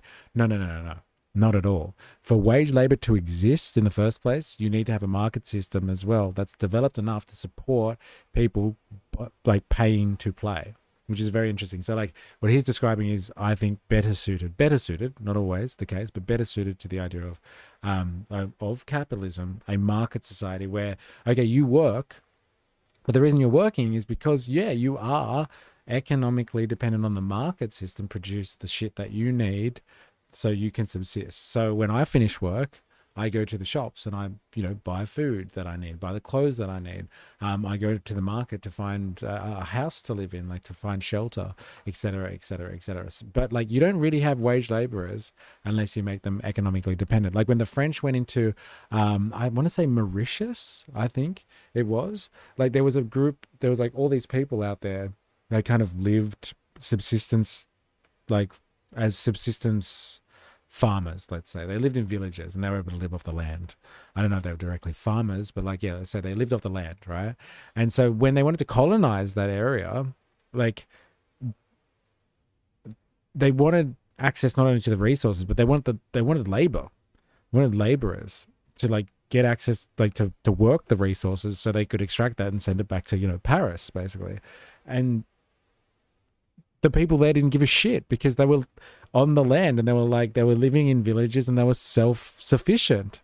And so the French went through with their armies and destroyed their villages, and like destroyed their crops and like their way of life, and then brought in cash and said, here, if you need food, you need to buy it. And so they introduced money to these people.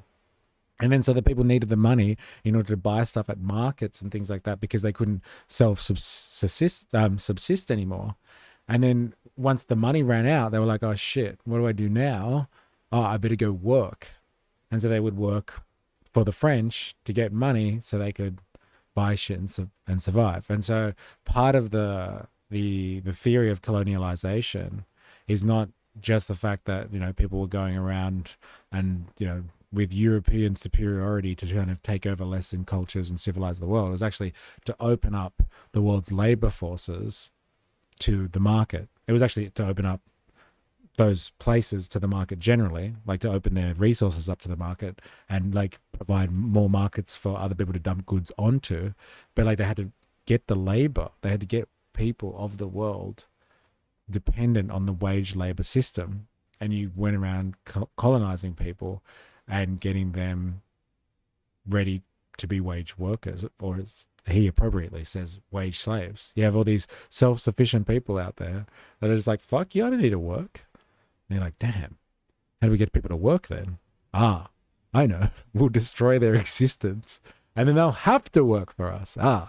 Excellent. And then they can partake in the market economy. It's almost like capitalists lobby the government for tax rules that favor them. Go figure, eh? There's no such thing as tax loopholes, just the tax system as it is written. Reckon the elites are building bunkers because they know the pole shift is coming. You love that. You bring that up at least once a week, I reckon. For us, go figure. Like negative gearing. Eh? And the rich get richer. Oh, yeah. Right? You had to force them to do it. That's because we needed huge amounts of bodies. First to work the fields, then to work the factories, and now to continue to work in information technology, as well as the fields and the factories, right? Right. And so basically what you have is, when you study history, you realize that history has actually been composed of various stages that have these core labor units associated with it. So in the human age, which is basically in my chronology of history, I call the human age basically the period that existed before agriculture. And I'm not going to get into why I call that in this particular video. We'll talk about it another time. But basically, this was the age that you had essentially everyone was hunter-gatherers, right? And as hunter-gatherers, we actually had the opposite hierarchy. We had an upside-down triangle hierarchy. That's because it was a reverse dominance hierarchy. And a reverse dominance hierarchy is basically just the idea that the collective actually dominated the would-be dominators, right? If typically what happens in a lot of the tribes when you look at them is that they actually band together to oppress the people who would try and oppress them. So if any one single individual gets too cocky, or they try to take too much power for themselves, they become too authoritarian, the group actually conspires against that single person. When we adopted agriculture, we completely flipped that to now have... I wonder if he reads David Graeber for IS, because David Graeber speaks about this in his anthropological work when they, study societies that are outside the capitalist system still, like tribal communities and all that sort of stuff. Like, there's a big part of the human nature that they describe is like when people get too big for their boots. Like society, like these communities are set up to basically, knock people down a few pegs. So like if you become a bit of a douchebag and you start lording it over other people, society has checks and balances in place in order to kind of stop people from doing that. And like this is how communities work. Like if somebody gets too big, they're actually knocked down by social norms. Whereas, that is not how society works today. There's no balance and like check or balance in that, if you know what I mean. What can I say? I'm a cooker. Ha, yes, right.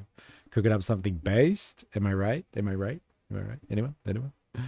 Hey, cooker. That word cooker was used so many times the other weekend when I was streaming the Put Australia First rally. That was interesting.